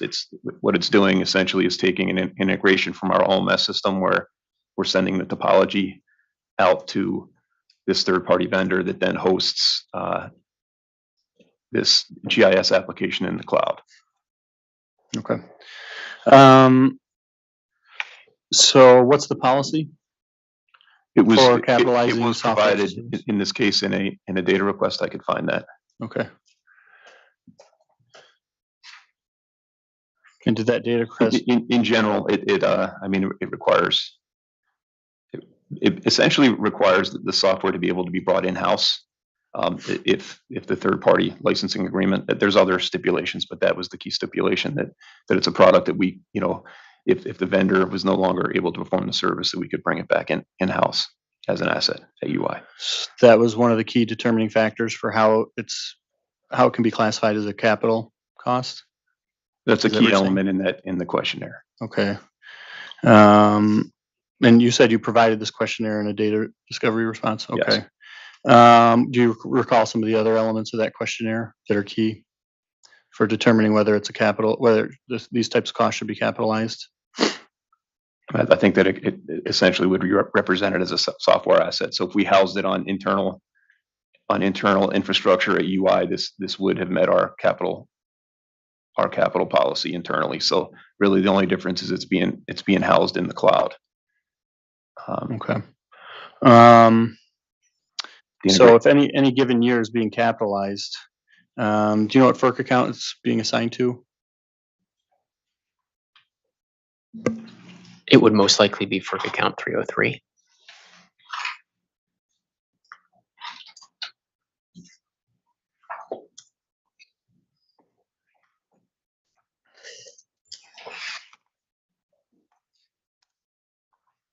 Do you determine a specific service life of an annual expense an annual cost for this type of software service? Service life of a software asset like this is typically 5 to 10 years. Okay. So every year, I'm trying to follow this logically. So if we incur if the company incurs $825,000 in rate year one,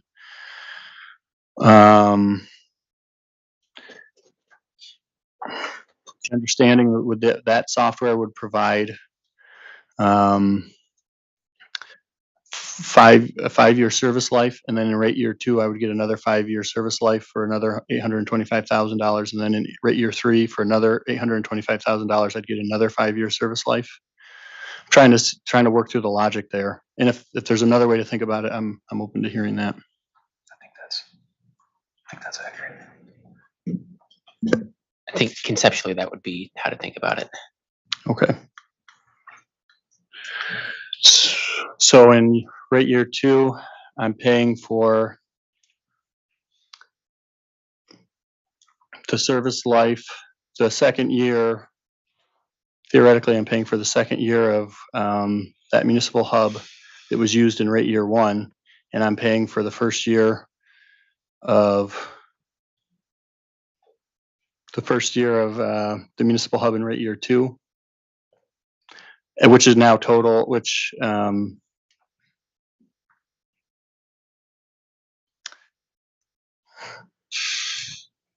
okay, I'll withdraw that question. Okay, thank you. Mr. Fuzzy, I just want to backtrack a second to make sure I understood the last exchange correctly, because I think may justifiably outside.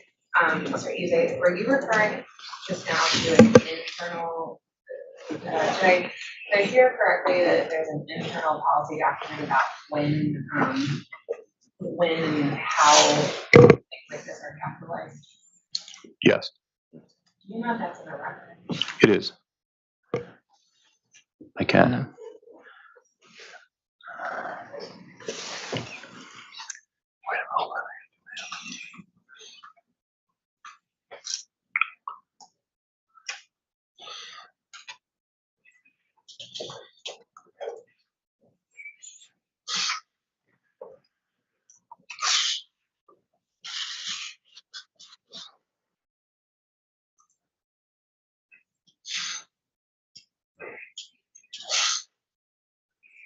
Sorry.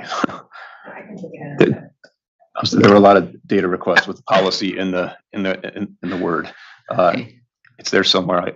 I'll find it. Okay, I'll take. I appreciate that. I'll just make a quick note.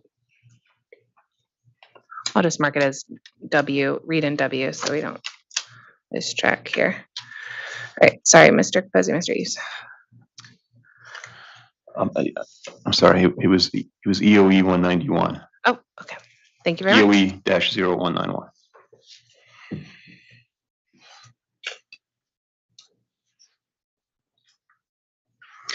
Okay, thank you.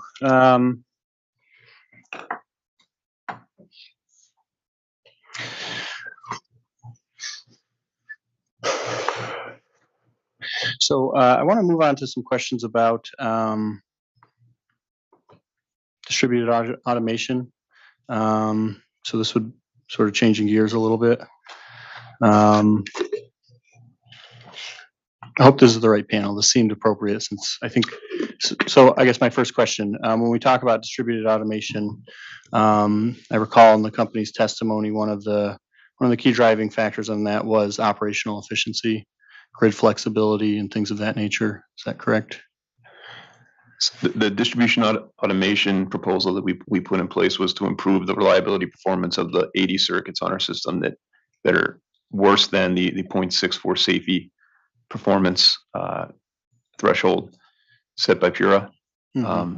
So its intent is to improve the experience of those customers, and we applied the resiliency framework to those savings and outages relative to the costs, and found that using the framework, we believe it makes sense from a business case perspective. Okay, I thought I recalled in the company's pre-filed testimony that the reliability was aspect of distributed automation was something to be leveraged, but it wasn't the main reason for that program. Yeah, it might be a function of perspective. From electric operations, that is my. Okay, who initially devised the distributed automation program that's proposed here? What it would provide is a framework for communications across the distribution system as well. So that can also be leveraged for other items, AMI. It could be used in our storage applications because there would be a communications network there with a low incremental cost to access once we have our system, covered with an operational network.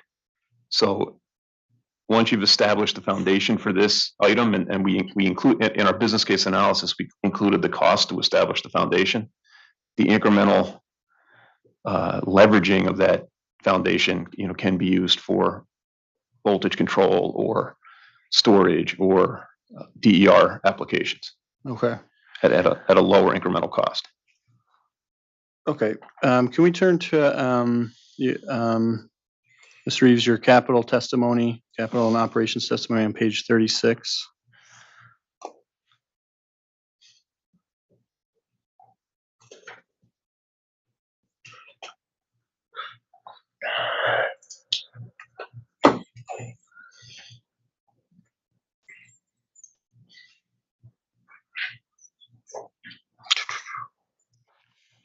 Okay, I'm there. So I'm just gonna read in this first full section on this page and then ask my question. But in this, Mr. Reeves, you state, referring to distributed automation, these investments will establish the platform for dynamic control of the distribution system and provide the company's operators with situational awareness of the distribution system, control of many of the devices, real-time planning and scenario analysis, and ultimately dispatch and control of DER. Such dynamic control will be more and more necessary as the penetration of DER grows beyond 20 to 40% Class 1 renewables in 10 years. In addition, the company plans to leverage these developing capabilities in the near term to improve the experience of customers whose performance may lag the average. So my reading of that was the purpose of these is to provide dynamic control for dispatch and control of DER, planning, and other activities. But it would be in the near term, it would be leveraged for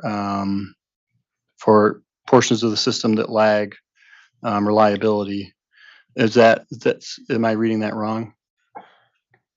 I'm sorry, but let me finish. But that was not but the reliability portion of it wasn't necessarily the driving force behind these. I think there are two competing needs that are both served by the same foundational platform. I think what the RE08 exercise taught us is that those savings and outages that can be gained from deployment of this can carry the burden of the cost. I think, and again, I think once that's established, this benefit, so yes, as more DER is installed, as voltage control that's more dynamic becomes more necessary on the system, having that platform in place will be more and more necessary. So I think they're both needs that are being served by the same solution. I think as this testimony and as our experience has developed, that the RE08 analysis is something that is more real time. We've just completed that, so I think our thinking has shifted a bit since the time we authored this as well about what the primary driver could and should be. Okay, thank you.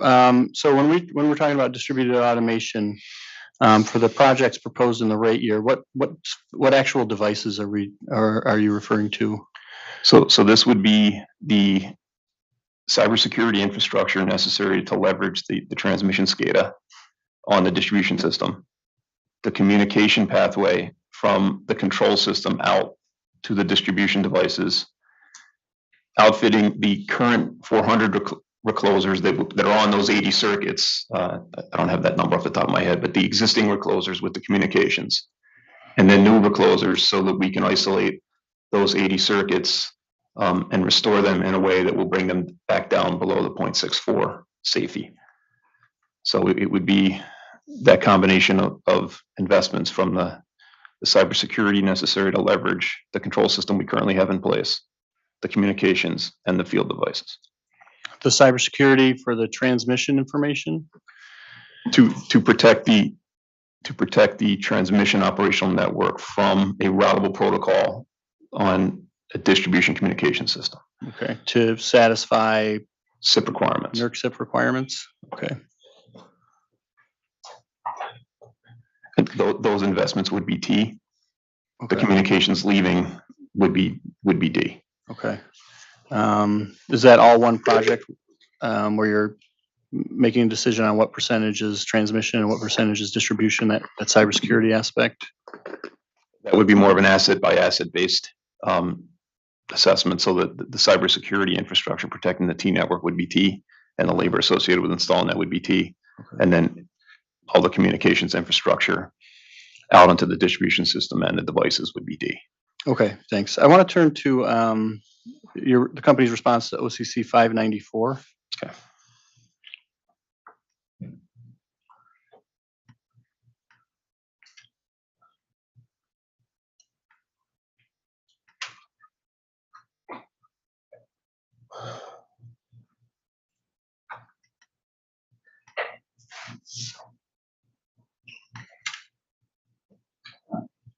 I'm there. Okay. I want to step through this. So pardon me.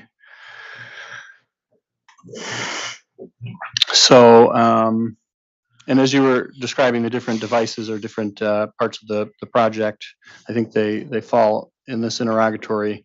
But I want to step through this a little bit.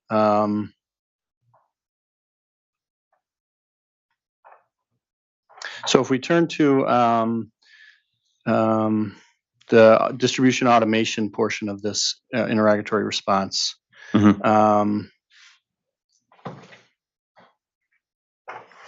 What's I'm looking at the fourth bullet down, the communications infrastructure to support communications between the fiber and the substation and the end use devices. What is currently in place? So we've currently have a fiber optic SINET ring that is linking our substations that would be used as the backhaul for this data coming off of the radio. So at each of the substations would be kind of a master and radio that would then communicate to other radios out on the system to get to the endpoint devices. The radios on the endpoint devices, is that a private network, or are you using public? Or the intent would be private for this. Are you using anything currently for this, or you have? They have begun that build out to support some of the AMI communications needs. Okay. Our OSG team. And some of these the communication devices for the endpoints would be for devices for the existing reclosers? We put them in the existing reclosers and in the new reclosers that would go into to drive the automation. Okay. To have enough sectionalizing to achieve the safety benefit. Okay. Now, if we skip to the next section, the UI RF network build out. This, and I think you just alluded to it, the development and deployment of new private wireless broadband solution, which would replace what you're currently using for AMI field communication. It has an application in the AMI backhaul. It's not the full. So we're leveraging we have a contract with Landis and Gear around the kind of the meter to substation communications. That there is an application for this in the backhaul for this network to be employed. Okay. On the AMI side. Okay. Do you currently use any public vendor, third-party vendors to provide that backhaul? Not for AMI and not for we don't have any distribution automation communications currently on any third-party provider. You're proposing to use for some. I thought I read in the I believe it's in your testimony, or maybe it was in one of the schedules. I thought the company was proposing to use a private cellular network, public or a third-party vendor to provide some. Only in areas where it's not cost effective to build it out with a private. Okay. And that's more. I think within UI and in our dense territory, that will be less of an issue than it is currently in Maine and New York, where they use that more extensively. Okay, so you're projecting at this point where you may have to use a private company to provide that, but you don't know exactly where that is yet? where those locations are? I mean, that's the solution where we would have to install, many radios to reach one point that may already be served by. So I don't expect that in our territory, and I think our initial studies it demonstrate that the coverage with the private network, given the density of our territory, should be pretty good, and that would be limited. Okay.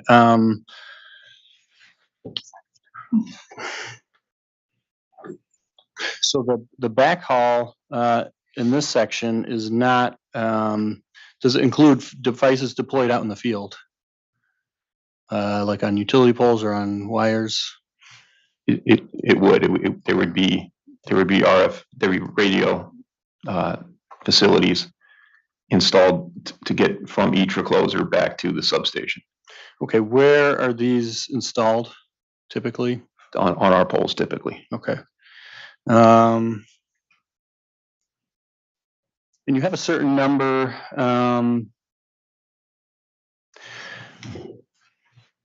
where on the utility pole? We have certain 90-foot poles in our territory that we've installed for communications, so that would be an application. You would have them in the power gain in some locations on the recloser poles to be able to communicate back. So there would be a variety of installation types. Okay, how would, if they're installed in the power gain on a recloser pole, how would they be installed? They would be, they would find an area on the pole where we have the appropriate clearance, and you'd have an antenna and radio down on the control box. Okay. Okay.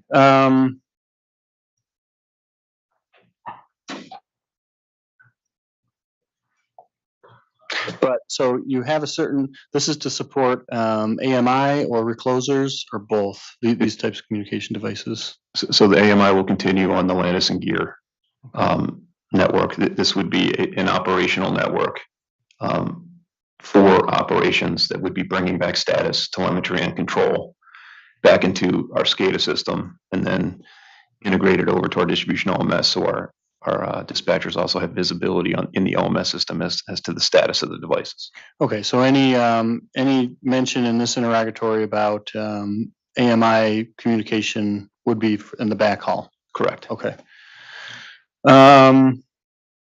So you have a certain number of reclosers that you want to install, or you plan to install in the right years and going forward? Yes. Okay, but you don't know exactly where you're going to install them? Those have been mapped out for a significant number of the circuits. I think that engineering is still underway, but I think the worst performing safety circuits, those have been identified, and the numbers are in the study that we created and submitted as a late file here. Okay. Do you recall the number of reclosers per rate year? I think it was on the order of or even a total amount over the 3 rate years? It was a handful on each circuit, 1 or 2 additional reclosers on each circuit. So there were 80 circuits. It's somewhere in the 100 to 160 over those 80 circuits. Because I recall looking at the study, and I think it listed the circuits, and but it didn't have tied to a plan. I don't think it mentioned when these were planning to be installed and so forth. Well, based on our plan over the next 3 rate years, we would address a significant number of the circuits. Okay. Okay.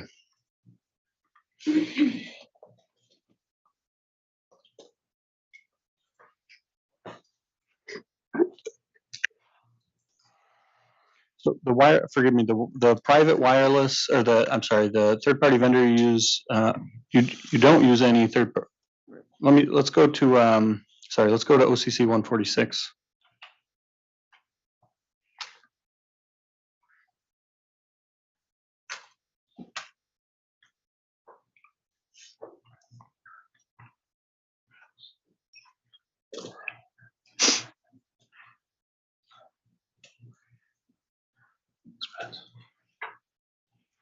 OCC 146? Okay. That's correct.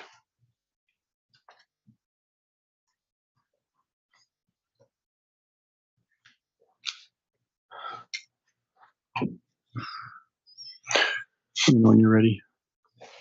I'm there. Okay. So there is, if I'm reading in here, which is telecommunications expense, I'm reading some portion, there is some, if I read the first part of subsection B, there's a provision of cellular service to 300 additional distribution automated target locations, endpoints, at an estimated cost of $30 per month per endpoint. These were the locations that may be hard to reach with an internal network. Yeah, so they're showing capacitor banks here, voltage regulators. So these are items on the other circuits that are not included in that automation plan. Okay. Okay. So if I'm reading the first paragraph of subsection B, I'm reading there's an increase based on the provision of cellular service to 300 additional distribution automation target location endpoints. So the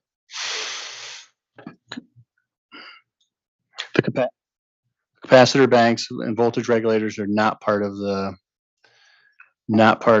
distribution automation project. That resiliency targeted program. They are not a part of that, or they? I'm sorry, repeat your question. Let me make sure. My question was the distribution automation project that's outlined in your testimony. These are which of these, the reclosers, capacitor banks, and voltage regulators, are a part of that versus some other project or program? So this is a program to provide communications to our capacitor banks and 430 reclosers. So our current power factor control is based on a 1980s technology. So the coverage of these 670 capacitor banks would be to modernize that power factor control communications mechanism. So this is a plan to reach out across the entire distribution system for those devices that require communications and replace that outdated communications with newer technology. They've also embedded the 430 reclosers here. A portion of those on the 80 circuits that we are identifying for our automation program would be covered with the private network.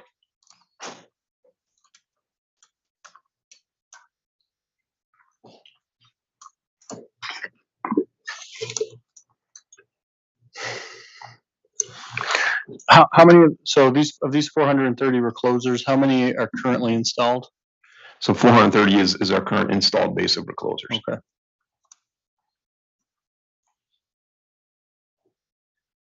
Okay. And there's a use of a public cellular communication subscription or service to a certain number of these.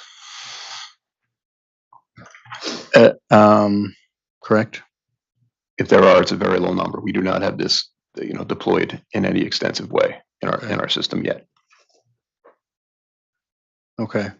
But the amount that's reflected in here is the amount that the company plans to implement for the rate years, correct? Correct. Our telecom group is projecting this. So these are existing reclosers, but this cost is presented, it seems to me that it's presented as a new cost starting in the rate year. So our current 430 reclosers do not have communications installed. They're operating as protective and isolating devices, not as automation today. So I thought our discussion earlier, though, part of the distribution automation project was to add communication devices to those. To Some of the ones that exist on the 80 circuits, So the ones that exist on the 80 circuits. not all, in that program. In what I've identified in our capital testimony as the distribution automation CapEx program, in the resiliency section of our F7. Okay. The company did an analysis. Do you know where you're utilizing in this interrogatory, where the expense for the public cellular communications, where is that being utilized on places where it does not make sense to bring a private network, or is there another reason? If the resiliency program is approved, then a percentage of the 430 reclosers that were planned to be communicated with the public network would be on the private network and would not be necessary here. So the costs here would not be necessary? The cost would not be necessary if that resiliency program is approved. So there's probably one or two reclosers on each of the 80 circuits existing that would not be necessary here. So the company is proposing those projects, but then it also included these costs here? That appears to be the case, yes. Okay. The company here, for the public cellular communications, it did an analysis on endpoint cost per endpoint, which looked to be about, if I'm reading on the second paragraph of subsection B, each cellular endpoint costs approximately $30 per month. Have you done an analysis on the cost to implement a private network rather than use? Our telecom group did, yes. Okay.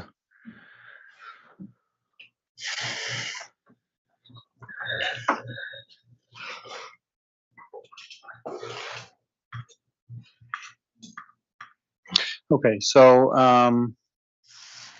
if we turn, there were a certain number of, so if we turn to your Mr. Eads, to your capital testimony on page 44, there were a certain number of FTE positions to support distribution automation.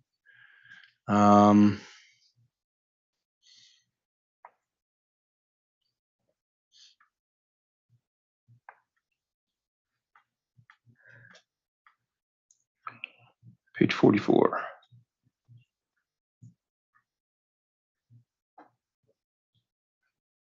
I'm there. And these are within the operational smart group. It looks to be operational smart group department. Is that a department?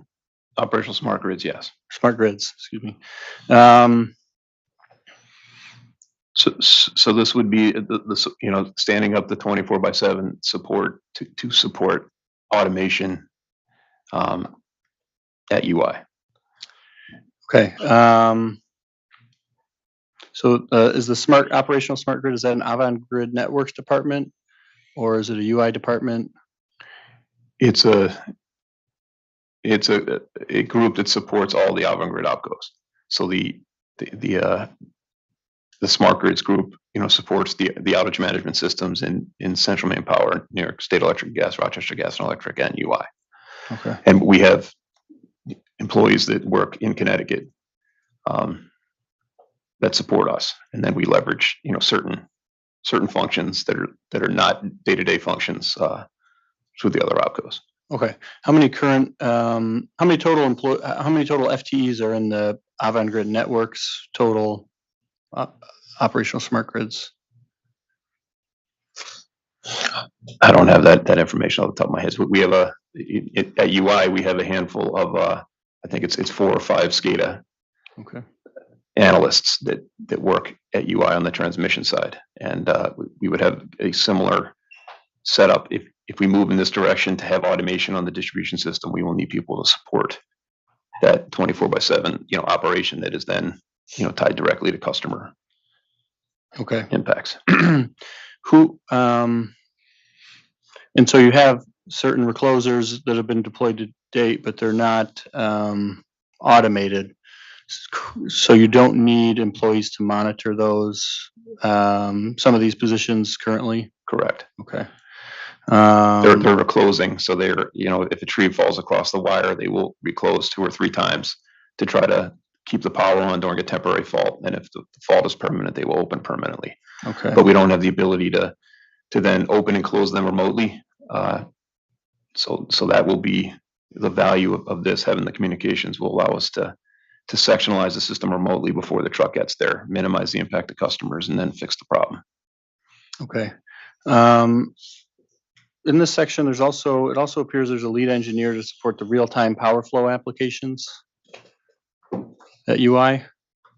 Correct. Okay. Are the real-time power flow applications new applications?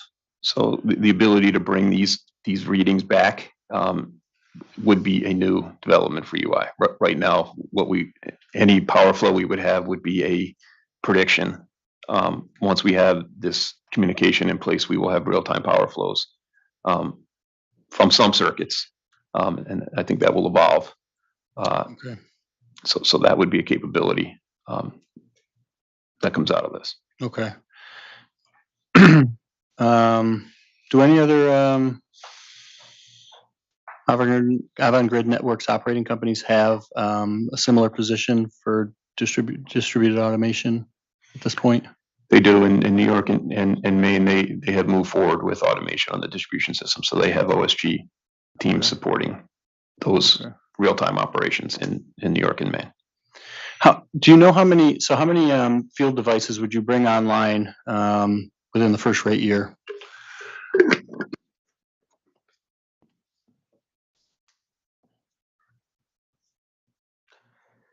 So the first rate year is going to be kind of a foundational development, right? We're going to need to have the pieces in place. So I think that would be limited in the first rate year, but would accelerate quickly in the second and third.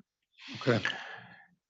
But somebody monitoring that data, the data wouldn't necessarily be available in any large amount that first year. But the structure would need to be set up, so the learning around how it's developed would be an important element for those positions to understand how the system's being built, to be there as the data architecture is being established, the processes, the decisions around how things work, and fully understanding the implementation is a value.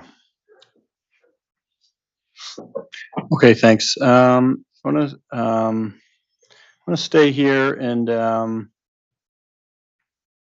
skip down to page 45.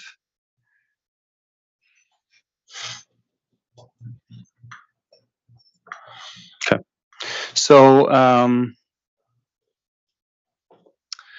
reading here about a projects department. And it seems like it's is it a new department?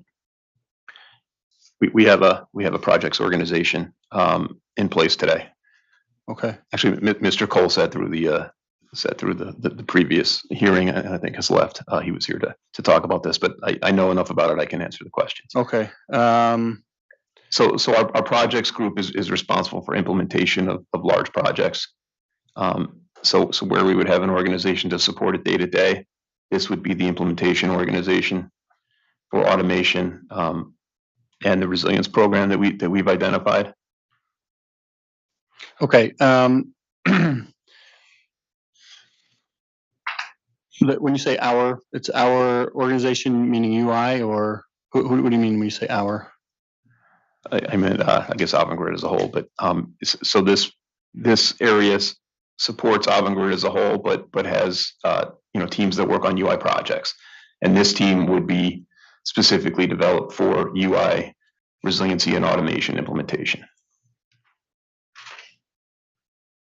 Okay. And when I say resiliency, I'm speaking to the 9 projects we proposed under the REOA framework for resiliency solutions. Okay. I'm reading under here, there's also interconnection positions to manage distributed generation interconnections. Yeah, these were grouped by organization, but within that projects organization is our DER interconnection group.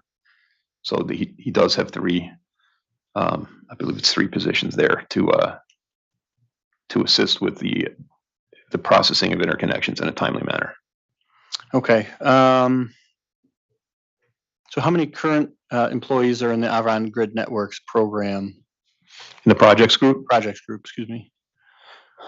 that was in the interrogatory we were looking at over the last couple of days. Was that 250 that showed the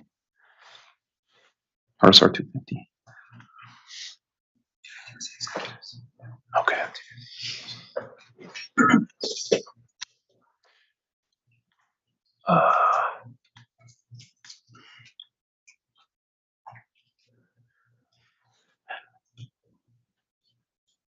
Mr. Capozzi, I can read that in at some point here later when I have an opportunity to just look at those organizational interrogatories we were discussing for the last couple of days. Okay. Thank you. I think that's Reed and W.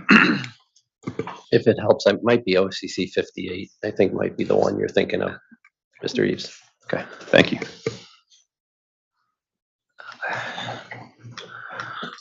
All right, Mr. Capozzi, do you want to pause a moment to see if OCC 58 answers your question? Sure.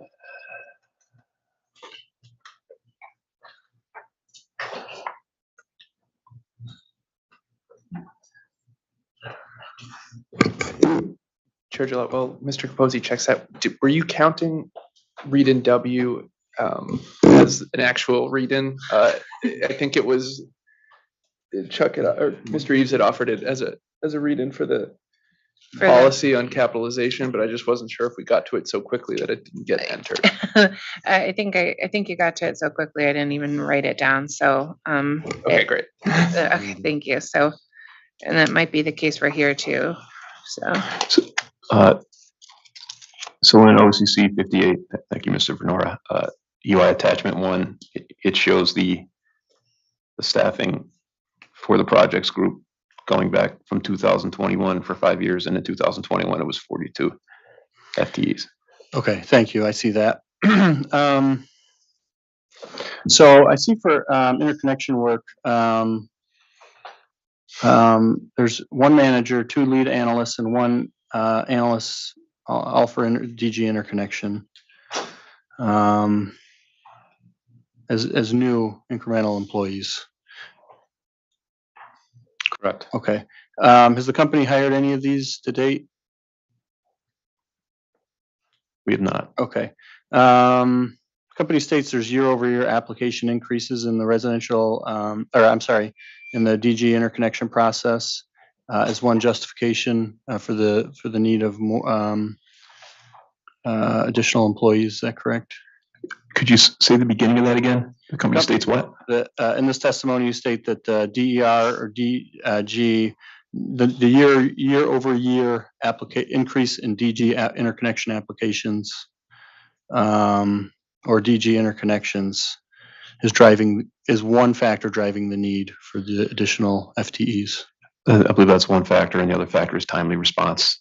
Expectation that we can turn these around quickly and have the right administrative personnel in place to manage the process end to end. Can you provide the year-over-year applications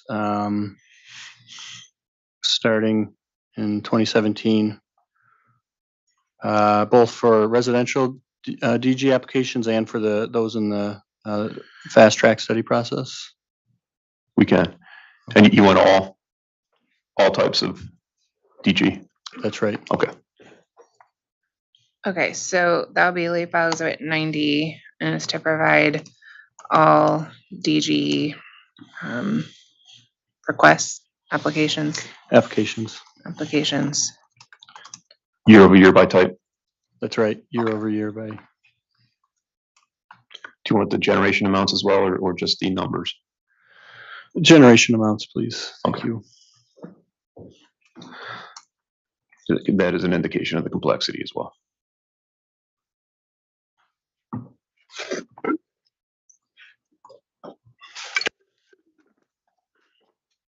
Okay. You referred to the state mandated timeframes in this testimony. Is that correct? As another factor justifying the need for incremental FTEs. Yes. Okay. What are the Connecticut mandated timeframes?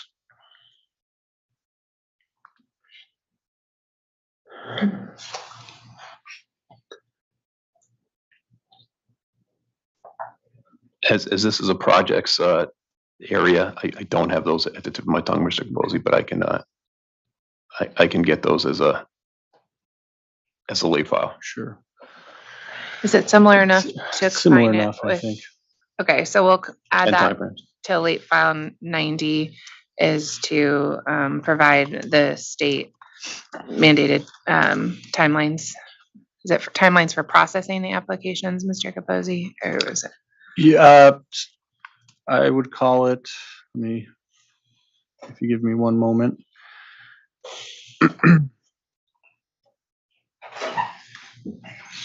Sorry, I would call it Connecticut mandated timelines. Okay. Thank you.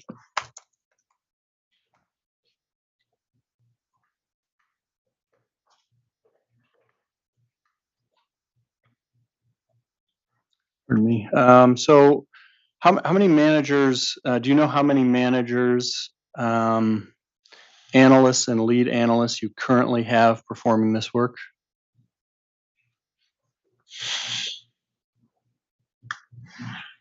You're talking about the DER interconnection work? That's correct. And if that's in OCC 58. It would be embedded in those numbers, but it's not, I don't think it's drawn out there. Do you have dedicated staff? We do. There's a hand, it's 5 or 6. I can't, I can see their office space, but I'm trying to count the people. I would propose we could add it to the late file or do it at a read in. And the current staffing? Sure. Yes, please.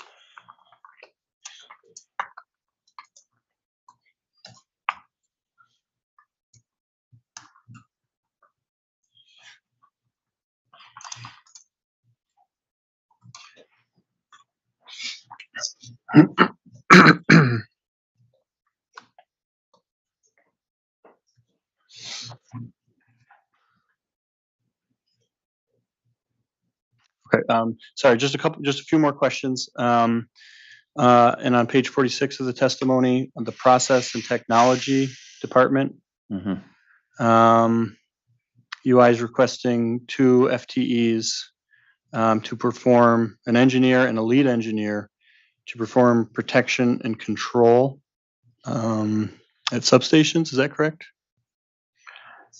For protection and control would be substations is one element, but also the reclosers require the protection analysis, the automation schemes. Okay. Ensuring they're properly coordinated. Does UI have FTEs currently to perform? So part of it would be to perform. Am I understanding this correctly? Part of the work would be to the substation work. Well, the work would be related to ensuring compliance with NERC-CIP and Northeast Power Coordinating Council requirements. So there's a series of needs and elements that the PNC group takes care of. One of the incremental areas would be the addition of this automation, so that there would be incremental work from a protection perspective and coordinating the reclosers and the substation breakers so that they all operate properly. And then the testimony goes on to describe some of the other increasing areas of responsibility around their CIP for protection. Okay. So the work would primarily be to perform work related to NERC-CIP and or not? There's a growing need for both. So for both the automation program and NERC-CIP, there would be incremental work for these protection engineers. And these engineers that proposed here would perform some of the NERC-CIP and NPCC coordinating council requirements? Correct. Okay. Are they those are requirements related to the bulk power system? And can be transmission related, yes. Okay. Can be, or some elements would be tying we're talking about in this process tying the distribution system across so that there would be some work on the D side and some work on the T side relative to automation. In general, if you're addressing SIP issues, it would be T. But the FTEs here, or the company stating there's a need for 2 FTEs to perform strictly distribution work?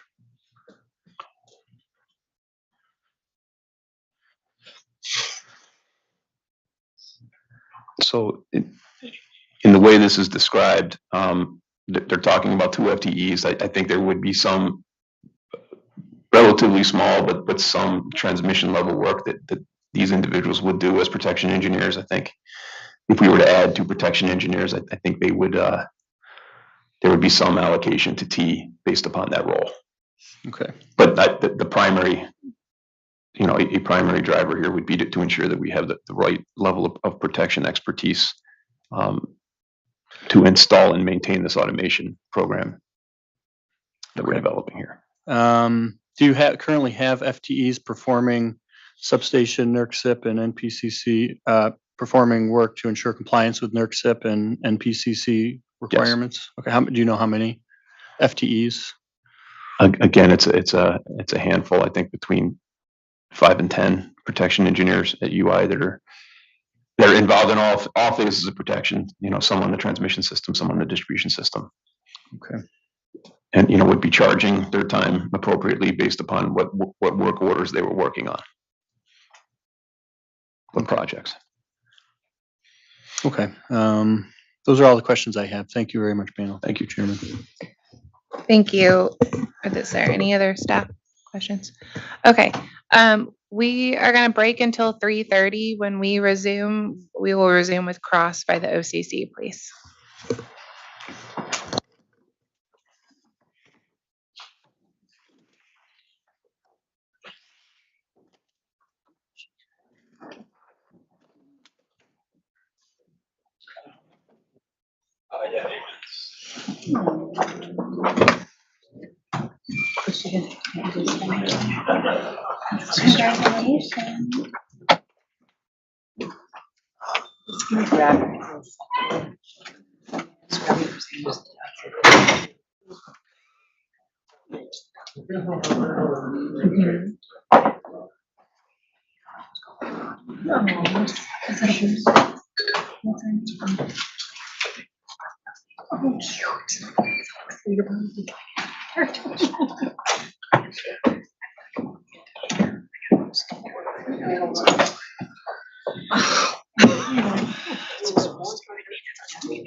Yeah, I know.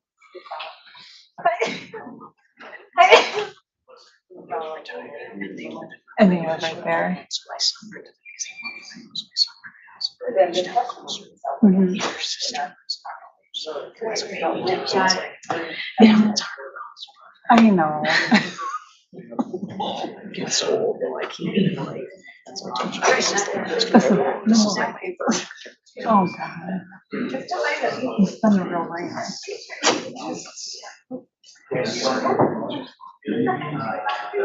I know. Snowball.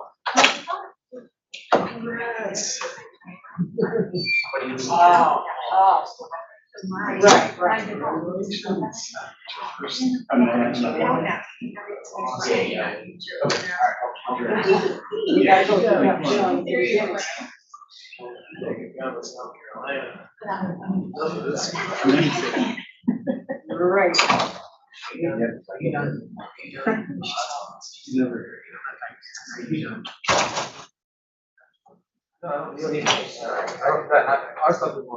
There's no time to. Congrats, that's awesome.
Very good work.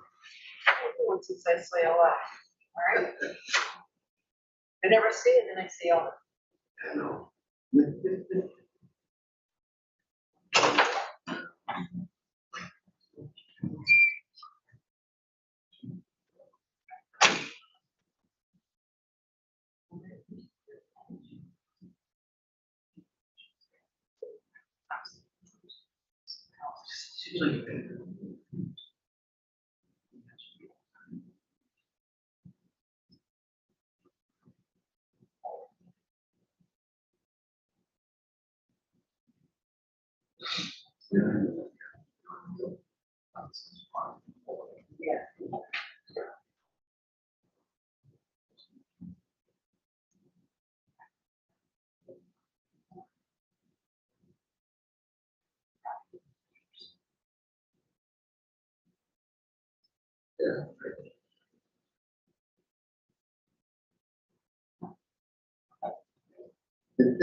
No, this is what that way you rich for. Yeah. Okay. So. Yeah.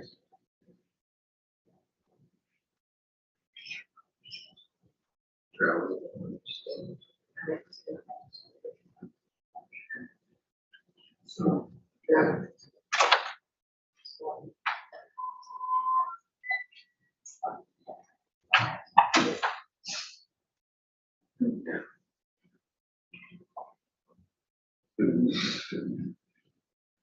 Well, boring, yeah. Right.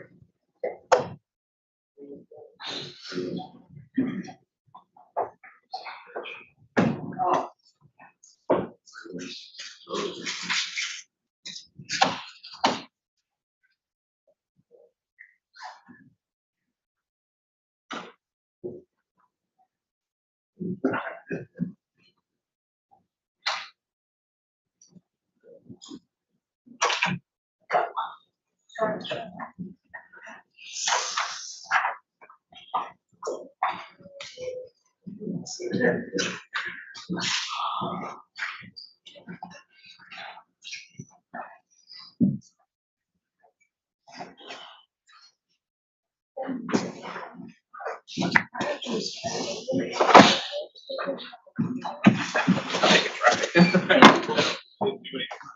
Oh, you did.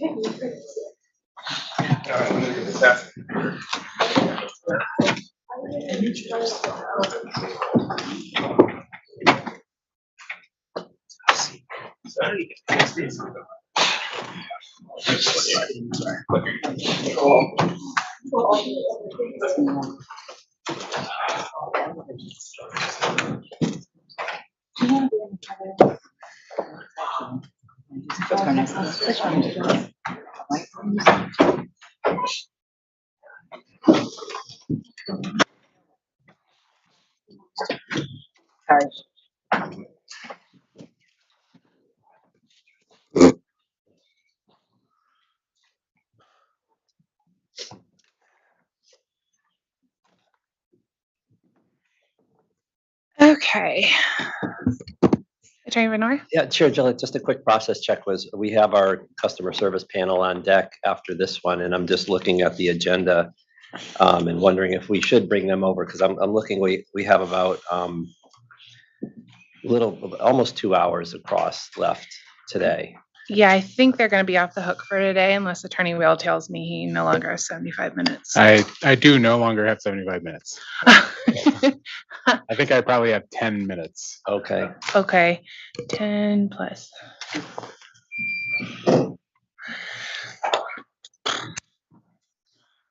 Gosh, that's tough. So that's on Are they here? Like, They're- not physically in this building? They're close. They're across the way. So,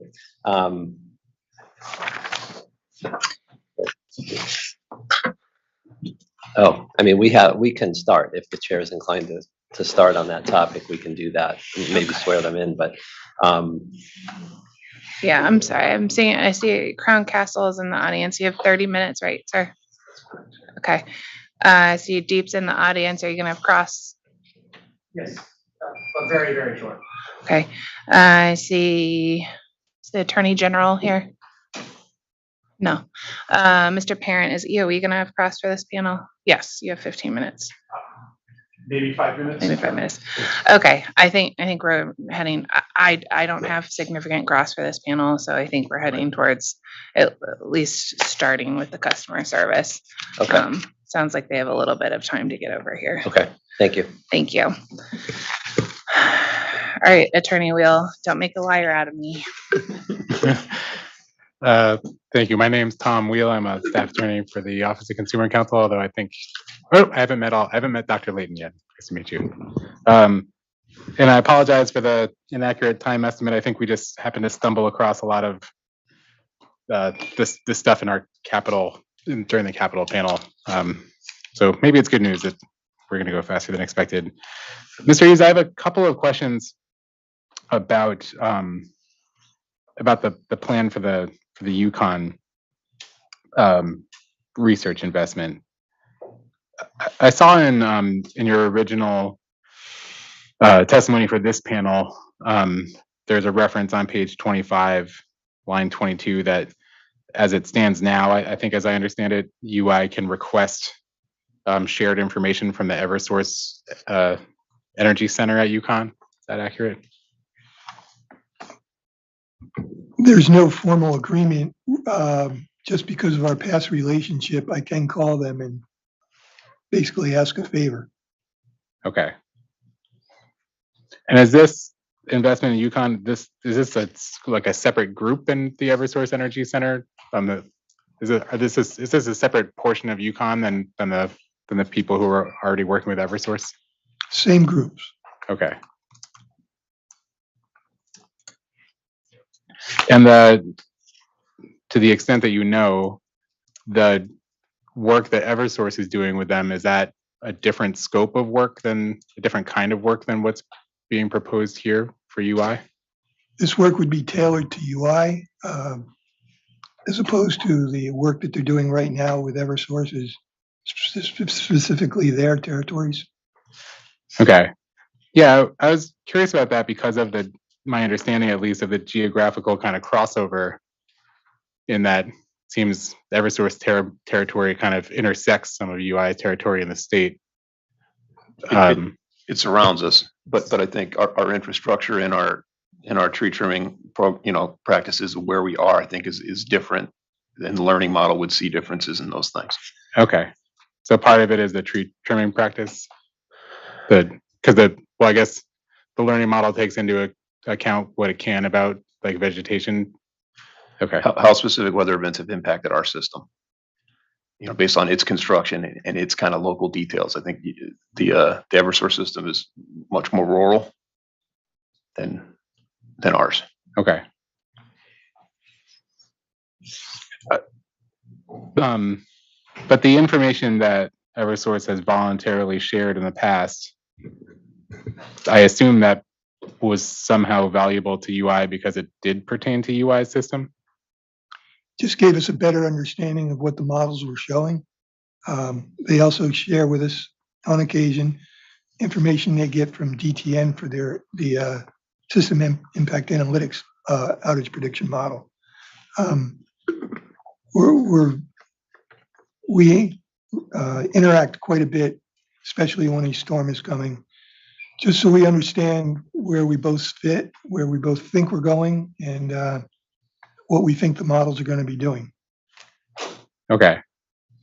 But the information that Eversource shares with you, does Eversource share modeling information that shows their modeled projected impact on your system, or are you looking at the projections on Eversource's system? They're separate, Eversource's system. And again, Okay. we're talking about Eversource, not Eversource Energy Center, correct? Correct. Okay. Well, I guess I'll back up. I'm not sure which I was asking, I guess. I was asking, it's my understanding that from the testimony, I think the reference was to Eversource Energy Center. I think the testimony said something to the effect of, upon request, they'll share information with you. So is that not the information, is that not the shared information you were referencing? Yes, there's two different shared information sources. One is sharing information with Eversource, the company, and the other one is sharing information with the Eversource Energy Center. Sometimes they will do a special run of the UI model if something interesting is coming up and it would benefit them. Okay. Has the company ever engaged in any kind of communication with Eversource about the prospect of sharing costs of an overall prediction model? I have not.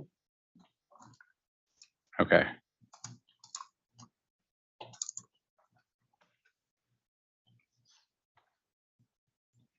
Is it, I guess, from a technology standpoint?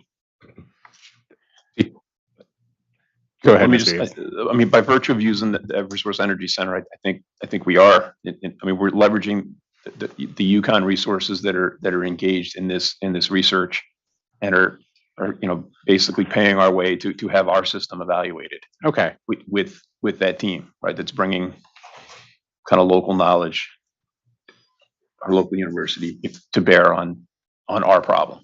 Thank you very much, because that actually gets to my next question. So I guess just to confirm, my next question was going to be trying to get an understanding of what additional the UI's additional investment into the research center, why that's something that's needed above and beyond what Eversource is already investing in it. But it sounds like, is the answer to that question that the investment is investing in UI's territory being included in that modeling? Is that probably a simplistic way to think of it? It is, and I think it's a leap of faith in the promise of AI and that technology to do real things in the future. And again, I think if you look at the costs we've incurred in preparing for storms, there's a significant value that can be driven if we have a model we can really rely on. I think there's a lot of work to do between now and then, but I think it's in the realm of possibility that at some point in the near future, AI provides that, and we're trying to help bridge where we are now to that future. Thank you. And you might have looked at my notes before this, because that leads into my next question. It seems like you know what I'm going to ask. Because I was going to ask you, when you testified about that earlier to Pura staff, my question was, is it the expectation that this investment would eventually, would it specifically be the lean-in costs that could be reduced by this kind of investment? In other words, if UI had access to better predictive technology, could it reduce its lean-in investments? I mean, I think it would help us on both sides of that equation. So one is potentially understanding better how the storms will impact us on the front end, and two, where the weather is significantly going to impact us, to ensure that we are predicting a level 3 event, right? So as the discussion earlier went, that the model kind of under predicted in those events that were like Isaias, where it came up the East Coast and actually strengthened, and understanding the impact that may have, so that we are prepared. I think it is the other side of it, and that's more on the societal. So in that case, society is saving, right? Not UI, but if we are prepared, if we see it coming, if we accurately predict it, and we have the right resources in place to respond based on our ERP, then there's a lot of savings to society if we were unprepared. Yeah. And sometimes on the other side, on the lean-in side, sometimes the company incurs lean-in costs. Well, I guess it's a question. My understanding of the distinction maybe between lean-in costs and storm costs is, at least afterwards, from a retrospective view, things that remain classified as lean-in costs are costs that were incurred, but that where the response wasn't necessary. Is that accurate? Henri is an example of that. It was on Friday morning, it was predicted to be a Category 1 hurricane making landfall west of New Haven. Right. And by Sunday, it was 60 miles to our east, and we were on the kind of the good side of that event, and we had, minor impacts. We still were in the cone of probability for that event. So that was a significant lean in because the potential for significant impact was there. I remember the weather stations were freaking out. Would the Yukon, would an improvement in predictability coming from this Yukon data give the company a better sense on that side too? Would it improve the company's accuracy about the question of whether systems are going to impact us at all? That's an interesting question, and that cone of probability discussion around the hurricanes, we need to be prepared. If we're within the cone of probability, we need to be prepared for direct impact, because I think Henri showed how widely that can vary. Every day was a different forecast. The research in the Yukon model will tell us how significantly our system will be impacted for a specific weather event. So if Henri hit us as a Category 1 hurricane, the promise of the Yukon model would be to understand what that means for UI, how much damage would occur, and what the resource requirements would be to resolve it. So I think that the two things are a little independent. There's a probability discussion and a preparation discussion, and then there's an understanding of the impact that weather will have that the Yukon model would drive. Gotcha. How long has the company used the DTN model? Since 2000, March of 2000, I believe. Okay, thank you. And the testimony earlier, it sounds like there's a subscription that's expiring, and the company's not sure whether it's renewing that in the next couple of years. We're reviewing the results of their predictions, yes. Okay. And is it possible, I think Pura staff may have asked essentially the same question, but is it possible that by the time the DTN subscription expires, Yukon's research could produce a different tool that would be an alternative to DTN? Possibility. Okay. We would be looking at all different types of vendors out there that could produce something, but from our research in the past year or so, it's all speculative. There's nothing else operational. Okay, thank you. My last question is about the municipal portal. Mr. Eves, could you just describe, I read the testimony and I heard the testimony today, but I'm still not totally clear on what exactly this is going to look like. I guess from the municipality's point of view, what functionality is this going to provide? So in our meetings with them in the aftermath of Isaias and really ongoing around our storm communications, what they get from the current technology we have is a point on a map that shows there's an outage here and there's 400 customers. But they don't understand the geographic extent of where that outage impacts. Does it impact the nursing home? Does it impact the grocery store? Does it impact the library? So that was a significant point of pain for them. The second significant point of pain was understanding our plan for restoration and how, from a geographic perspective, that rolls out across their town. So we could give them ERTs, we could give them town ERTs, but what they needed was what specific areas are coming back on Tuesday, Wednesday, and Thursday. Yep. So what this tool does is it takes the data in our outage management system, and instead of giving them, it gives them the point, they can see the point where the outage occurred, but it also gives them the downstream topology of what's impacted by that outage. So they can see what streets are impacted. They have the capability to add a layer of the facilities in their town that matter to them. So where are the nursing homes? Where's the supermarket? And then they have a slider that once we have populated the ERTs, once we've done our denesting and have populated the ERTs, they can see day by day which areas come back. So with that, they can understand how to support their community. Okay.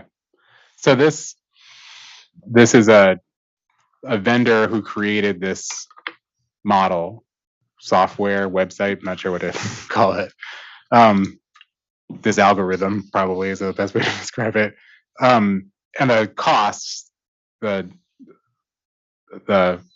cost is the subscription cost, or was there an upfront cost that's also part of what's being capitalized in the proposal? So we found them, they were working with Entergy. So when Entergy had their significant event a couple of years ago, we sent crews there for a month helping them restore. I became aware of what they were doing when I was looking at their outage map, and they were unique in the fact that they were displaying the circuit topology. So that's how I became aware of this company.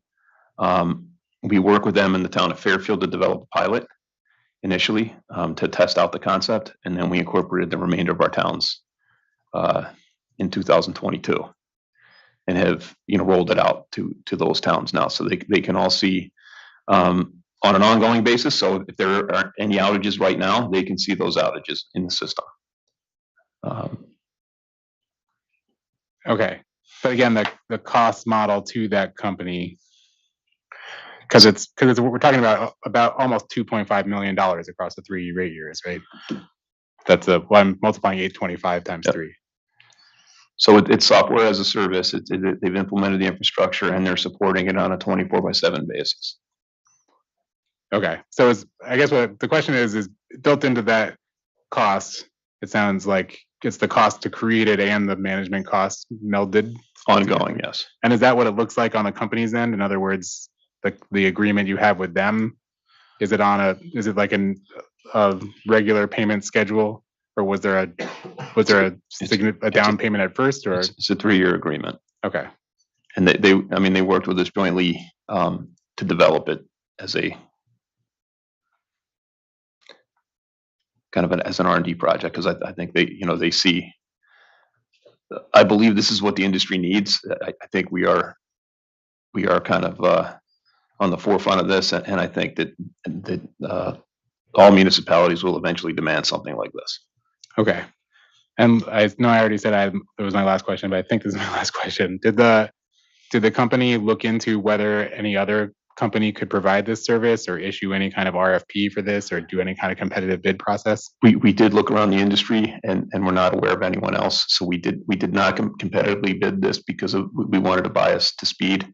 Now, I do believe that over the next 3 years, this concept will become more to the industry norm, and there will be other companies that step into this. But coming out of Isaias, and with the urgency of the discussions we have with our municipalities, we wanted to take swift action on this. Okay, thank you. Having gone past the 10 minutes I promised, I am all set, and that concludes the OCC's cross. Thank you. Thank you. We will next turn to Attorney Cook and Crown Castle, please.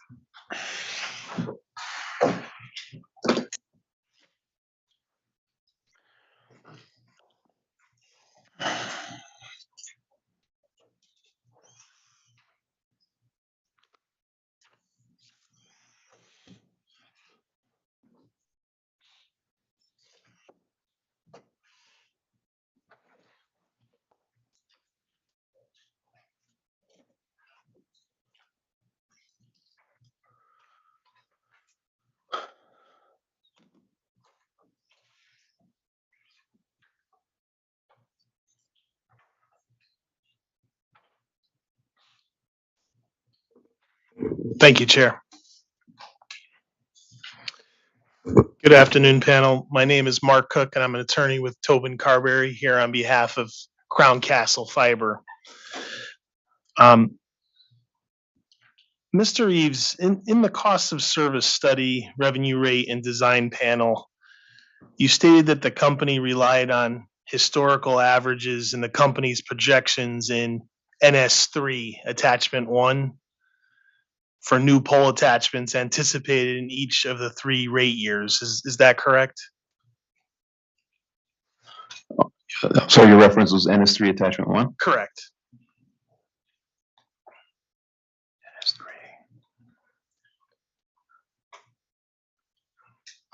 NS0003 attachment 1, page 1.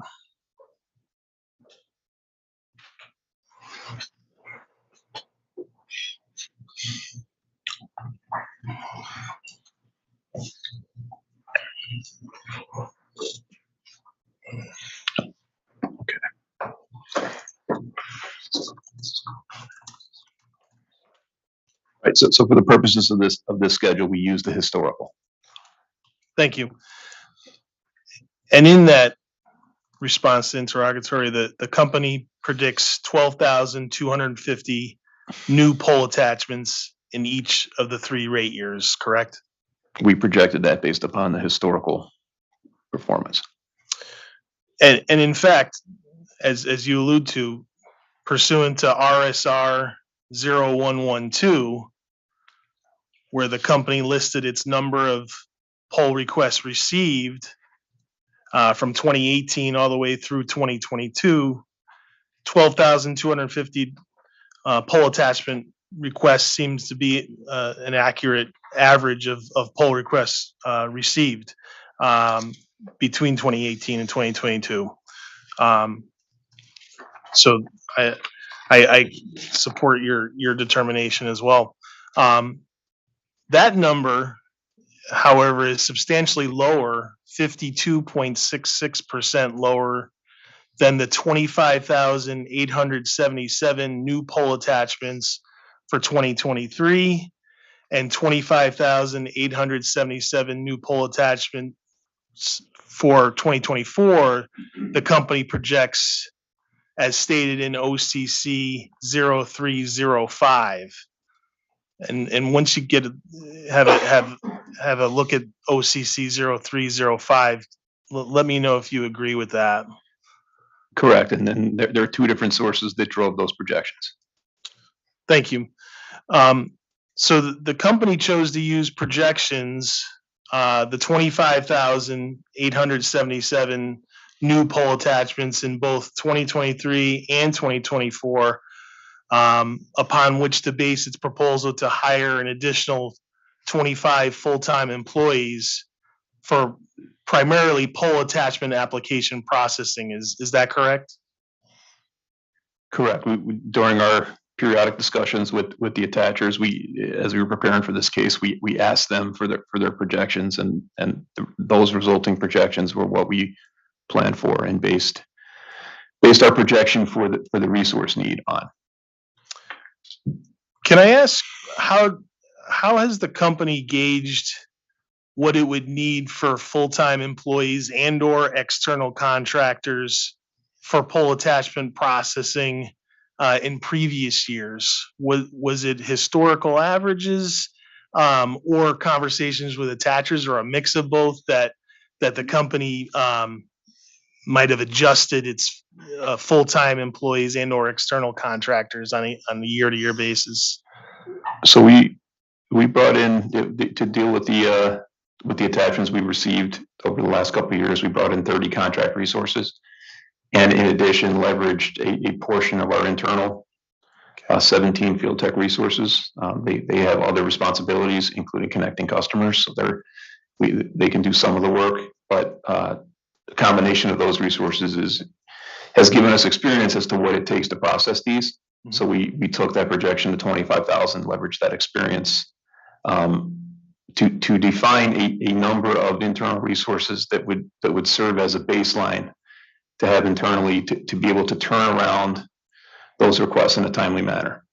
25 resources would not cover the whole need. If we got 25,000 poll attachments, we would have to leverage either our internal resources or additional contractors, but it would provide us a foundation to be ready to respond in a timely way to those attachments. Thanks. I guess I was actually asking about years previous. You're planning for the upcoming year. Say it's 2018 and you're planning for 2019. How did the company, what standards or information did the company review or request to gauge how many full-time employees and or external contractors it would need for that 2019 poll attachment processing timeframe? We have leveraged contractors in the past to scale our workforce. So we had our internal resources, and prior to around 2018, the internal resources were generally capable of executing the volumes that we had seen. Okay. that increased significantly in recent years. So- And to deal with that, we brought in contractors.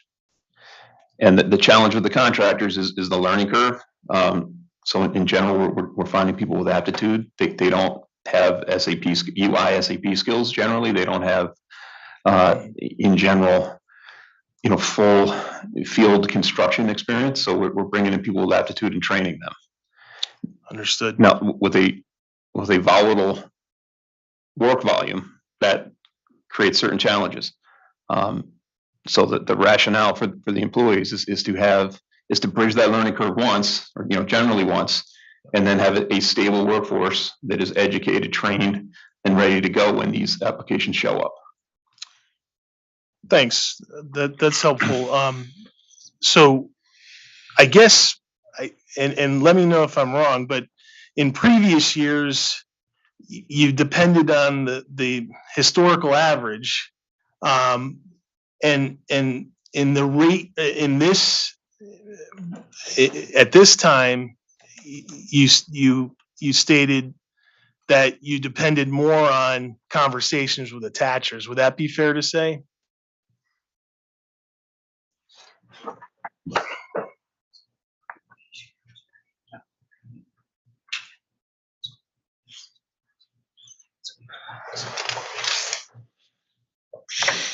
I mean, I think it's been a combination over the years of conversations with the attachers. I think our recent experience with the contractors and the volatility of the work, the fact that we scaled up to 30, and the work has dipped off now over the last few months. We've lost a number of those contractors and are now in a position where we may be given a significant volume of attachments again, and have to scale the resources, find the resources, get them background check, get them trained, get them in place, all while the clock is ticking. So I think it's a combination of the historical volumes and our conversations with the attachers and a changing economy too, right? So that when we had these initial conversations, a while back, things may have changed for them and their business plan. So Yep. Overall lesson is this work is volatile, but there's expectations that we deliver quickly, and we're trying to prepare to do that. Thank you. That same attacher who intimated that recently, I guess, that, hey, I know initially we told you we're going to be slow, but we've radically changed that, and we might have thousands of pull requests. I think you stated that they haven't submitted those requests applications yet. Going to that same attacher, did they express any changes in their projection for 2024? Okay. So some of those polls have come in, but we have a meeting coming up to discuss that, what is occurring there. Okay, thanks. And going to my last question. So I presume that their change in stance was regarding a 2023 timeframe, but let me know if I'm incorrect. Did they also express any change in projection for 2024?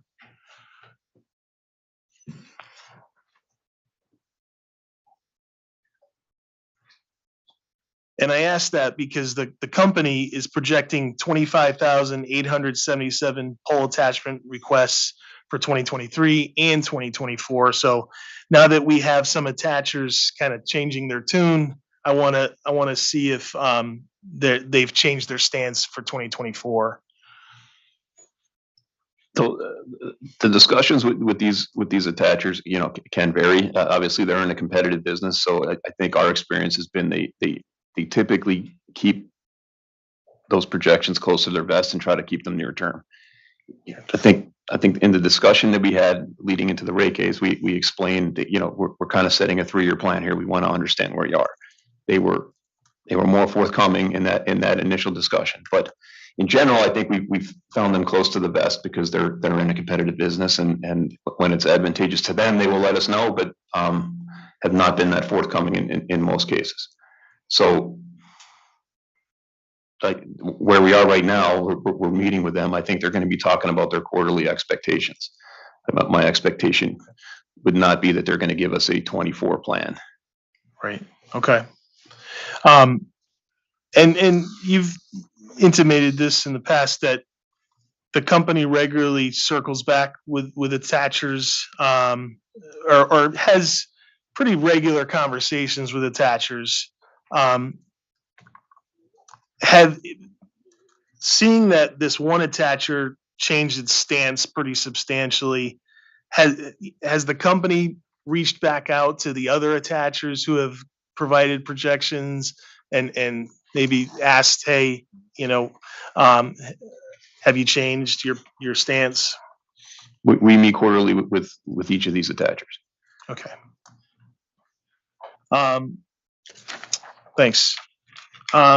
So staying on NS3 attachment 1, I note that the number of new pole attachments the company projects is the same in rate years 1, 2, and 3.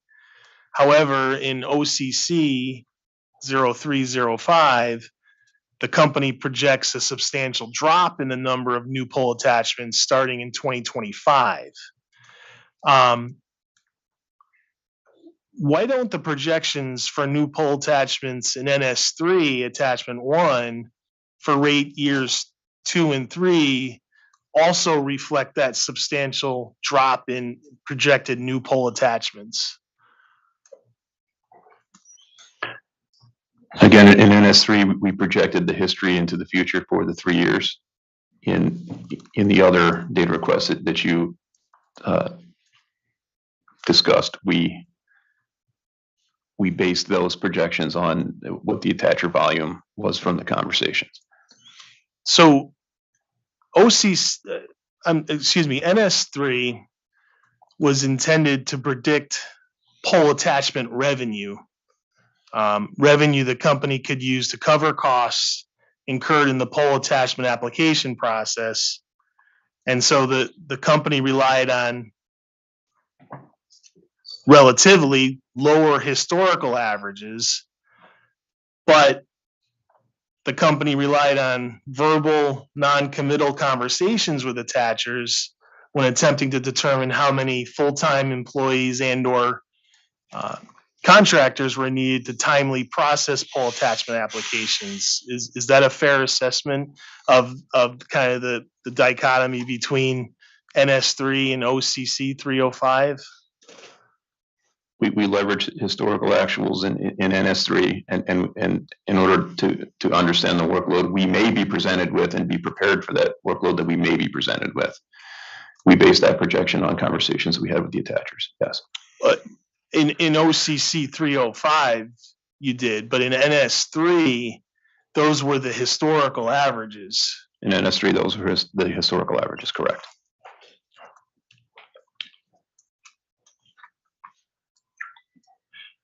So, focusing in on the conversations with the attachers on which you based the 25,877 projected pole attachment requests, and as a result, the 25 full-time employees, the company's in CCF 12, the company stated it spoke to more than one attacher. Can I ask how many attachers the company actually spoke with in formulating that projection of 25,877 pole attachment requests?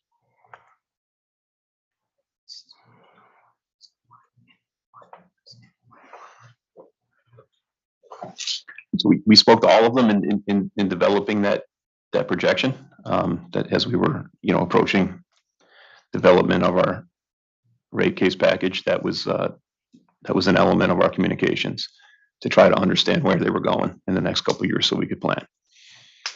Can you give me a quantity? There's about 12 of them. 12. Thanks. Okay.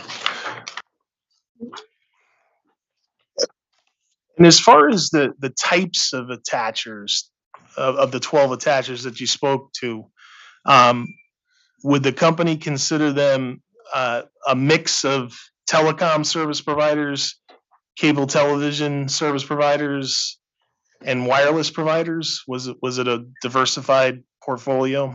Yes. Based on your experience, and if you know, have those attachers been accurate in their projections in previous years? I think in general, they have been close to the best. I think we went out in good faith to try to, we had an opportunity here to plan the workforce to be able to meet their needs in a timely manner.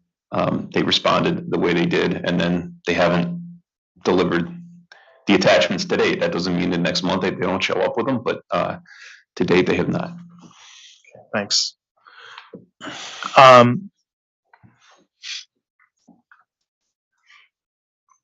One more on the type of attacher that you spoke to. Do you know if the company spoke to more telecom service providers than it did cable television providers? And I raise that because telecom service providers are typically more active and submit more applications than do cable television service providers. The meetings that we have are with everyone that's attaching to our polls. So the 12 entities in our territory that are attached to us, we are meeting on a periodic basis with. Fair enough, thanks. Do you know what those attachers said regarding projections for 2023 and 2024 versus 2025 and 2026? And the latter, 25 and 26, where the company presents or projects a sharp decline in projected applications.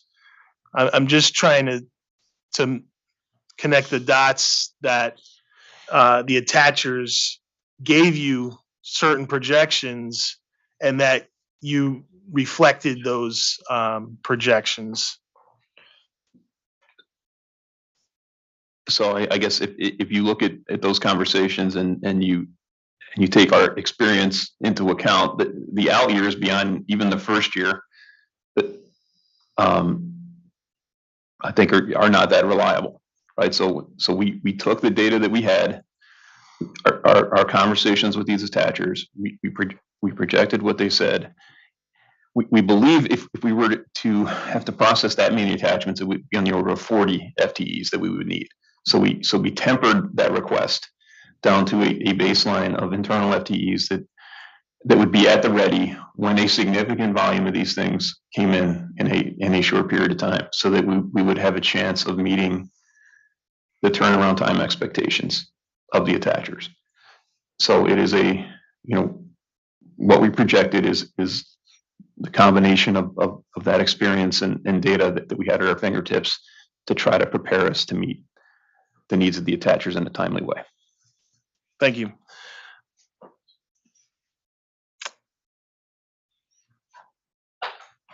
Going back to CCF 12, the company stated the attachers provided an estimate of polls. They did not provide the specific timing within a given year. That said, was each attacher definitive or non-committal whether they would be submitting requests for poll attachments within a given calendar year or rate year?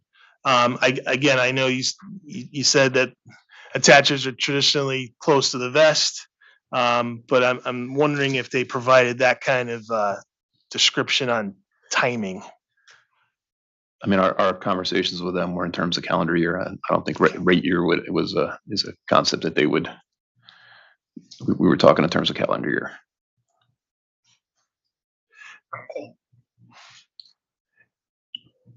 And going back to how the company came up with the 25,877 projections for 2023 and 2024, did the company examine its internal records for the same type of information regarding new pole attachment requests for years 2014 through 2017? In this case, we were trying to establish with the attachers what they believed they would be providing us. So no, we didn't see that historical view being of substantial value in that discussion.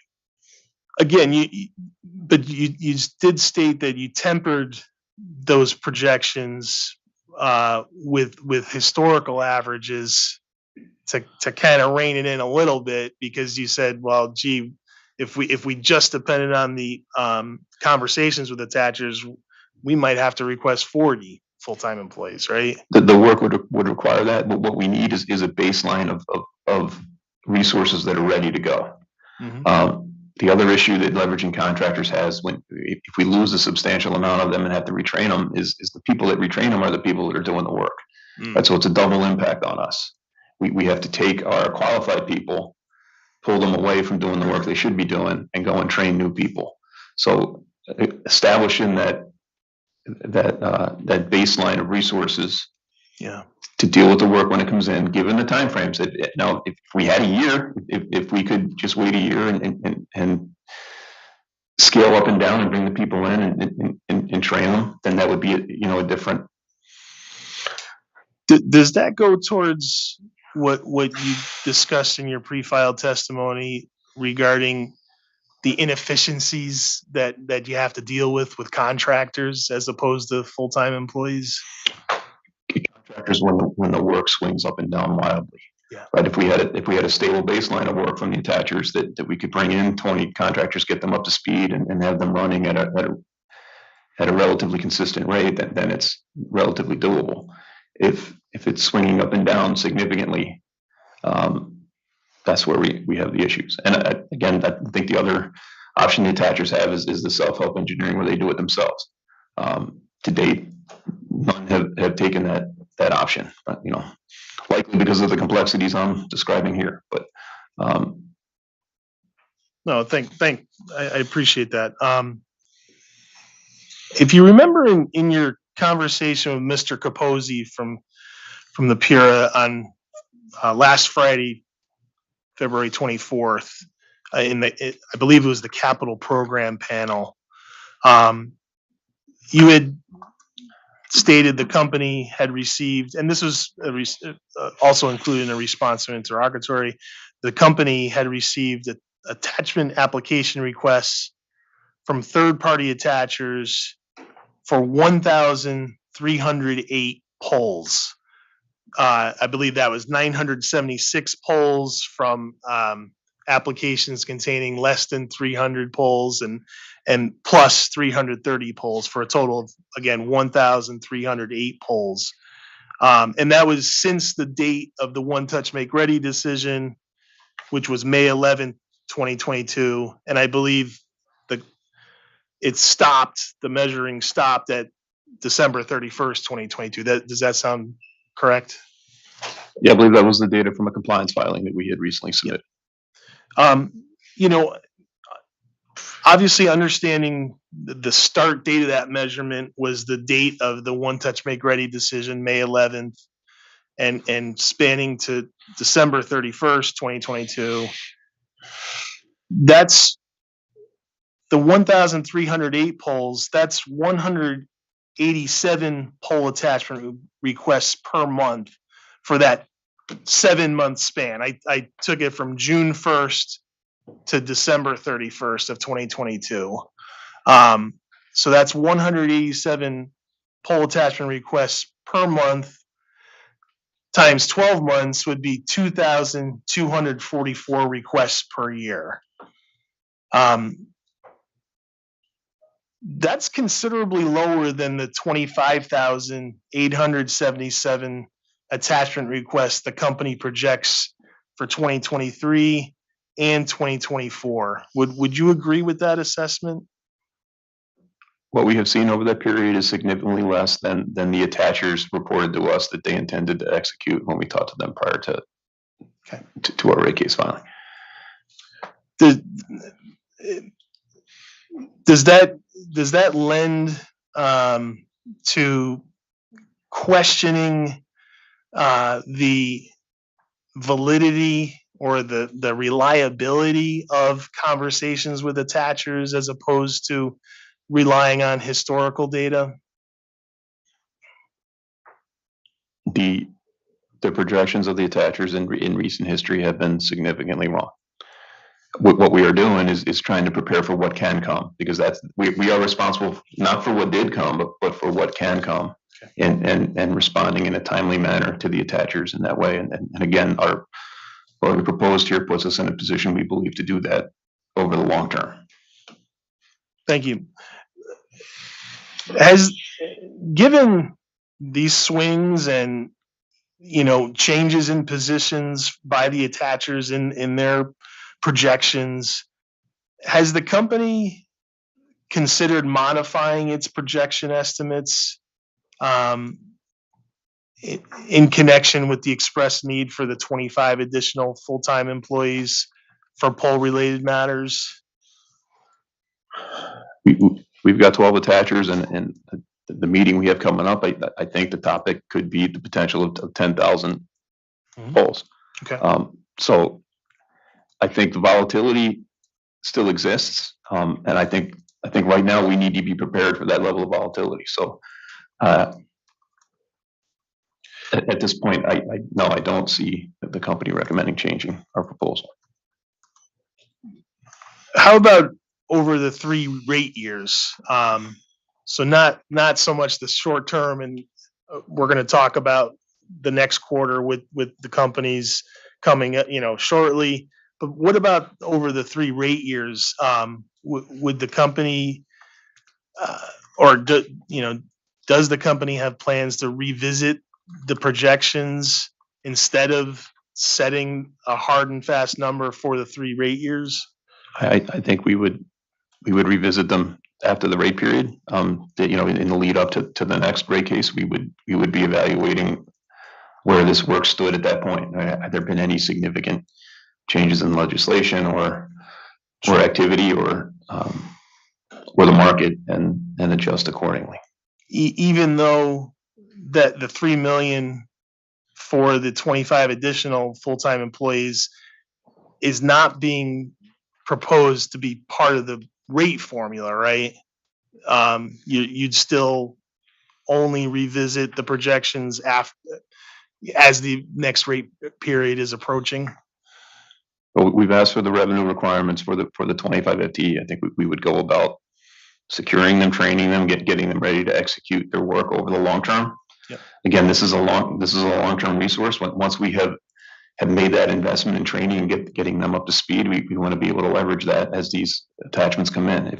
If we saw a period or had solid indication that it was decaying, then I think we would adjust. But I think what we've asked for here, based on the history that we've had over the last few years and our expectation that this work likely will continue, that we're in the relative sweet spot with the number of resources necessary to be responsive. Thank you.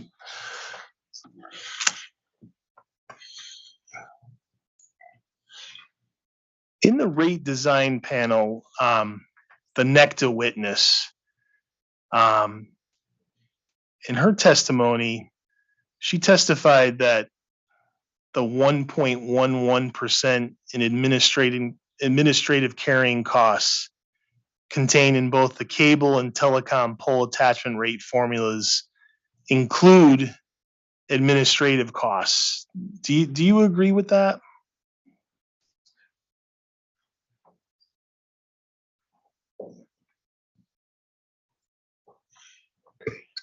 Mr. Cook, I think I'm going to object to that question. I mean, we've let this go a long time, but these questions could have been posed to Mr. Eves when we were dealing with the pole attachment topic way back at the start of the hearing. So I guess Mr. Eves can answer if he is aware of that, and we can go from there. Yeah, I would just say that the issue of whether administrative costs are actually recovered in the rate formula is very relevant to this panel as well, regarding cost efficiencies. And obviously, single pole administrator costs are part of the costs that utilities incur as pole owners. Okay, Mr. Eves, to the extent that you can answer the question, that we're just asking, I'll just ask that you answer the question to the best of your abilities, please. Repeat it, Mr. Cook. Absolutely. So the NECTA witness on Wednesday, February 22nd, testified that the 1.11% in administrating carrying costs contained in both the cable and telecom formula include administrative costs. Does the company agree with that position?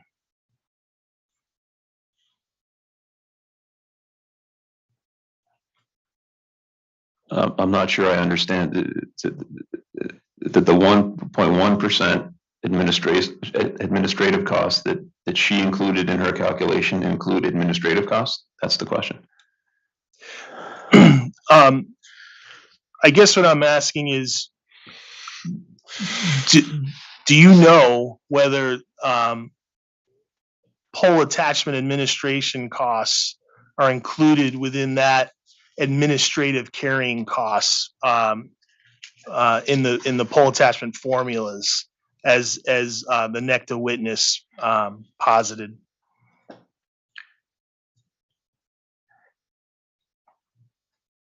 I don't believe I have the data to answer that question myself. I do know that you were one of the witnesses for OCC 0484 that stated the FCC rate does not include the costs associated with the third-party application attachment process. Are you familiar with that sentence in OCC 0484?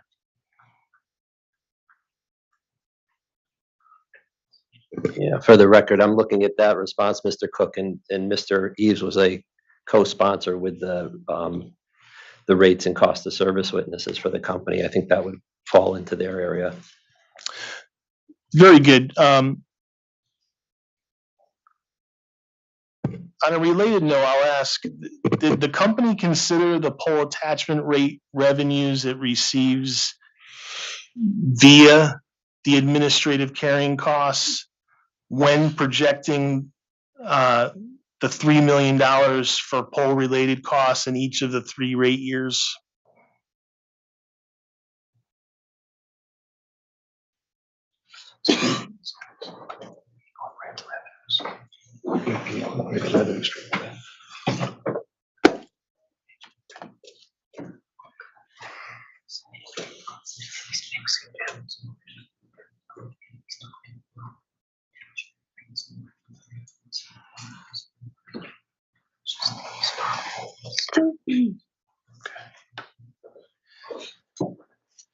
So our case includes a number of costs and revenue streams. We've got the costs of executing single pole administrator function, which would include the resources necessary to administer the system itself. We've got the revenue streams around the attachment, the permit attachments, and then the pole per pole surveying fees. And then we've got the pole rental revenue in our case as well. So all of those cost and revenue streams are represented in the record here. So I note that under revenue, you listed application fee, per pole survey fee, rental fee, but you didn't include the okay, you did pole attachment rate. Yep. All right.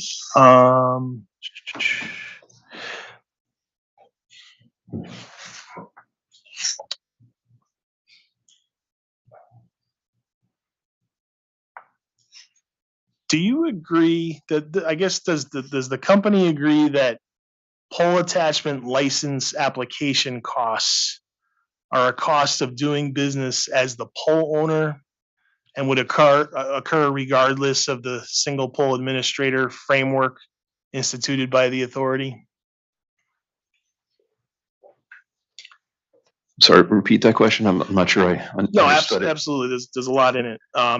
So I'm asking if what the company's position is on pole attachment license application costs.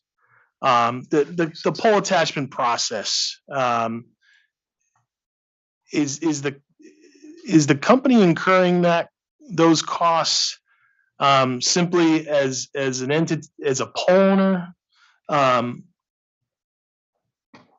Or do they view it as strictly as being a single pole administrator? I mean, we're a public service company and an electric company that has installed pole assets to serve our customers. And I think society can benefit from the use of those assets for other purposes, which is, why we have become the single pole administrator. So we have taken on that responsibility as a public service company to try to support the use of our assets to serve our customers, both from electric perspective and their broadband needs. Thanks.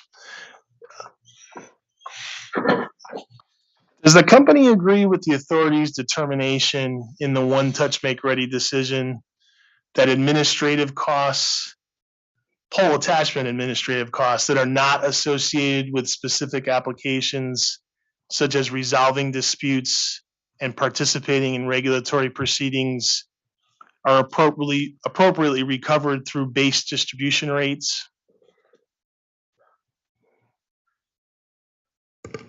Mr. Cook, are you asking for a legal conclusion? It sure sounds like you are, because you're referencing some portion of a decision, asking if the company agrees with a pure decision. I'm not sure that's relevant.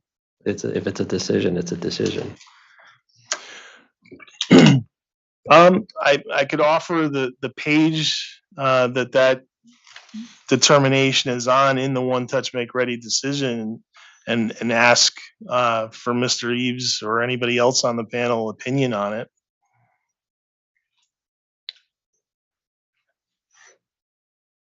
Okay, Attorney Cook, are you asking for a legal opinion or? No, you know what? I'll withdraw it. But I will I will ask it in a different way. Are you familiar with the authority's determination that administrative costs that are not associated with specific applications are appropriately recovered through base distribution rates?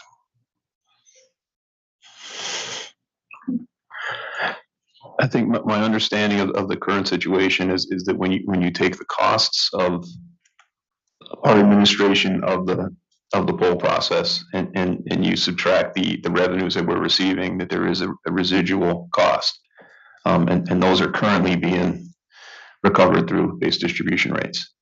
So I think that's a statement of fact. No, thanks. And I'll just ask one more about kind of categorizing different costs. Are you familiar with the authority's determination also in the One Touch Make Ready decision that any improvement costs associated with upgrading Alden 1 must be shared by existing attachers and pole owners? Are you familiar with that line of reasoning for Alden 1 upgrade costs? That they should be shared amongst all the entities using it? Yes, attachers and pole owners. Yes. Thanks. I'd like to refer you to the company's answer to interrogatory RSR 0106. You know what? I'm going to withdraw that one.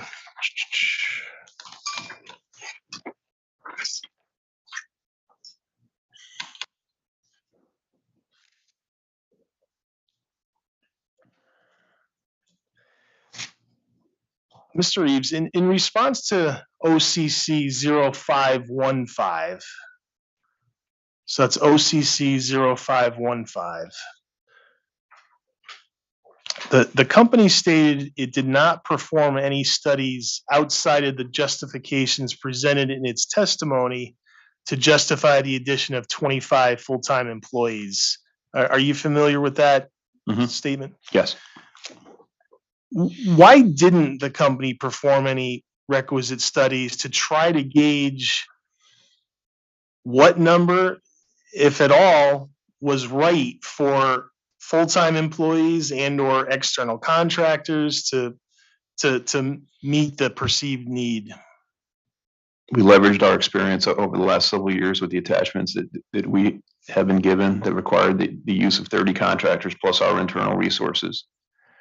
We also understood the timeframes necessary to process the attachments in a timely way, and settled upon 25 as the number to project. You say you leveraged your experience, but I believe earlier you talked about relying on the conversations with attachers as well in coming up with that 25,000, right? Yes.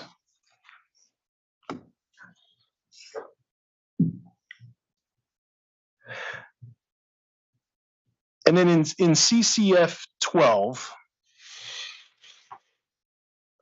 the company said that the proposed 25 full-time employee costs are based on history and experience. More detailed estimation would require the investigation of staffing rates, vendor quotes for training, and current pricing of tools and safety equipment. Kind of a similar question. Shouldn't the company have consulted some type of industry specialist to complement the company's experience in order to make a fully formed estimate as to what the real cost of each proposed and fully loaded full-time employee would be? I think the company possesses the appropriate resources to look at the situation and plan for it, as I've just described here multiple times. Thanks. Let's see. In RSR 0110,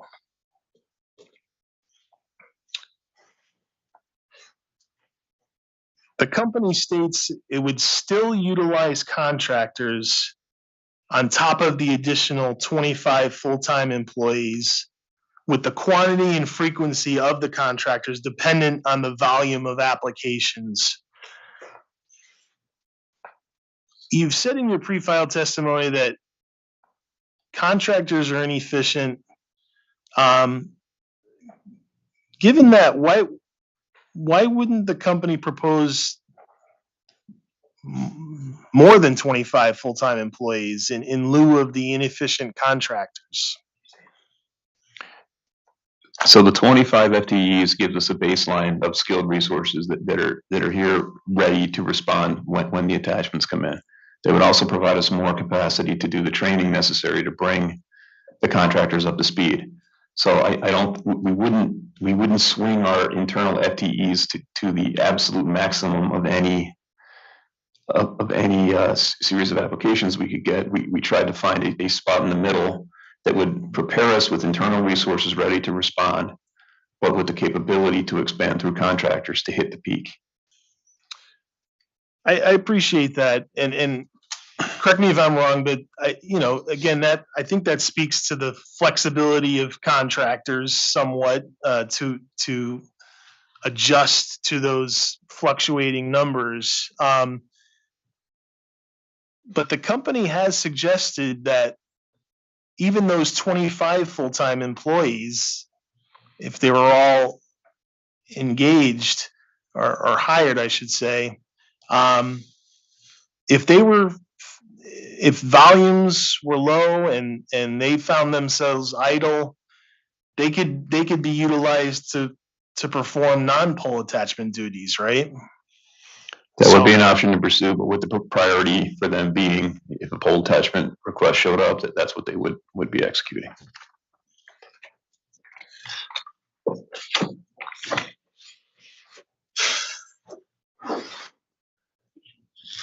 Could you please reference RSR 0116, attachment 1?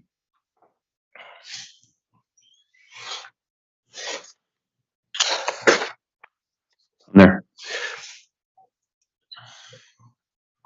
And there was a discussion with Mr. Capozzi on this particular exhibit on Excel line 11, labeled distribution outside services, electric distribution expense, electric operations.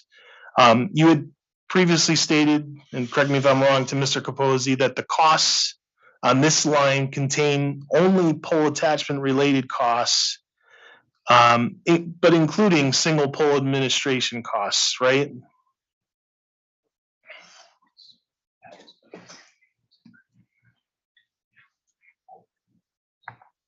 Yes.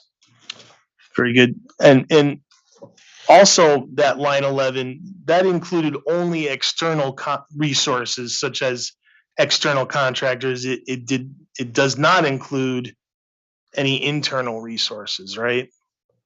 I think you had discussed that with Mr. Capozzi as well. This is the outside services, right? Yeah, so this is the outside services schedule, correct? Okay, very good.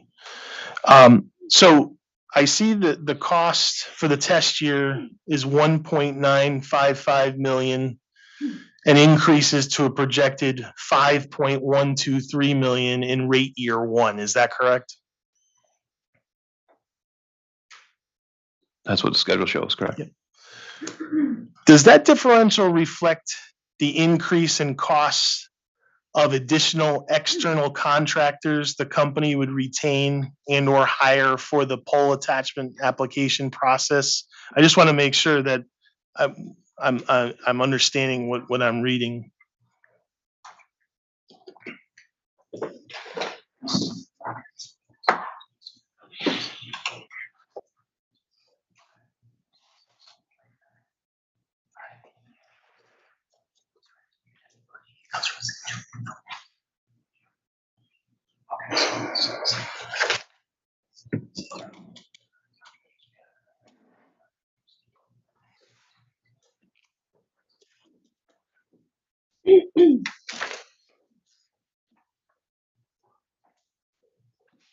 So those numbers reflected the current contractors that we are leveraging to execute the work, plus the incremental contractors we would need to get up to the projected values. Thank you. Thank you. I also see in the box below, line 11, the company lists the costs of the proposed 25 internal full-time employees, right? Correct. So I just want to make sure I'm right, and I think Mr. Capozzi had confirmed this. I just want to confirm it. So the company's proposing to not only hire 25 additional full-time employees at a cost of 2.4 million, but to also retain and or hire external contractors at a cost of 5.123 million in rate year 1 for a total of approximately 7.5 million to handle the pole attachment application process. Does that sound correct?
So in late file 40, the line expense showed there on line 11 includes the majority of that is the poll process, but there are other charges in there. Late file 40 will differentiate about $1 million that comes out of that line item. Okay. And then the residual there represents the outside services and the internal employee costs to execute the process based on the projections that we had. All right, very good. I appreciate that.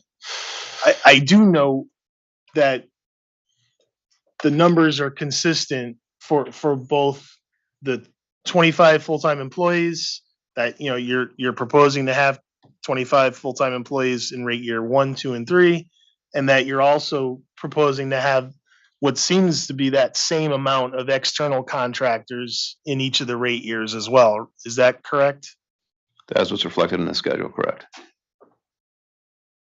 How does that compare to your statement yesterday to Mr. Vocalina from the Pure staff when you said that the 25 full-time employees would possibly displace contractors performing the same work once the 25 full-time employees came up to speed? I'm just having difficulty marrying the consistent numbers in each of the rate years with that kind of vision for what the 25 full-time employees would be doing. So these numbers represent the outside services that we're leveraging in electric distribution operations. In addition to the 25 FTEs, there would be more contractors required to execute the work to completion. So that delta plus the other contractors that are currently participating in the process are reflected in those numbers. So would the 25 full-time employees not replace the number of contractors that you have planned for any of the rate years? They would execute, as they came up to speed, they would execute a percentage of that work.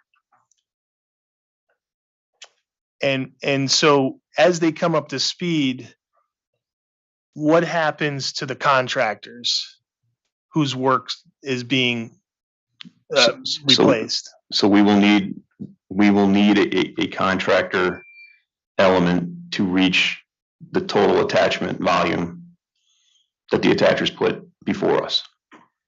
So a combination of internal employees and contractors.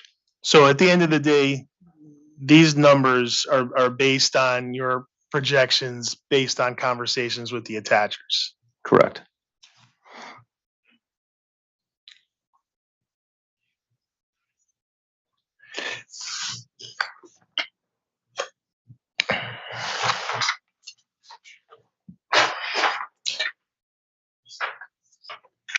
And on those conversations, however, would you not agree that we've already seen that the projection for 25,877 is not keeping pace with the actual numbers as reported in the company's order number 5 compliance filing from the One Touch Make Ready decision? Year to date in as we say here on March 2nd, they have not kept up to pace. Thank you.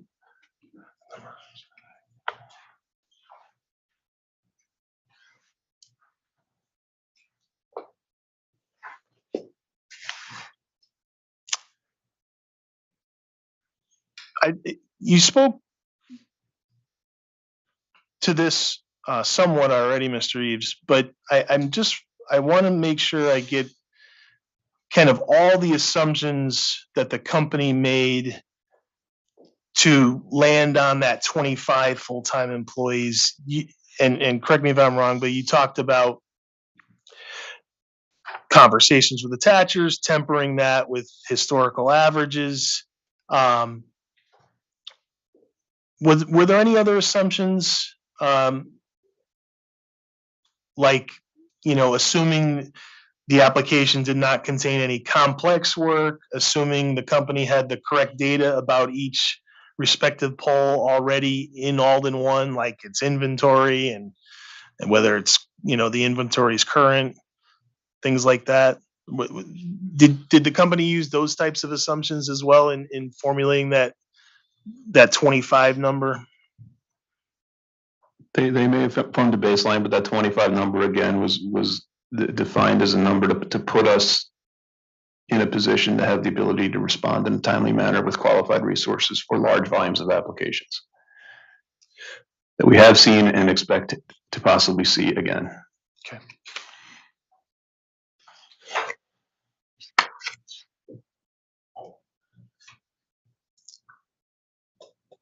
I'll just, when you say that you have seen, but the company hasn't seen 25,877 pole attachment requests in one calendar year though, right?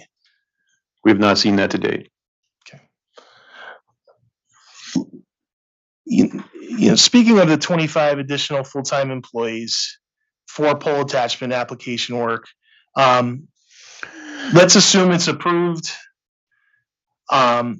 Is the company proposing to collect at least the pro rata $3 million in pole-related costs starting on September 1st, 2023, regardless of whether you've been able to hire and train and put in place all 25 full-time employees? I'm sorry, repeat that question. Yes. I'm just thinking about the timing in this year. Let's assume that the request for the proposal for the 25 additional full-time employees to help handle the pole attachment process is approved, but that we're coming up on that September 1st, 2023 date of first day of the rate year one. Is the company proposing to collect the pro rata share of the $3 million in pole related costs, whether all those 25 full-time employees are hired, trained, and in place as of September 1st, 2023? Our intent is to begin recruiting for those. We have begun, and to get those in place by the rate year. Okay. Very good.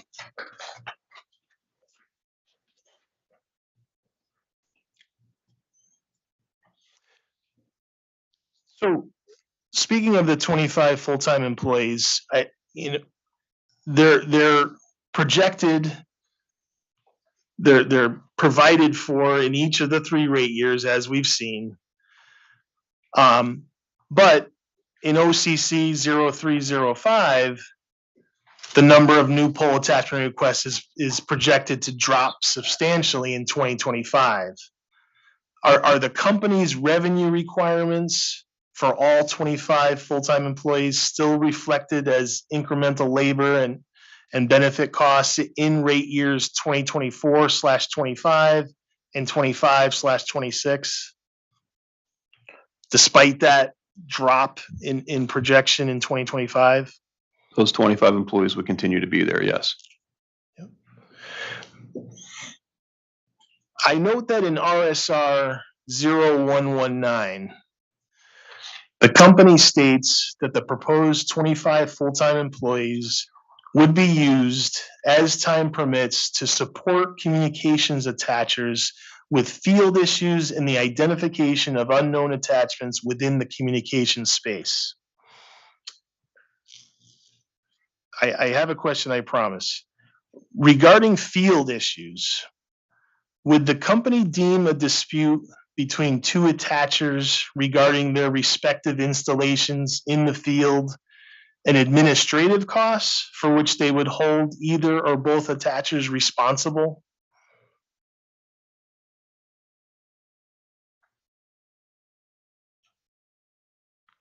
And I could repeat it too. I know that's a lot of words. Would you please? Thank you. Yeah, absolutely. I'm talking about the issue of quote unquote field issues that the company raised as other activities the 25 full-time employees might undertake. So my question is, does the company deem a dispute between two attachers and their installations in the field and the resolution thereof by the company an administrative cost for which they would hold either or both attachers responsible?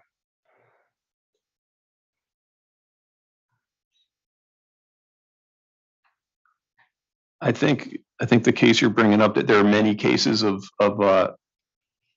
issues regarding our poles and the spacing that these resources could address. I think you're talking about one specific instance where there's a dispute between two attachers over some issue.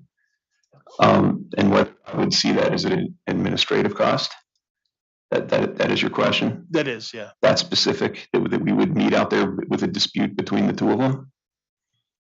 And yes. And how would we treat the time that our resource spent in driving their listening to the dispute? Correct. That there's an assumption that there's some action that we would take to resolve it? Or do we just listen and leave? No, you would be involved in the resolution of the dispute.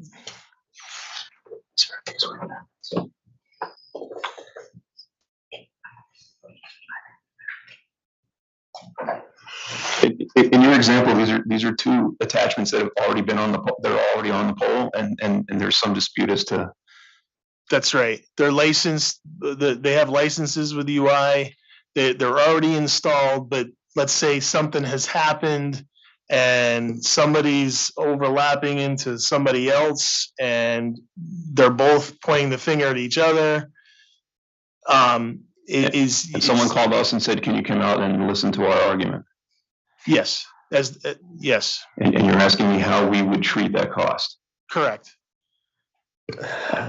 I'm going to object to the question. I could not follow the hypothetical and all the changes you're making to it along the way. I think it's way too complicated, and there's way too many factors in your hypothetical to give the witness a fair chance to respond to that type of a question. I'll move on. And I'll ask, are you familiar with the authority's determination in the One Touch Make Ready decision that administrative costs that are not associated with specific applications, such as resolving disputes and participating in regulatory proceedings, are appropriately recovered through base distribution rates? Are you familiar with that part of that One Touch Make Ready decision? Yes. All right.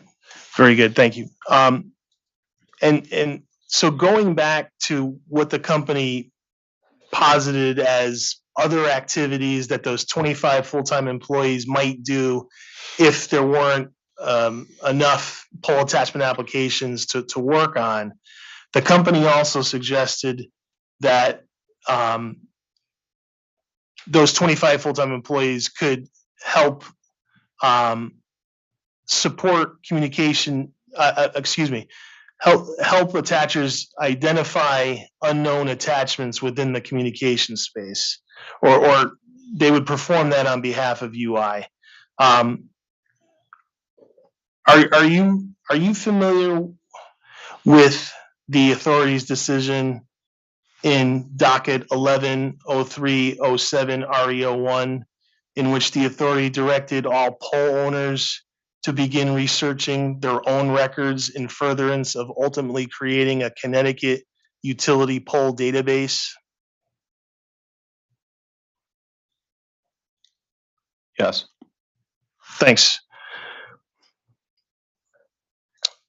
Are you also familiar with the authority's decision in docket 110307, the SPA decision, in which the authority states the authority will require the telephone companies to work with the SPAs by continuing to manage the communications gain, identify new attacher placement locations, assign tagging requirements, identify shift moves, sequencing, and inspect all attached facilities.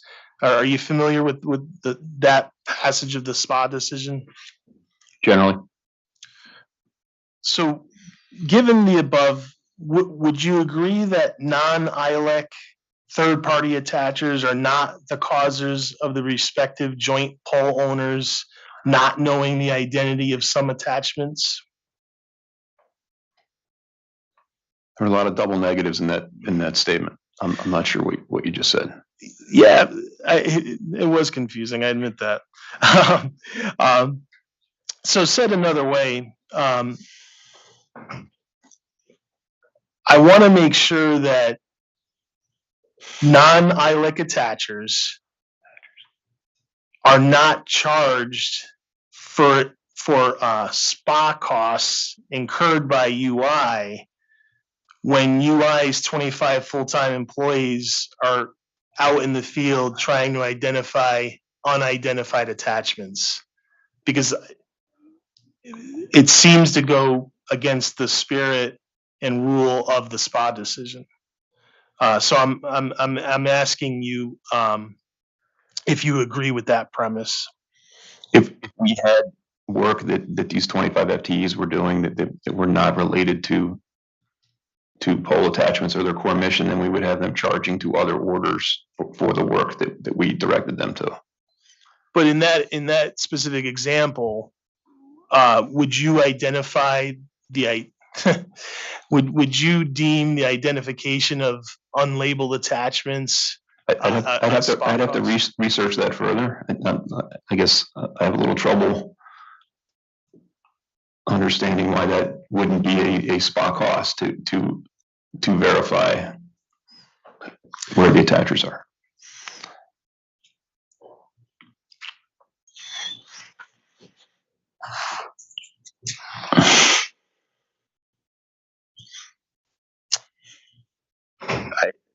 Chairman, I'd like to ask for a late file on that, on how the company would deem that work and what how they would charge it. I think it's very important to know how the company would respond to an instance like that when you're dealing with 25 full-time employees.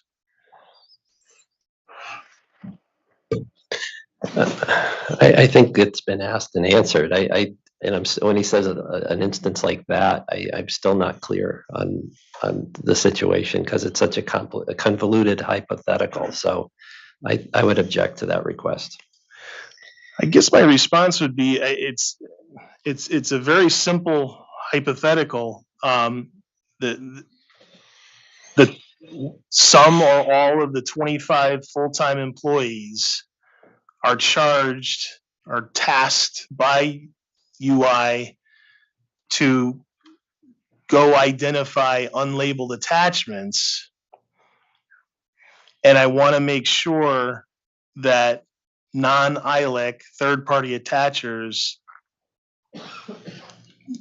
are not responsible for that cost pursuant to the SPA decision. Okay, so I hear you, Attorney Cook. I'm not inclined to allow the late file. It sounds like, I mean, if you're referring to a decision of the authority, that decision certainly stands. So based on the description of what you just provided, I think that sounds like something that's more appropriate for briefs for make that argument. And I'll see if there's any response to. No, very good.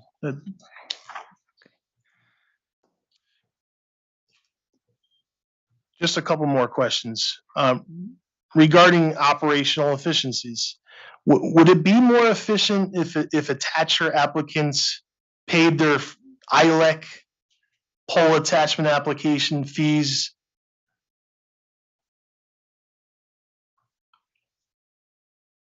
I'm sorry. Yeah, that's right. So let's say it's Frontier as the ILEC and as the co-pole owner. Would it be more efficient if attacher applicants paid their Frontier pole attachment application fee directly to Frontier instead of the company having to having to receive the Frontier application fee, account for it, and then disperse it to Frontier.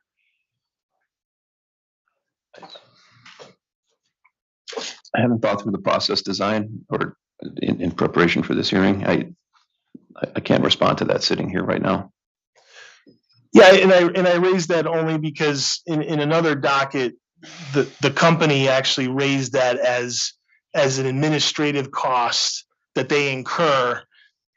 So I wanted to investigate that. Does the ILIC attacher pay application fees and/or per poll survey fees when they propose to attach? They're a joint poll owner, so they're not an attacher.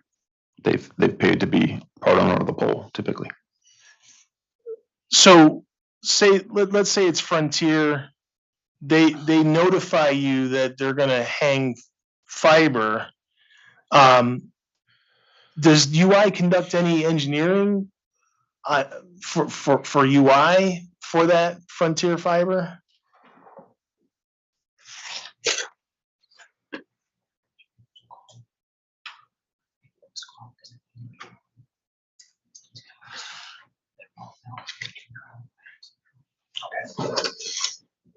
So there is dialogue that occurs between the Frontier engineering staff and our engineering staff, depending on the work that they're doing. They're not applying, obviously, as an ILEC. They are not applying for attachments on our polls, but there is dialogue that goes on between us and them based on what they're doing and what the space requirements may be. Are there any SPA costs incurred by UI when you're coordinating with Frontier? Or are you doing that as a poll owner at that point, a joint poll owner? I'm just want to make sure that other non-ILEC attachers are not paying for SPA costs incurred for Frontier attachments. Again, our cost structure includes the management of the pole infrastructure, and there are revenue streams that come back. That I would not identify as a SPA cost. That's a joint pole ownership cost that we have between ourselves and Frontier. Thank you. And just lastly, I'm looking at the pending compliance filing by the company of order number 10 from the SPA decision 110307, which is due every March 31st. It's regarding total SPA costs for the previous year. The company had responded that it will file on or before March 31st of this year. Has the company determined whether it can submit that order number 10 any earlier than March 31st? I'm going to object to that question too. I mean, it's a compliance order and a decision that requires an answer or a filing by March 31st. I think that's the requirement. I appreciate that. However, knowing UI's SPA costs from 2022 is very relevant to the analysis of whether the 25 full-time employees, the 3 million additional in poll-related costs is warranted. So I guess I would ask, is the company able to share any portion, maybe the first 3 quarters of 2022, as sort of a late file exhibit, so that we'd have the opportunity to perform cross at the latest late filed hearing? I guess the only thing I'd say in response is the case is based on a 2021 test year. Okay. Was the data akin to what Attorney Cook's requesting provided in the record for 2021 for the test year? Yes. Okay. OCC 522 attachment 5. Chairman, I would respectfully suggest that the 3 million additional and poll-related costs that the company is proposing is not being proposed to be recovered in rates. It's just an additional 3 million. And so the more recent information we have regarding SPA costs, the better our opportunity is to examine such evidence. I'm sorry, the 3 million, what are you referring to exactly there, please? Yeah. So in schedule WPC 3.09, the company, and I'm reading footnote 3, the company anticipates incurring an additional $3 million per year in poll-related work, as described in more detail in testimony of Charles J. Eves Jr. in Exhibit UI-CJE-1. And in that testimony, Mr. Eves goes on to explain that 3 million is connected to the 25 additional full-time employees that would be tasked with poll attachment processing. Okay. Sorry, was I cutting you off? No. Okay. Mr. Eves, is the $3 million being sought for recovery in this application? We are seeking the recovery of the 25 FTEs that we have presented. Okay.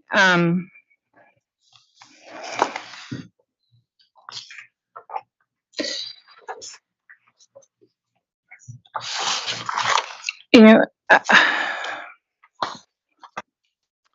think what I'm going to say is, it sounds like it sounds like what I'm hearing is, Attorney Cook, you're trying to articulate that you don't think that the company has sustained its burden. If that's the case, then they haven't sustained their burden. It's their burden to carry. So I'm not, I guess I would put it back to the company and say, are you comfortable resting on the record that you provided, or would you like to offer the first 3 quarters of 2022 as a late file exhibit?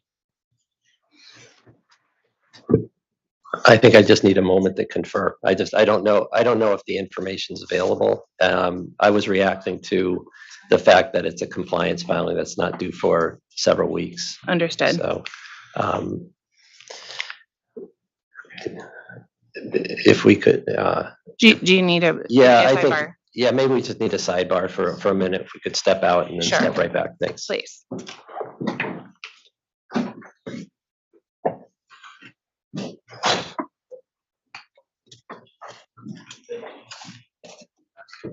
And you're right. We did. Right. Goes back to this.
Okay, if we can go back on the record, Attorney Venora. Yeah, thank you, Chair, for that moment.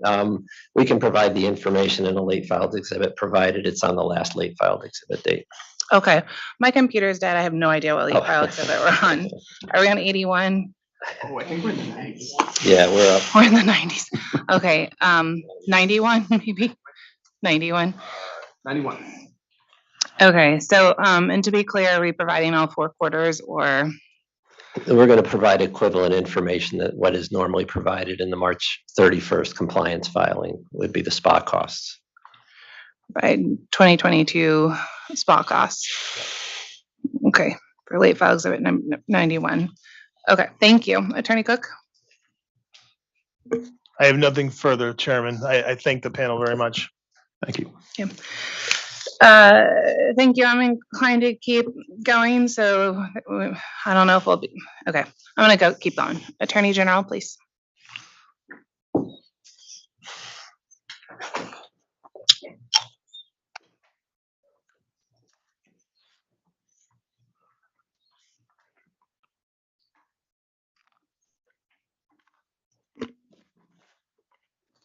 Good evening is warranted. I don't have many questions.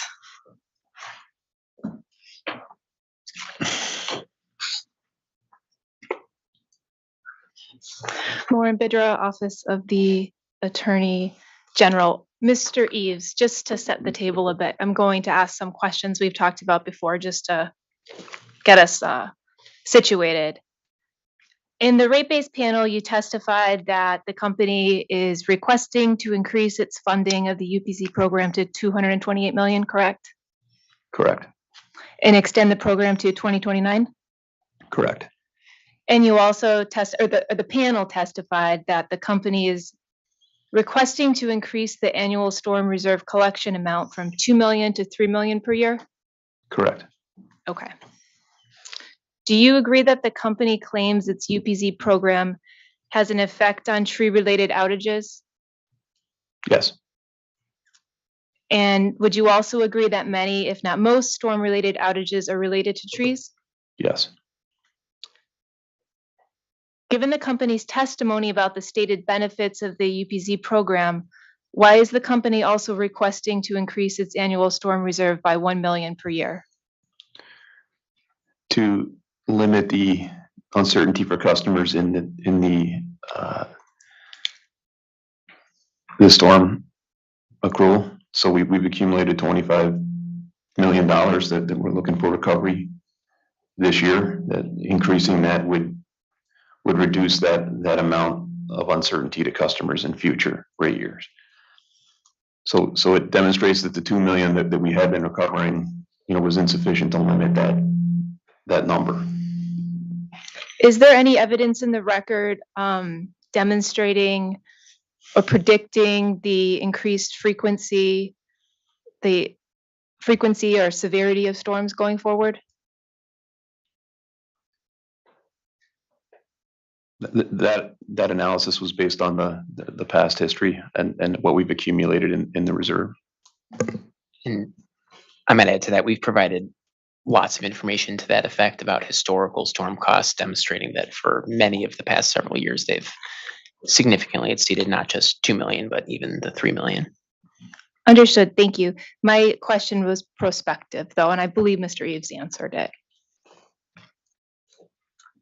Is the company currently only charging major storms to the storm reserve? Major storms and lean-in costs. Thank you. That was my next question. Would you please define a major storm? It's a storm that exceeds $1 million in cost. Okay.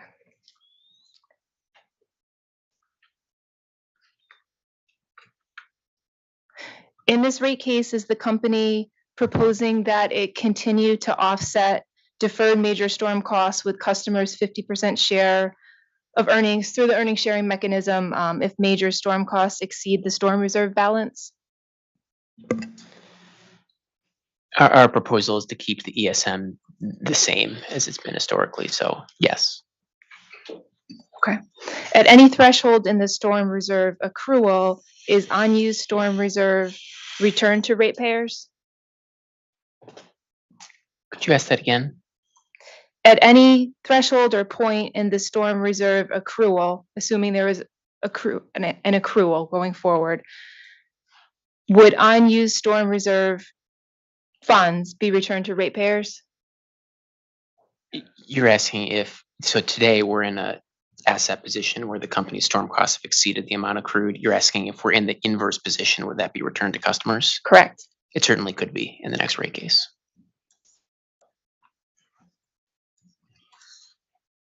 We haven't proposed our next rate case at this time, but it's we're focused on this one, but it's not outside the realm of possibility. Since UI became part of Avangrid, has UI brought in Avangrid affiliate resources for storm restoration work? We have. Have those Avangrid affiliate resources also been part of UI's lean-in resources and costs? On at least one occasion, yes.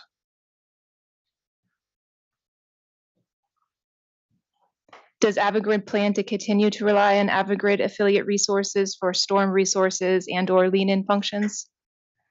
I mean, we rely on many sources, Avangrid being one of them. Our storm plan requires us to have an order of magnitude more resources than we have on any given day deployed in the larger storm events. So yes, we use all sources. Avangrid affiliates, unaffiliated contractors that we identify and have lists of, and then mutual assistance resources that are released after impact typically. Does relying on Avangrid affiliate resources reduce UI's storm costs?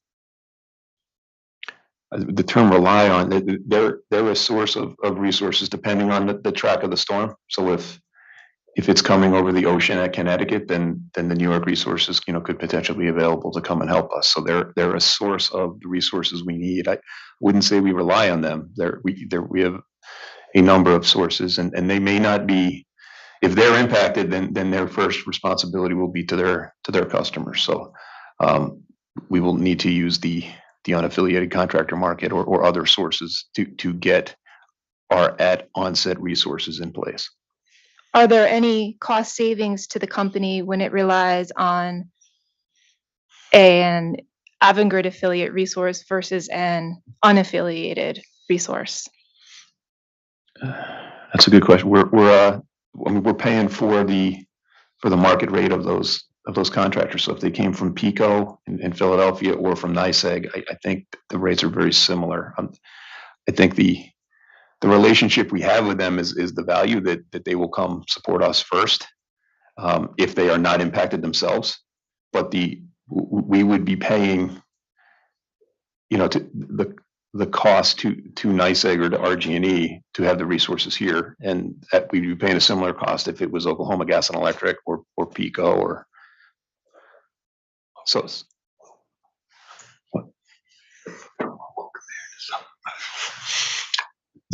Travel distances would be a little bit of a cost difference.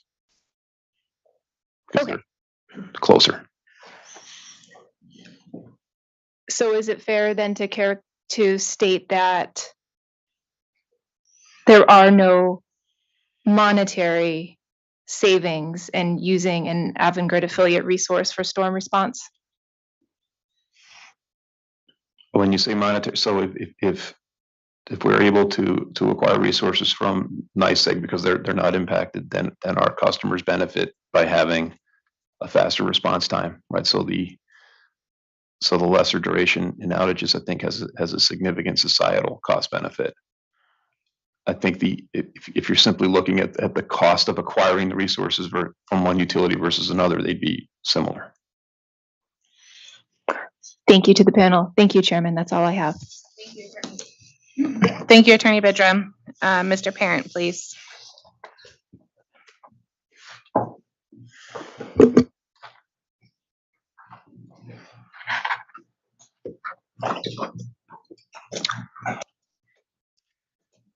Sorry, Attorney Wyman, Attorney White, you are also welcome. Please.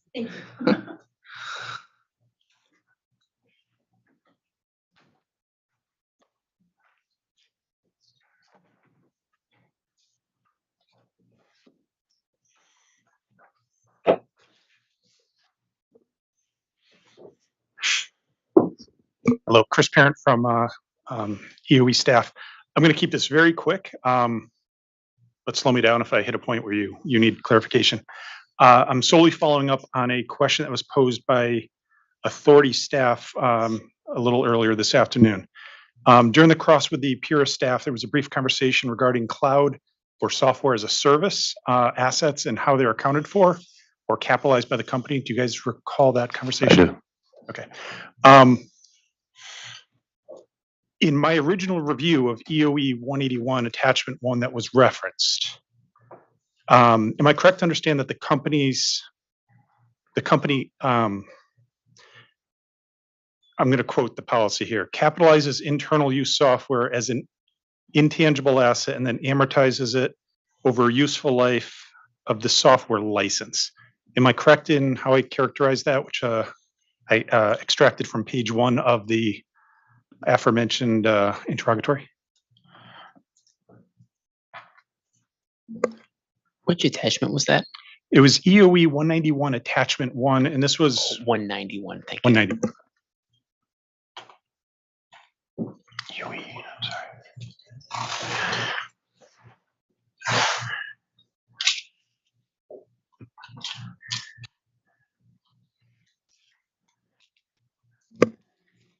Your question was just, did you read that correctly? Yes.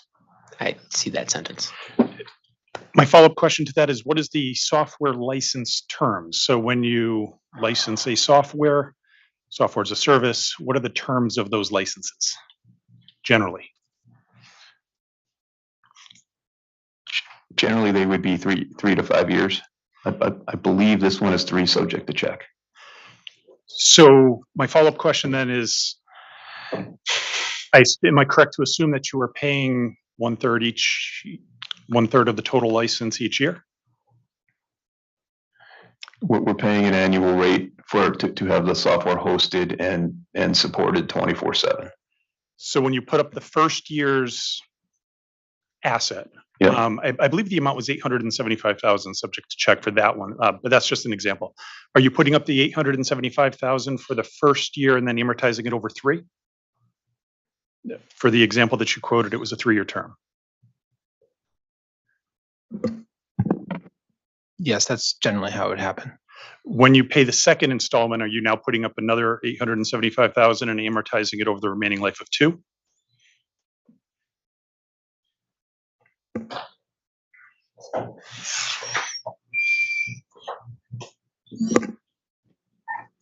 It would still be 3. Even though the remaining license term at that point in time is only the remaining 2 years? Sorry, that was intended to be a question. Right. And excuse me. So we're talking about the amortization of the accounting asset. What would be put up as the asset and also have capital costs incurred on it?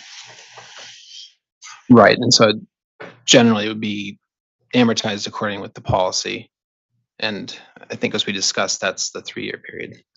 So the second and third years in which the asset is only subject to a subsequent term of 2 and 1 years respectively, you would still amortize it over the full term of the original license?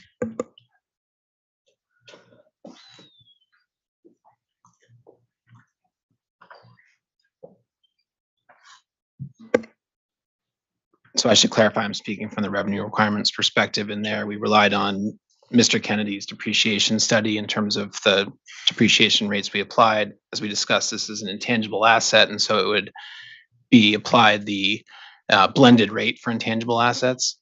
In terms of the specific accounting questions, we should probably check with the company's accountants to make sure we get you the right answer. Okay.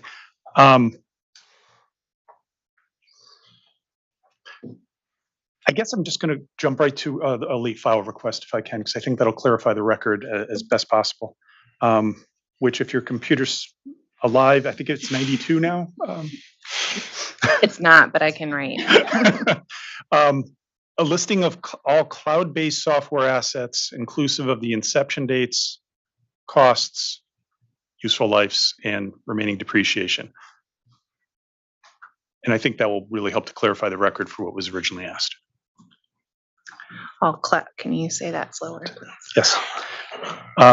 a listing of all cloud-based software assets, inclusive of inception date, total cost, useful life, and depreciation. And the company can layer in additional points if you think it'll help to fulfill the record. We can provide what we can. I'll just sitting here, I'm not sure that we denote something as cloud-based specifically, but we will check and provide that information that we're able. Understood. Thank you. Okay, thank you. That's all I have. Thanks. That's it. All right, thank you. Mr. Annis, please.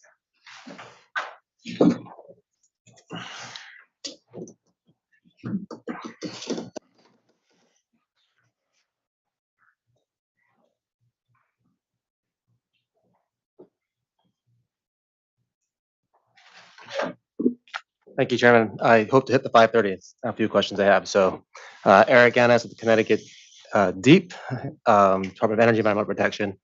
I've just a few very quick questions on the East Shore facility. Hope I have the right people. East Shore remediation was put into the voluntary remedial program in 2004. Is that correct? Do you guys remember? Yeah, I'm not sure this is the right panel, Mr. Annis. We had our environmental people here with the O&M panel, which previous, but we can try. We can give it a college try. Depending on where you're going next, I might be able to help. We'll see. I'm familiar that there is remediation. I couldn't say that 2004 was the year. I'm just not familiar. Okay, that was in this group's testimony in the revenue requirements panel, actually. So I understand, Mr. Venor, that I got the wrong panel, but that was actually and that's two fine. panels ago. And if we need to bring people back, we certainly can do that. So either at the late filed hearing, for example, or. Well, I guess the most important question I guess I have, and there are other ones, and I'll touch base with you, Mr. Venor, afterwards, was have any remediation at the East Shore facility been included in rates prior to this this rate case ask?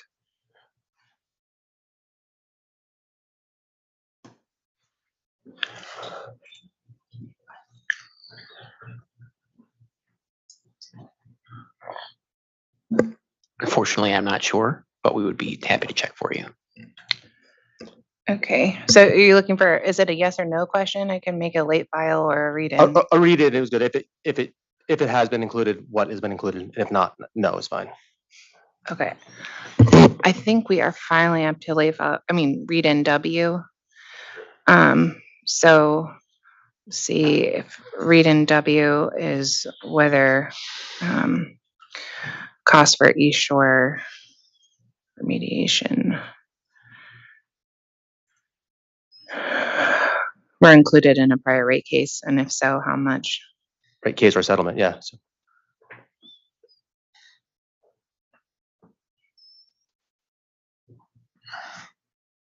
Okay. And then I guess the last question I'm going to read in as well probably is, have you provided the current updated schedule to DEEP on what the plan is for remediation at the East Shore that is in rates, that is being asked to be in rates now? We can check on that as well. Yeah, it would be read in X. Actually, would you mind just re-asking that just so I'm crystal clear on what we're tracking down? The in rates you're asking for in rates for the some cost recovery for remediating the site according to a plan that you're doing according to the voluntary remedial program.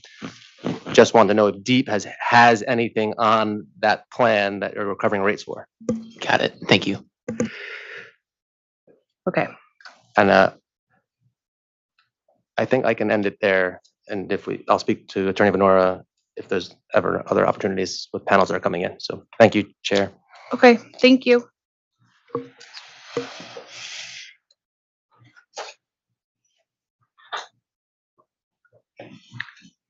I think NECTA has waived their cost for this panel, but if I have, okay. All right, I have just one question. Mr. Eves, the beta tool that you're referring to, in the cross with, I think, my staff on the municipal tool, the beta, is there a description, the beta tool, like anything further about the beta tool in the record beyond the description that you gave of it today? The bit you're talking about, the municipal portal. Yes, it's a Okay. beta. It's in beta, right? It's No. rolled out to all the towns now. They all have it.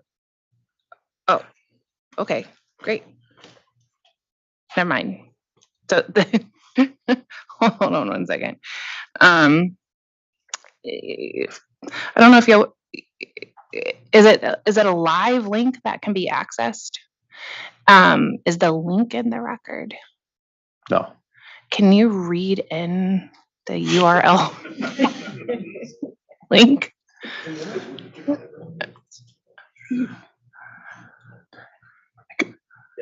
I could. Is it publicly It's accessible not- or is it it's not- confidential? It is geared to the municipalities and it's not sized. It's sized for, 50 users, not 300,000. Oh, understood. But is it something that if we asked you to submit confidentially, Pura could access? Okay, then in that case, can I ask for late file exhibit 93 and have provide the link to the municipal tool, please? And Attorney Venor, I regrettably, I think you're gonna have to file a companion protective order because I don't think it's covered by. That's fine. That's fine. We'll do that. We'll provide the training document as well. Very good. All right, thank you.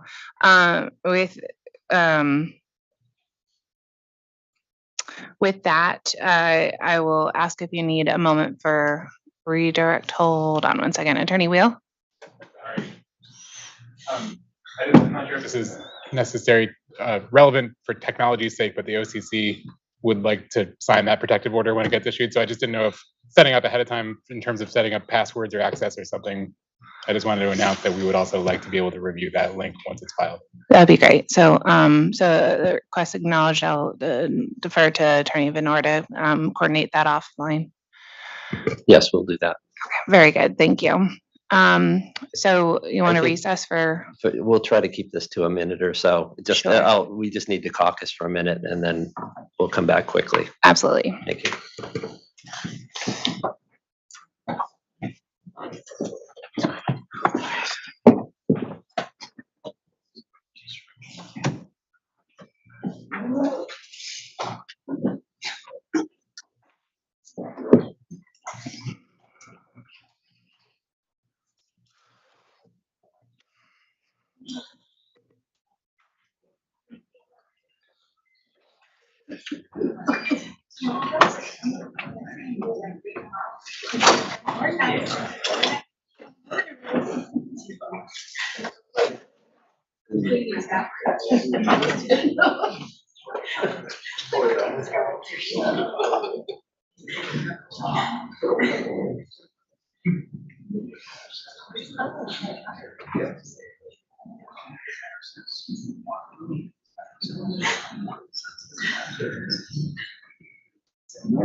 I can't say we have no redirect, but we have very short redirect. I think I have one question for Mr. Eves. So thank you.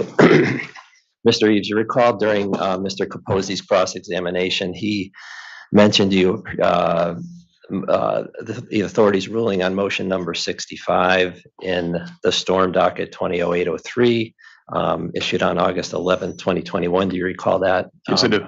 And that was a denial of the motion as he reported. However, have you also become aware that the authority subsequently granted the company's motion number 80, which was filed it was a refiling as instructed by Pura on order number 9? Yes. Okay. That's all we have.